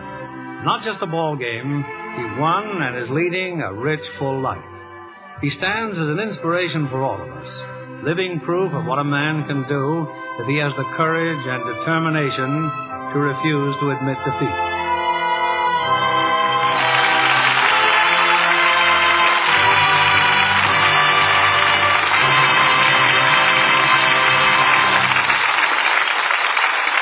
Before our stars return for their curtain calls, here's Libby Collins to tell the ladies what's afoot for fashion this spring. A girl will put her best foot forward in a red shoe. Red is one of the smartest accessory colors for spring. A wonderful way to dramatize a pink costume or to contrast navy. For a well-turned-out ensemble, wear very sheer nylon stockings with a strong rosy cast with your red shoes. The wrong stocking shade can ruin the effect as completely as a run. It's easy to keep that rosy glow if you wash stockings after every wearing with Lux Flakes. This gentle care keeps color truer, cuts down needless stocking runs. Scientific strain tests prove what a difference in wear Lux Flakes can make. Using a strong soap or rubbing stockings with cake soap make runs come much sooner. Identical stockings washed with Lux Flakes lasted twice as long. That's just like getting an extra pair of stockings every time you buy a pair. Hollywood studios know that. They insist on Lux Flakes for stockings and all nice washables. These tiny diamonds of Lux make suds amazingly fast, freshen nylons safely in a jiffy. In fact, they take such good care of stockings, over 90% of all makers recommend Lux Flakes. Better get a box tomorrow. Use it for your precious nylons and for all your nice washables to give them that lovely Lux look. Here's Mr. Keeley with our stars. After tonight's performance, it's easy for all of us to understand why the Stratton Story was voted America's favorite picture of the year. And here are two of the reasons. Jimmy Stewart and June Allison.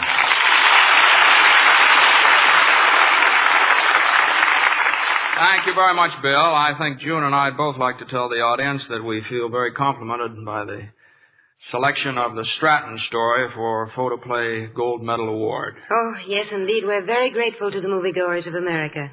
You know, it's wonderful to have you back with us, June. And as for you, Jimmy, there's just one question that Yeah, well, Bill, I feel fine. The honeymoon was wonderful. Married life's great. I hope we have 6 children, preferably boys and girls. And my wife said to be sure and bring home Lux Flakes. Well, Jimmy, that answers everything. And you and June will find a supply of Lux Flakes waiting for you. Well, thank you, Bill. Say, Jimmy, I hear MGM has starred you in a fine new picture, Malaya. And there's another actor in it. I can't think of his name. What is it? Yeah, it's by the name of Tracy. Spencer Tracy. Yes. Wonderful actor. Very good actor. Well, that seems like a very happy combination. But right now, we want to congratulate you, Jimmy, on receiving the Photoplay Award for being the Actor of the Year whose performance was most enjoyed by the fans. I'm really grateful, Bill, and I'd like to point out that there's a very beautiful girl named June Allison who is also receiving a citation tonight for her work during the year. Thank you, Jimmy. Of course, everyone's been wonderful.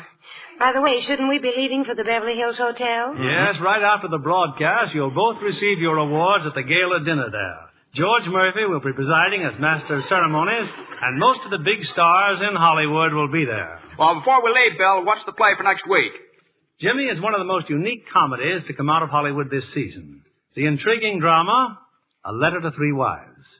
And we'll have 2 original stars from the 20th Century Fox picture. Beautiful Linda Darnell, and a brilliant new star making his first appearance on this stage, Paul Douglas. Oh, that's wonderful entertainment, Bill. You know, there's just one more thing I'd like to say. There's a fellow down in Texas who gets my award for courage and, well, what ball players call moxie. He's got it. Monty Stratton. Good luck, Monty. Good night, Bill. Good night. Good night, and all our thanks for a memorable evening. Lux girls are lovelier. They have the charm of fresh, appealing skin. Never neglect the gentle, protecting care that guards complexion beauty.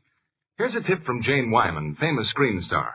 She says, "My Lux Soap facials are so quick and easy. I smooth the creamy lather in well, rinse, then pat with a soft towel to dry. Now my skin feels softer, smoother, looks so fresh."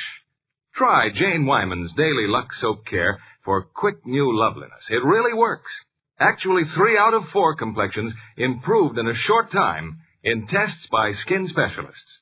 So next time you shop, be sure to get Hollywood's fragrant white beauty soap. Remember, 9 out of 10 screen stars use Lux toilet soap. Lever Brothers Company, the makers of Lux Flakes, join me in inviting you to be with us again next Monday evening when the Lux Radio Theater presents Paul Douglas and Linda Darnell in Letter to Three Wives. This is William Keeley saying good night to you from Hollywood.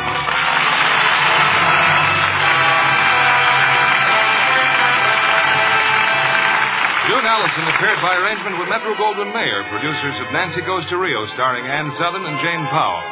Heard in tonight's play were John McIntyre as Barney, Cliff Clark as Jimmy Dykes, Larry Dobkin as Ted Lyons, George Neese as Bill Dickey, and Helen Brown as Ma. Our play was adapted by S.H. Barnett, and our music was directed by Louis Silvers. This is your announcer, John Milton Kennedy, reminding you to join us again next Monday night to hear Letter to Three Wives, starring Linda Darnell and Paul Douglas. Stay tuned for My Friend Irma, which follows over these same stations. This is CBS, the Columbia Broadcasting System.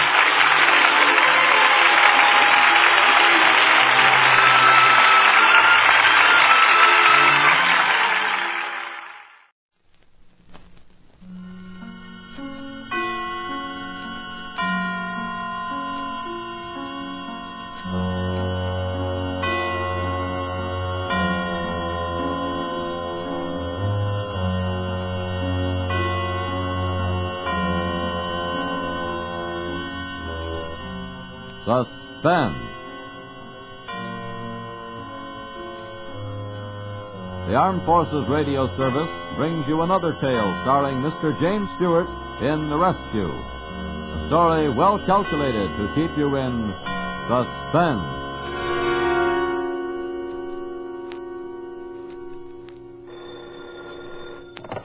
Mr. Atherton's office.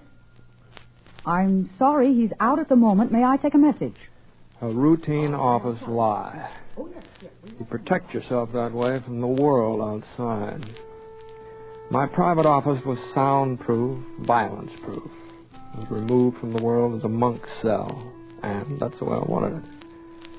Mine was a respectable public relations job for a national committee with headquarters in the Wardman, one of the oldest and most respectable hotels in the capital.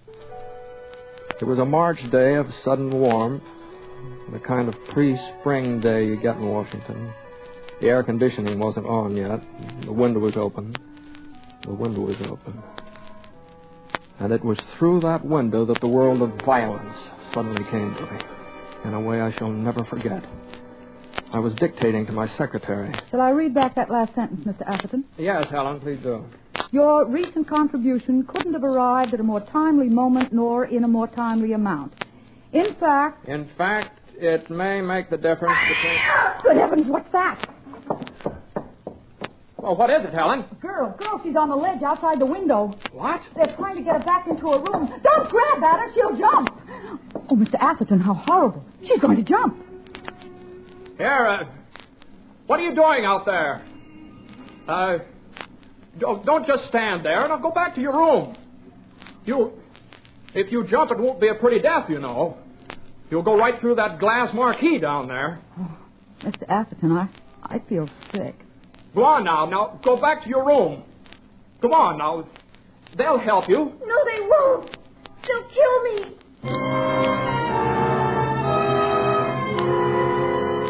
It was the first thing she said. And as she said it, she looked straight at me with large, desperate eyes. She was a beautiful girl. I noticed that. And it seemed to make what she was about to do all the more terrible. The other windows of the hotel were open. People leaned out of them, watching. Just behind her, in the room catty-corner to mine, was a nurse and a husky-looking man in a white intern's jacket. They were tense, silent. They're trying to take me away from here. And then they'll kill me. No, now, get hold of yourself. Now, it's just a nurse and an intern. There's another man in there. He says he's Dr. Brune, but he isn't. There he is, see?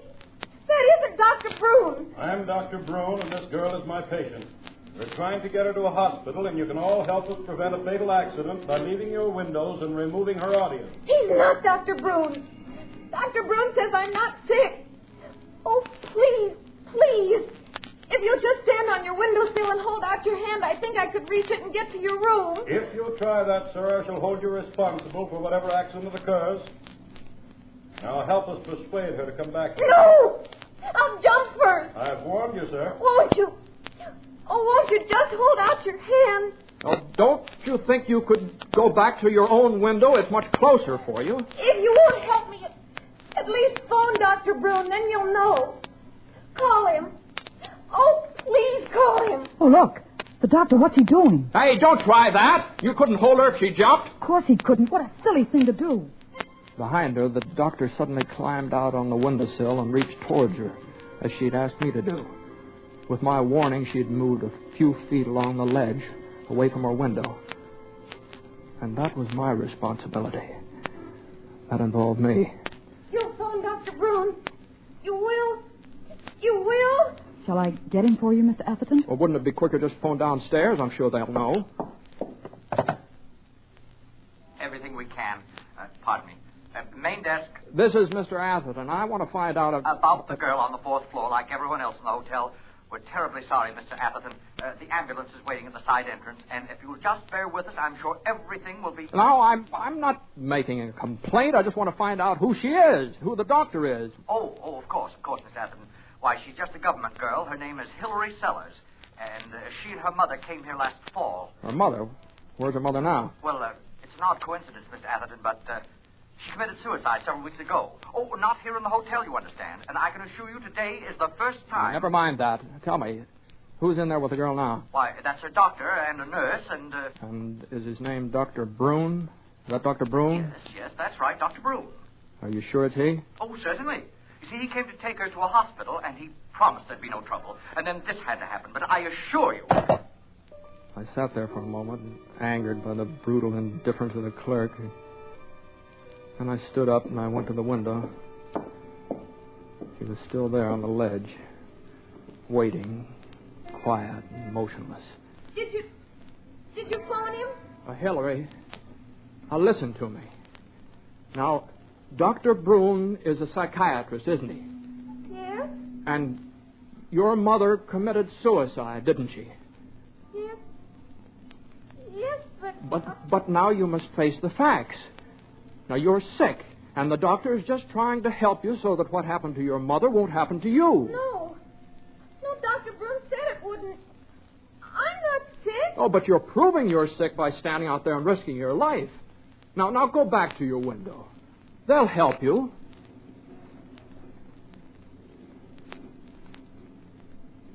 She just stared at me for a moment, and then she moved. Slowly, she inched her way backwards until she reached the window. The nurse and the intern helped her inside. The window was closed behind her, a curtain drawn. In a moment, people began to leave their windows. I left mine, and that was that.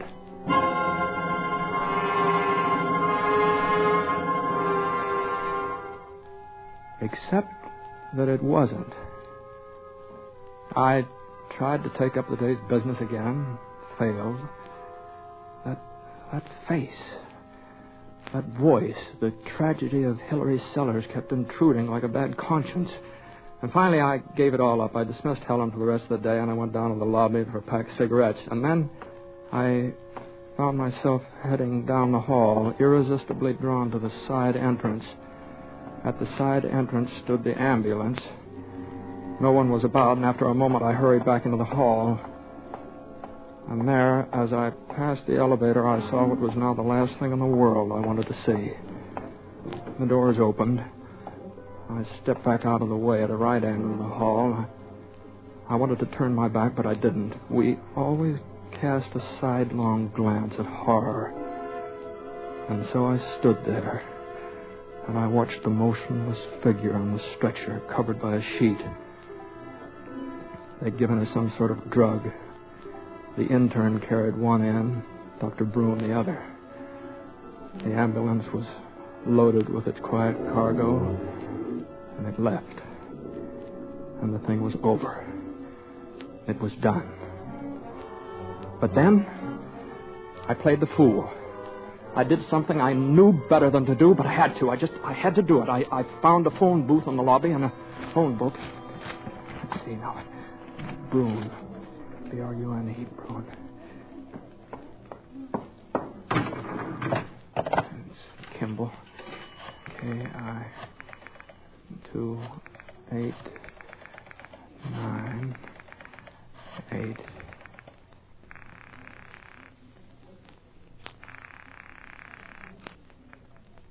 Dr. Broone's office. Is Dr. Brune in? Who's calling, please? Is Dr. Brune in? Why, who is this, please? This is Atherton. Lee Atherton. Yes, Dr. Brune is in, Mr. Atherton, but he's with a patient at the moment. He's there. He can't be. I beg your pardon.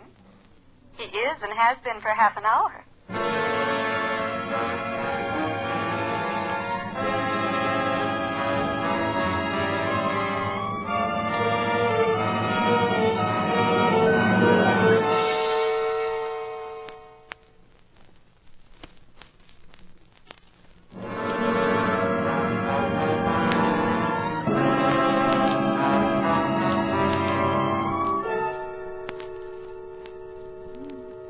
Listen to me. This is terribly important. I want to know if you're absolutely certain that Dr. Brune is in his office. Did you actually see him when he came in? Why, of course he's here. I was in the consulting room with him when the phone rang just now. May I ask why? Well, then get him. I've got to talk to him. Now, go on, get him. Well, all right. Hold on. Hello? Dr. Brune? Yes, Dr. Brune. This is Lee Atherton, Doctor. You don't know me. But I've got to find out if Hillary Sellers is a patient of yours. Now, do you know her? What's happened to her? Where is she? I don't know, but a man impersonating you just drove her away from the Wardman Hotel in an ambulance. Nurse, call the district police. Get Lieutenant Rogers on the phone. Dr. Brune. I'll explain very quickly, Mr. Atherton.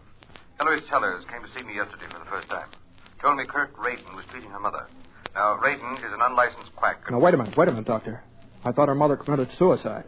Supposedly, she jumped from the window in Radin's office. But she didn't? I think she was thrown. You mean Radin murdered her? Yes. And I informed the police of it this morning. But how do you know? Hillary told me Radin was treating her mother for a heart condition with some sort of electrical apparatus. Yes? I checked the apparatus with the police this morning. It would be dangerous even to a person with a normal heart. Oh, I see. But why is Radin after Hillary? Because he thinks she knows what he's done and he's got to get rid of her. He ducked out of his office this morning just before the police arrived. But I'm sure she doesn't know about this. No, she believes it was a suicide. And she's never even met Radin. I see. Here's your call, Doctor. Oh, all right. Goodbye, Mr. Atherton. Goodbye, Doctor.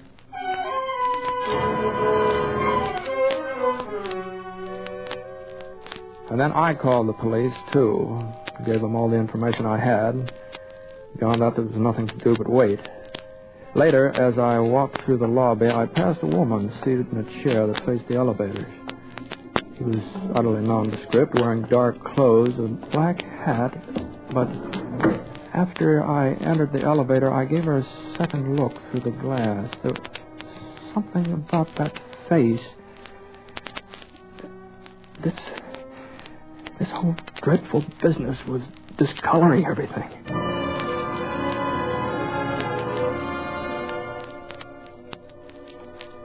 Helen had left the door open for me, and I walked through the anteroom into my office. I went over to the desk and sat down, lit a cigarette. Hello? Mr. Atherton? Yeah. Lieutenant Rogers, District Police. I thought you'd like to know that the ambulance has been located, abandoned on a side street in Georgetown. I'll let you know when we catch him. I'm going down there myself. Good, fine. Thank you very much, Lieutenant Rogers. Goodbye.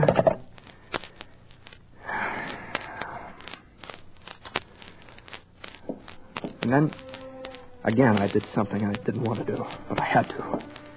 There's that woman in the lobby. I had to take another look at that woman in the lobby. I took the elevator down and got out. She was still there, seated in a chair. She was talking to a man who stood beside her. His back was to me. As I walked by, I looked at her very carefully, and suddenly I recognized her. It was the nurse, out of uniform. I looked at the man. Yeah, Radin. And in that instant, I understood everything. Somehow they had lost Hillary in the hotel, carried the nurse out on the stretcher, and laid a false trail to Georgetown with the ambulance. And now they returned to find her, kill her while they still had the chance. For them, the safest spot in Washington was the hotel. For Hillary, it was a death trap. I went quickly into a phone booth, started to call the police. And then I saw Radin suddenly jerk his head upward toward the mezzanine above the lobby. He said something to the woman and quickly started toward the stairs. I left the phone booth and followed him. I knew he'd seen only one thing, Hillary. I darted up the stairs just in time to see him enter the door at the end of the mezzanine. Come on in, friend. Come on in. I'm Jack Clark. What's your name? Huh? Never mind. Look, where did the man go came in here just now? I don't see him. Where'd he go? Man? What man? Well, just a few seconds ago. You must have seen him. And just before that, there was a girl. Oh, a girl. Well, listen, friend. Girls spell trouble. Nothing but trouble. Forget her. Now, go on, have a drink and forget her. No, I don't want to drink it. Just tell me, where did he go? I'll find you a drink, friend. Now, you wait right here. The drunken fool staggered off through the crowd, and I looked around very carefully. The room was jammed almost entirely with men there standing around in groups, drinking, all talking at once. I couldn't see Raiden anywhere, nor Hillary. But I noticed an exit across the room, and I started to make my way toward it. Here you are, friend. Here's your drink. You thought I'd forgotten you, huh? Well, not Jack Clark, see? Well, here, take it. No, thank you very much, but I can't. I've got to go. Go? Oh, you can't go yet. The party's just started. I know, but Oh! So you won't drink with me, huh? Too good for me, huh? Don't start that. Now, look, you wait right here. I'll be back in a moment. I broke away from him and pushed my way toward the exit across the room. I was wasting precious time. Reagan might have caught up to Hillary already. I got out and closed the door behind me. I was in a little recess off the mezzanine. Just across from me was another door. Well, the only thing I could do is try it.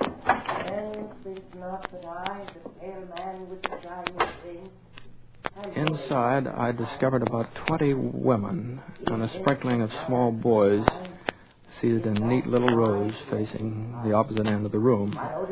There on the platform stood an extremely tall, emaciated young man with straight yellow hair and his head thrown back, eyes closed. The audience was listening to him intently. I looked around. I didn't see Raiden. A woman was seated near the door alone. I tiptoed over to her. Really? Excuse me, madam, but did you see a man? I'm sorry, but this is a matter of life and death. I must know if you saw a man come in here a few minutes ago. Really? Please, I must know. All right, if you must know, I certainly did, and I'm going to complain to the management about all you people bursting in here. Where is he? Where'd he go? He walked right down the aisle and out through the door behind Mr. Quilliam. And don't you dare do the same thing. Mr. Quilliam won't... I didn't wait to hear any more. I went down the aisle, around the platform to the door at the rear of it. Apparently, Mr. Quilliam was unaware of my presence. I went out quickly, breathing a sigh of relief. But as I closed the door behind me, I felt far from relieved. It was a storeroom, piled high with tables, chairs, sad bits of old holiday decorations. I spotted another door, and as I ran toward it, I wondered if Hillary was gone through, too. To my surprise, it was in the second-floor dining room. It was deserted now, except for a string quartet practicing on the stage. I started toward them, and then I stopped. And there, standing in rapt attention to the music, was Hillary, safe and alive, listening as though hypnotized. She stood there, her lovely face softened by the music. Then all at once she turned and looked at me. Hillary. Now it's all right. I want to help you. No. But you mustn't run away again. I got away from them, all three of them. And I can get away from you. Hillary, I'm trying to help. I won't go back to them. Please. They'll kill me. Hillary, listen to me. You were right. That was not Dr. Broom. I've talked to the real Dr. Broom, and he says you're perfectly sane. You have nothing to fear. Please, I'll rehearse. I don't believe you. When I was out there, you told me I was not sane, and you made me go back. They want to kill me. Please. As she said it, the door near the stage slowly opened, and through it came Raiden. I grabbed Hillary by the arm, and I dragged her through the sliding doors in the main entrance. I glanced down the hall toward the elevator, but it was too far. Raiden would be halfway across the dining room by now. So we took the stairs and we ran down. Down. Further down. All the way to the basement. There we could find a way out of the hotel. At the bottom of the stairs, however, Hillary stopped. Where are you taking me? Away. Away from him. Away? From who? But you saw him in the dining room. That's your kidnapper. I don't believe you. I don't believe you. Hillary, you must believe me. Quickly, he's coming. There's no time now to get out to the streets. I pushed her through the nearest door and closed it, but for a tiny crack through which I could see the stairs. In a moment, Braden's feet appeared, and then his hand with a gun in it. I closed the door quickly and fumbled at the lock, and it worked. In the back room, someone was operating what sounded like a pressing machine, but there was another door, and I pulled Hillary after me. We were in the laundry.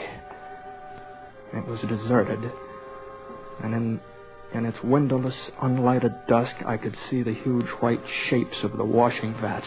I pushed Hillary behind one of them, and then behind the door, leaning in the corner, was a short, smooth two-by-four, and I grabbed it. And then I stood there and waited.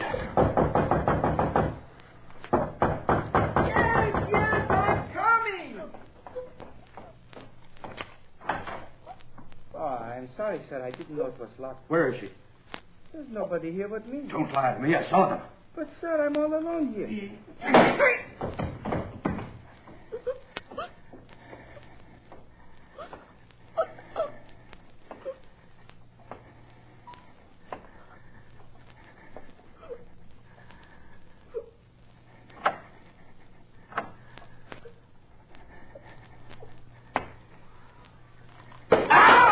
I smashed his gun arm with my club. He turned toward me momentarily confused. I raised my club again, and I brought it down. Glanced off his temple, and he slumped heavily to the floor. He lay there, quite still. The tailor appeared in the doorway, dazed. The police. I'm going to call the police. Suddenly, Hillary reached up and picked Braden's gun up. Before I could make a move, she sprang to her feet and stood there facing me, holding the gun directly at my stomach. Who are you? Who are you? Hillary, it's over. That's Kurt Raiden. He murdered your mother. She didn't commit suicide. And you're sane. Don't you understand? You're sane. You're not real. You came out of my mind. Hillary, stop it. This afternoon in the window. You were my own mind telling me the truth. That I am insane, like my mother. Now you're my own mind telling me what I want to hear. That I'm safe. No, Hillary, no. I'm real. And you're safe. Now listen to me. But I know the truth now. I'm insane like my mother, but I won't stay here. I'll die. I can do it. Now. I can kill myself. I hit the gun the instant she pulled the trigger, and the bullet tore a groove across the fleshy part of my hand, buried itself in the wall. I stood there, looking at my hand, which was bleeding. And then I looked at her, and I saw to my astonishment that her face had relaxed. And she moved towards me, slowly, closer and closer. And she reached out her hand to touch the blood on mine. Blood? You're bleeding. You are real. You are real. Yes. Yes, Hillary, I'm real. And it is true about your mother. She didn't kill herself. And you're safe. Yes. Yes, safe. And I can believe what you tell me? Yes, Hillary, you can believe me. You can believe everything I tell you. And everything I'll ever tell you. What's your name?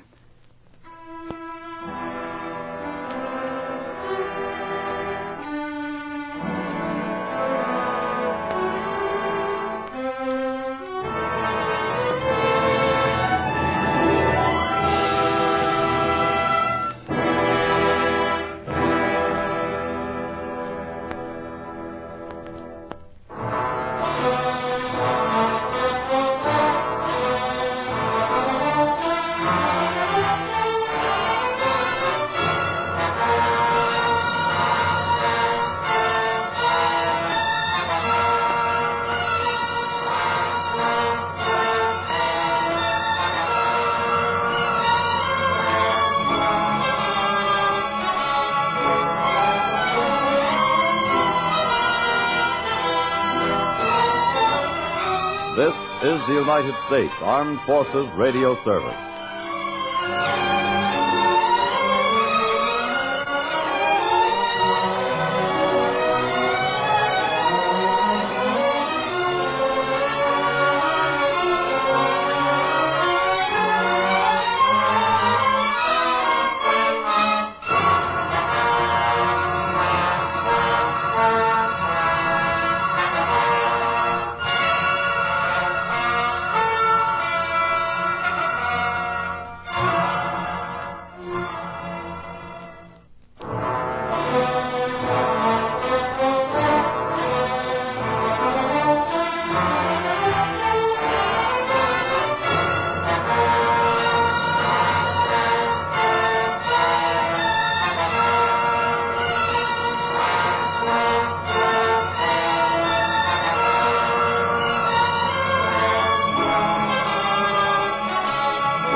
Sealtest presents Sealtest Variety Theater.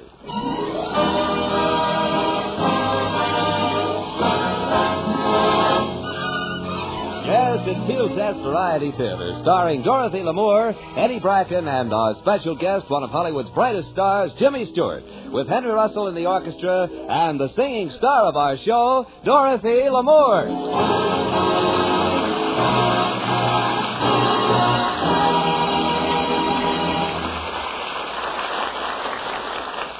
And now let's turn the clock back a couple of days and drop into the Brown Derby restaurant where Dottie and Eddie Bracken are seated at a front table discussing plans for this week's show. Oh, this is the week. Looks like we're really stuck. What's the matter? No guest star for this week's show. Every movie actor I know is either away on a personal appearance tour or shooting a picture on location out of town. Your worries are over, Dottie. I know every star in town. They'll do anything for me. Oh, come now, Eddie. I've heard you make those wild statements before, and I just... Now, wait a minute, Dottie. They all come to me for advice. Why, take Rita Hayworth. Why, she wouldn't make a move without me. Wouldn't make a move without you? Mm-mm. Eddie, she's getting married this week, isn't she? Oh, I know, but I mean an important move. But really, Dottie, I know them all of them. Do you know Clark Gable? Well, certainly. Clark and I are pals. Why, we're like this. Good. Because he happens to be coming this way right now. Oh, where? Right this way, Miss Gable. Oh, yeah, that's him, all right. Ah, hiya, Clark, old boy. How's every little thing, Clark? Hello, Mac.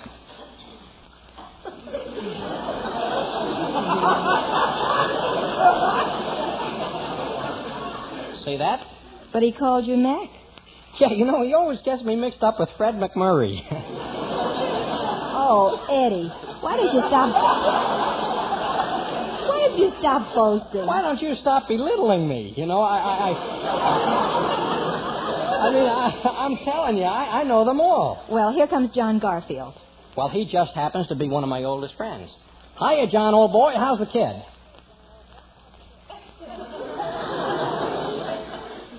See that? See what? He didn't even answer you. Oh, don't be silly. He's just acting out the title of his last picture. What do you mean? We Were Strangers.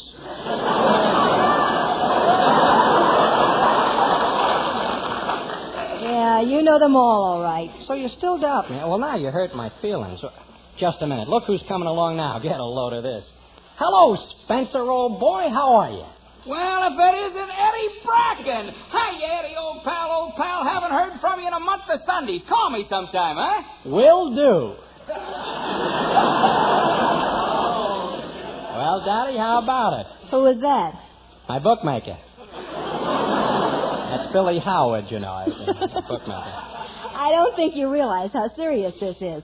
I need a guest star for the show this Thursday, and you're not being a bit helpful by trying to act like a big man. Daddy, I'm tired of your insinuations. When I say something, I mean it. Now tell me. Just tell me. Who do you want as a guest on your show this week? Jimmy Stewart.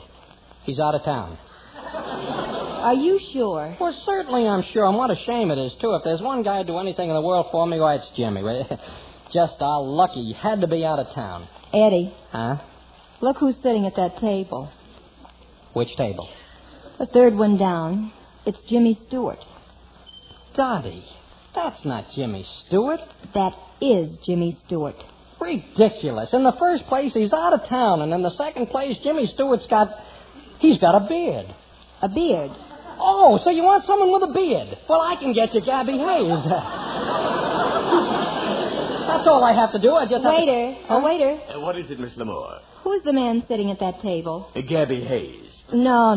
The next table. Oh, that table. Oh, anybody knows who that is. That's Jimmy Stewart. Thank you. You're welcome, Miss Lamore. Well? I guess it's Jimmy, all right. Well, Daddy, what are you going to eat? I think that you ought to have some nice pig's feet. And, are you or are you not? Are you or are you not going over to ask him? But, Daddy, he's a busy man. He's always talking deals. Look how busy he is now. He's talking to the busboy. Well, that's what I say. He's got deals with everybody, this man. All right. Let's forget it. Just admit you don't know him at all, and we'll forget the whole thing. Oh, yeah? Well, I'm going right over and see him. I'll prove he's a pal of mine. I'll be watching. He will.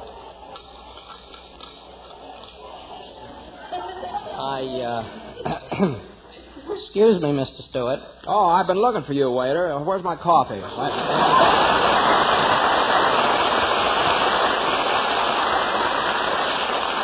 Well, you see, I'm not your waiter. That is, I don't understand. I've never seen you before, and I got a lot of things to think about right now. Look, would you please smile when you talk to me? Smile? Yeah. Look happy. Be kind of glad to see me.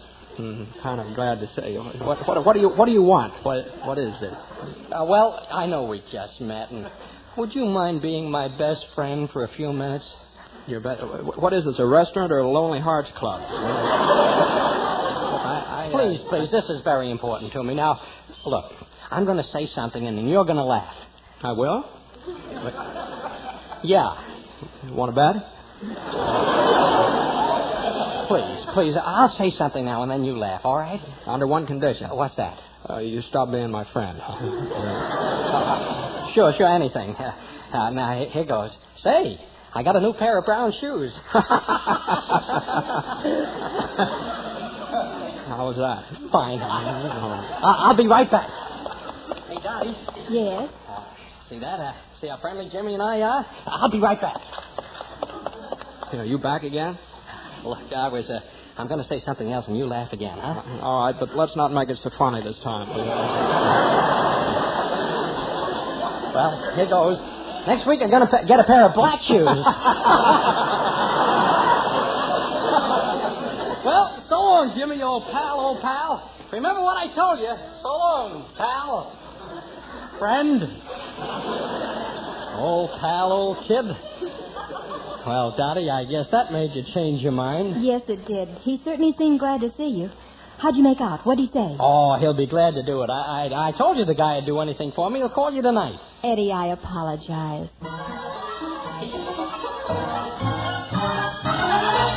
Back in the early days of the Soundies, the movie screens were flooded with musicals and Tin Pan Alley serenades.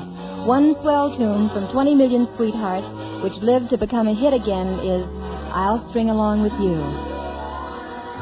You may not be an angel, 'cause angels are so few.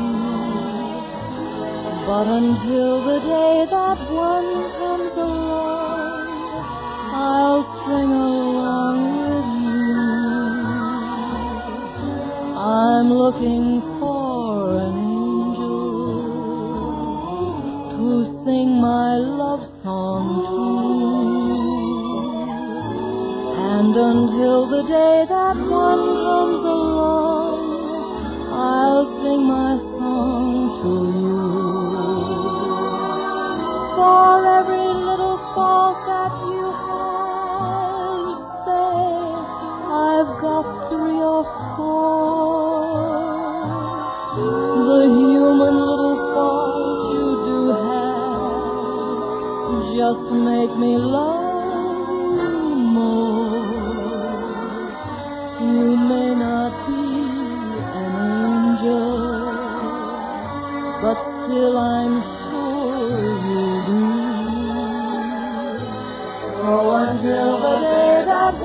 one comes along, I'll sing along with you.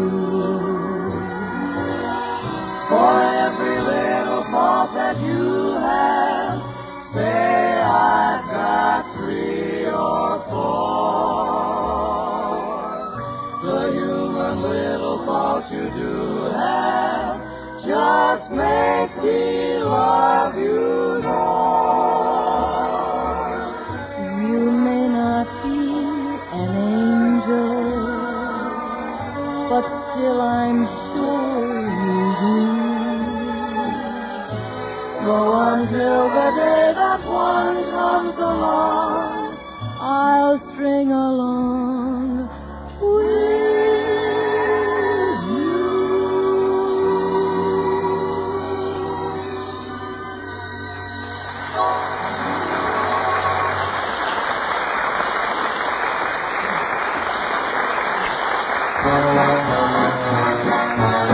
Get the best, get Sealtest. And get the Sealtest flavor of the month for the best ice cream eating ever. It's real strawberries, smooth as velvet ice cream as only Sealtest makes it, with the irresistible flavor of juicy red ripe strawberries. And for extra goodness, big luscious pieces of strawberries winding all through it. It's the real thing, all right, flavor-rich, creamy smooth, and every mouth-melting bite is famous Sealtest quality. Quality that has made Sealtest the most popular ice cream in America by an overwhelming majority. For the tops in ice cream treats, get real strawberry ice cream, the flavor of the month at your nearby Sealtest soda fountain. And always, get the best, get Sealtest.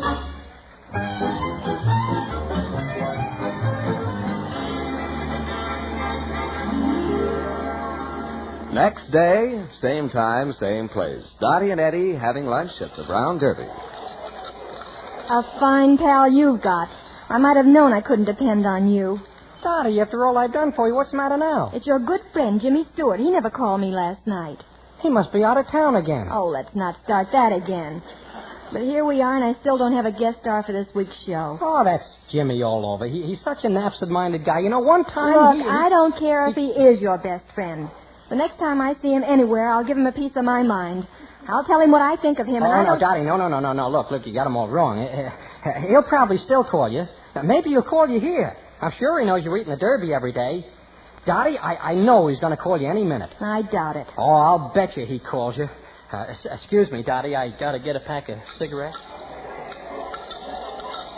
I beg your pardon, Miss Lamore. What is it, waiter? We're having a very busy lunch hour, Miss Lamore, and there's a customer who's in a hurry. Would you mind if he shared your table? Not at all. Who is he? It's Mr. Jimmy Stewart. Oh, bring him over. I'd just love to see him. Thank you. Oh, Mr. Stewart, this way, please. Thank you very much, waiter. Oh, Miss Lamore. Well, it sure is nice of you to let me share your table. I'm Jimmy Stewart. Do sit down. Thanks. You know, it's a funny thing the way we've both been in this town a long time and have never met. Yes, and I'd like to keep it that way. You'd like to, I don't understand. A fine thing. I stayed home all last evening waiting to hear from you, and you don't even have the decency to call. You waited for my call? Don't act so innocent. Your best friend, Eddie Bracken, told me you'd call. Who's Eddie Bracken? Now, don't you dare deny that you know Eddie. Well, wait a minute. Now, best friend. Oh, wait. No, that wouldn't be the fellow who came over to my table yesterday. The fellow that gets all the shoes? Yes.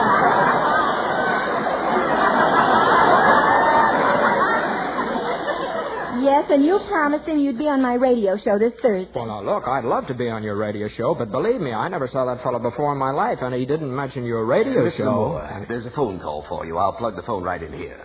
Thank you. Hello? Hello, Dottie.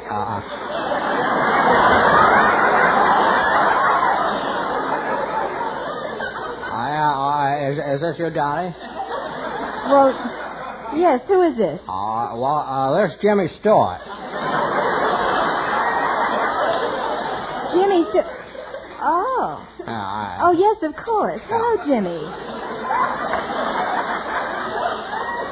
It's nice of you to call. Your friend Eddie Bracken said you'd call. Oh, yeah, sure. Eddie Bracken.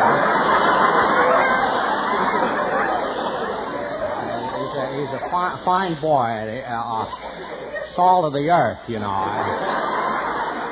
None better, best friend I've got, you know, talented, too. About your radio show, I'd love to do it. Well, yes, Eddie said you would. Oh, I'd do anything for it.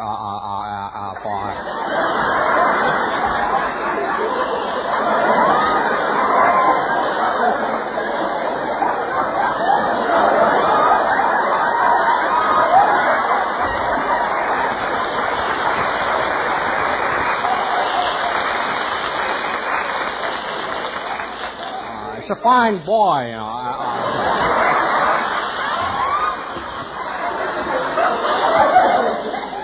Best friend, Yes, I know. We went through all of that. Sorry, I just can't talk enough about that boy. Now, about your this here radio show, I was called out of town. As a matter of fact, I'm at the airport right now. I can hear the DC-6 warming up. Sorry, some other time, Dottie. Don't hang up, Jimmy. There's a fan of yours here. He'd get a great kick out of talking to you. Fan. Well, put him on. Always glad to talk to a fan. Hello?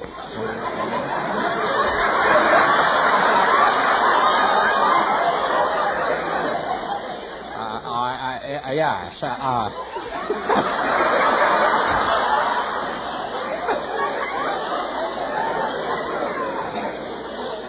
understand you're a fan.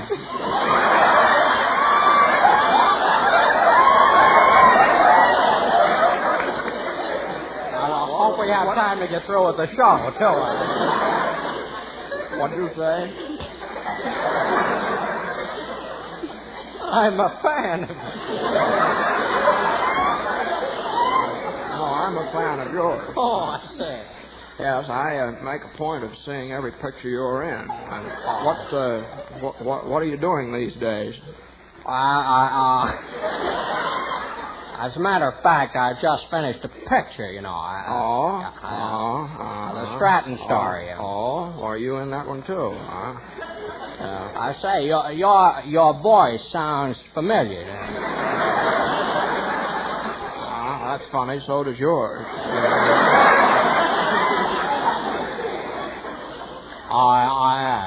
Yes. Who is this? Who is this anyway? This is Jimmy Stewart. Jimmy Stewart. It's Jimmy Stewart. Operator. Wrong number. I'm talking into a mirror.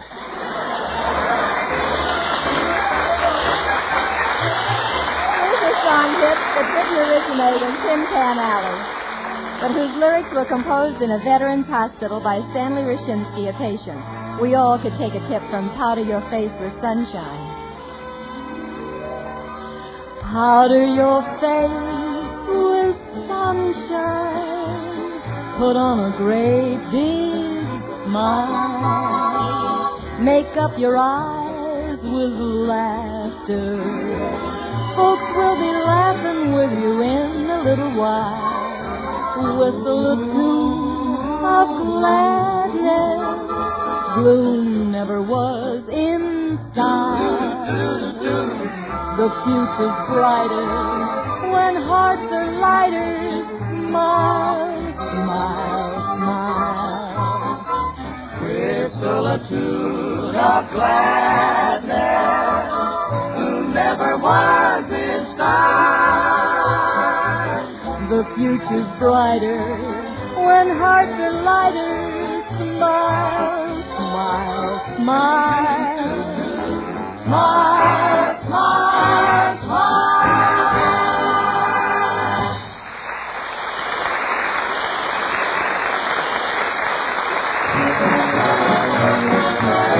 Get the basket, Sealtest. Don't be alarmed. That's just a reminder to get the ice cream that's ringing the bell with everyone. Sealtest Real Strawberry. Once you taste that wonderful wake-up flavor, you'll agree there's nothing like it. Famous Sealtest ice cream packed with the sunny, zingy flavor of real sun-ripened strawberries. It's a cinch to wake up your appetite, so take time out tonight for a refreshing dish of real strawberry ice cream. The Sealtest Flavor of the Month. And whenever you crave ice cream, give your Sealtest dealer a ring or stop in and get the best, get Sealtest.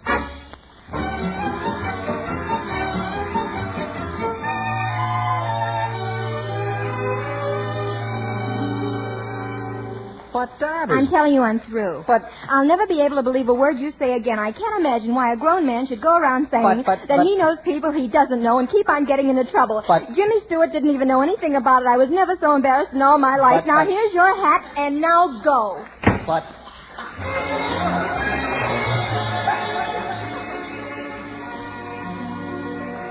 right over there, driver. I think that's Jimmy Stewart's house right on the corner. Right.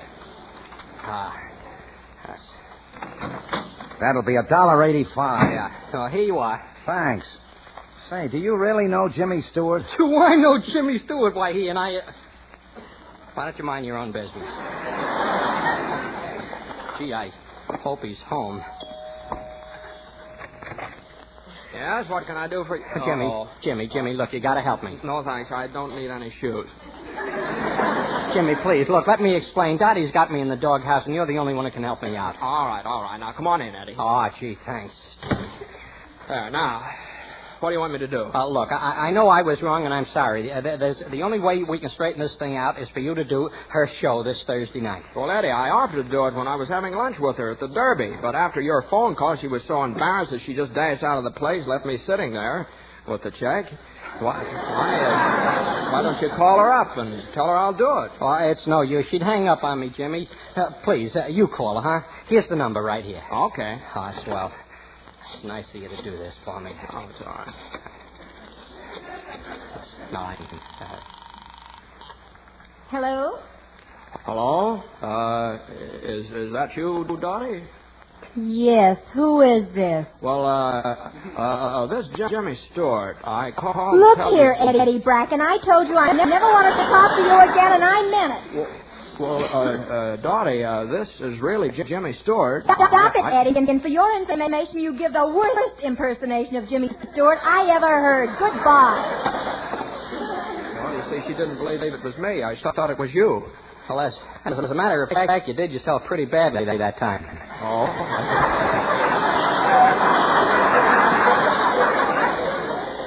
Gosh, I got to square myself with it somehow. Wait a minute, I got an idea. I'm sure there's going to be a humdinger. What is it? Look, I'll call Dottie, and I'll say I'm you.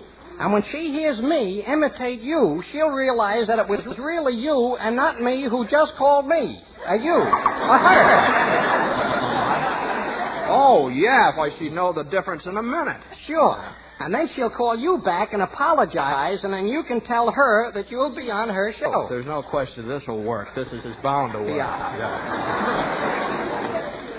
I got the number right here.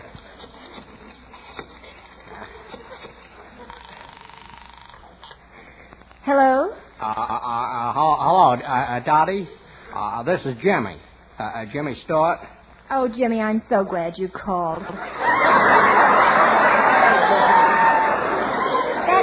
That Eddie Bracken's been pestering me. He keeps calling with that corny impersonation of you. Yeah, it is pretty bad. Dottie, look, I just called to tell you that I'll be glad to be on your show Thursday night. Oh, Jimmy, that'll be wonderful. I don't know how to thank you, and I want to apologize for all the trouble you've been through. Yeah, that's quite all right. What time is rehearsal? 1 o'clock on Thursday. Good. There's just one thing I want you to remember. What's that? About that Eddie Bracken. Remember, he's the salt of the earth. None better. Best friends, you know.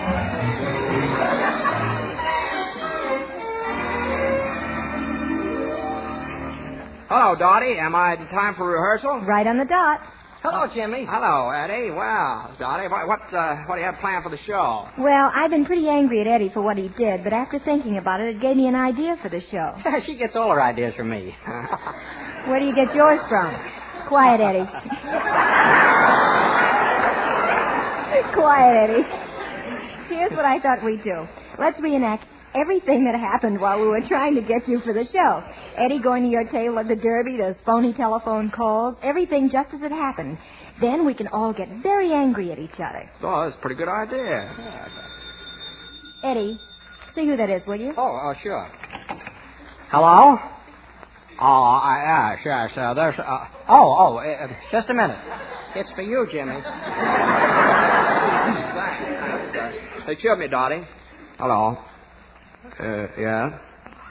But I don't see how I could do it. Can't you hold it off for a couple of days? You can't, huh? Well, you say it's in my contract. Well, I guess you got me there, yeah. Well, I'll be there. Goodbye. Dottie. Jimmy, break it easy. Yeah. The retakes on my last picture. I have to fly to New York in an hour. I feel like a heel doing this to you, but it's in my contract, and I've just got to do it. I understand, Jimmy.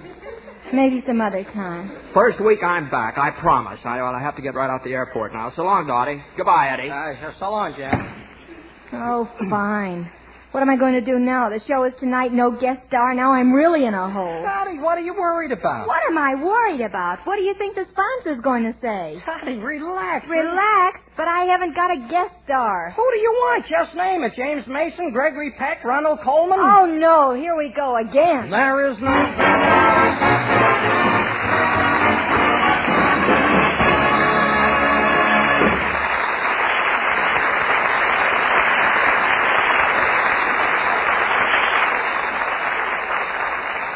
Next week, we've invited another big name to Sealtest Variety Theater.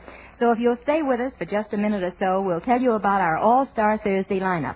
Right now, here's a word about the products of the people who help us put on this show.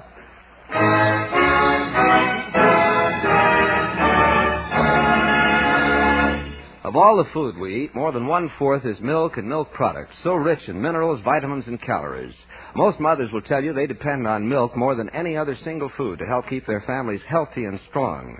National Dairy home economists are constantly at work searching for new ways to utilize the high food value in milk. Our model kitchens are busy originating and testing new dishes that are appetizing as well as nourishing. And National Dairy dietitians prepare booklets and work with schools, churches, consumer organizations, and women's groups giving lectures on some of the new discoveries in nutrition. And, of course, at all National Dairy plants, daily laboratory tests are made to check purity, food value, and taste. It's part of our quality control program to assure the highest possible standards for all National Dairy products.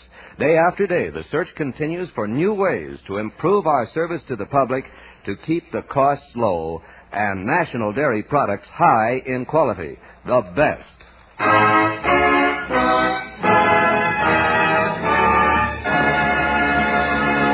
And now here again is your mistress of ceremonies, Dottie L'Amour. Well, next Thursday, Eddie Bracken, the whole gang, and I will be back for another performance in our Sealtest Theater. Joining us is one of the screen's foremost stars, the one and only Charles Lawton. To our guest star tonight, Jimmy Stewart, our sincere thanks. Jimmy, your appearance contributes to a fine cause, the establishment of the American Federation of Radio Artists Welfare Insurance Fund.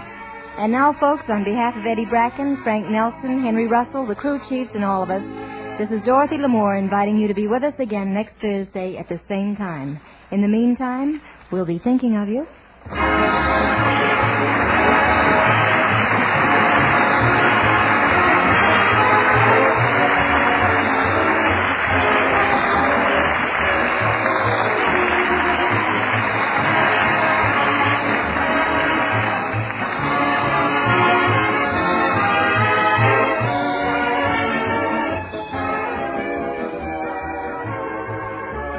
Tonight's Sealtest Variety Theater was written by Howard Harris and Sidney Zelenka. Direction is by Glenn Hall Taylor. Jimmy Stewart is currently starring in the Metro-Goldwyn-Mayer production, The Stratton Story. Tune in again next Thursday evening when Sealtest again presents Sealtest Variety Theater, starring Dorothy Lamour and Eddie Brackett. And as our guest, Charles Lawton. Sealtest Incorporated and Associate Companies are divisions of National Dairy Products Corporation. This is John Lang speaking.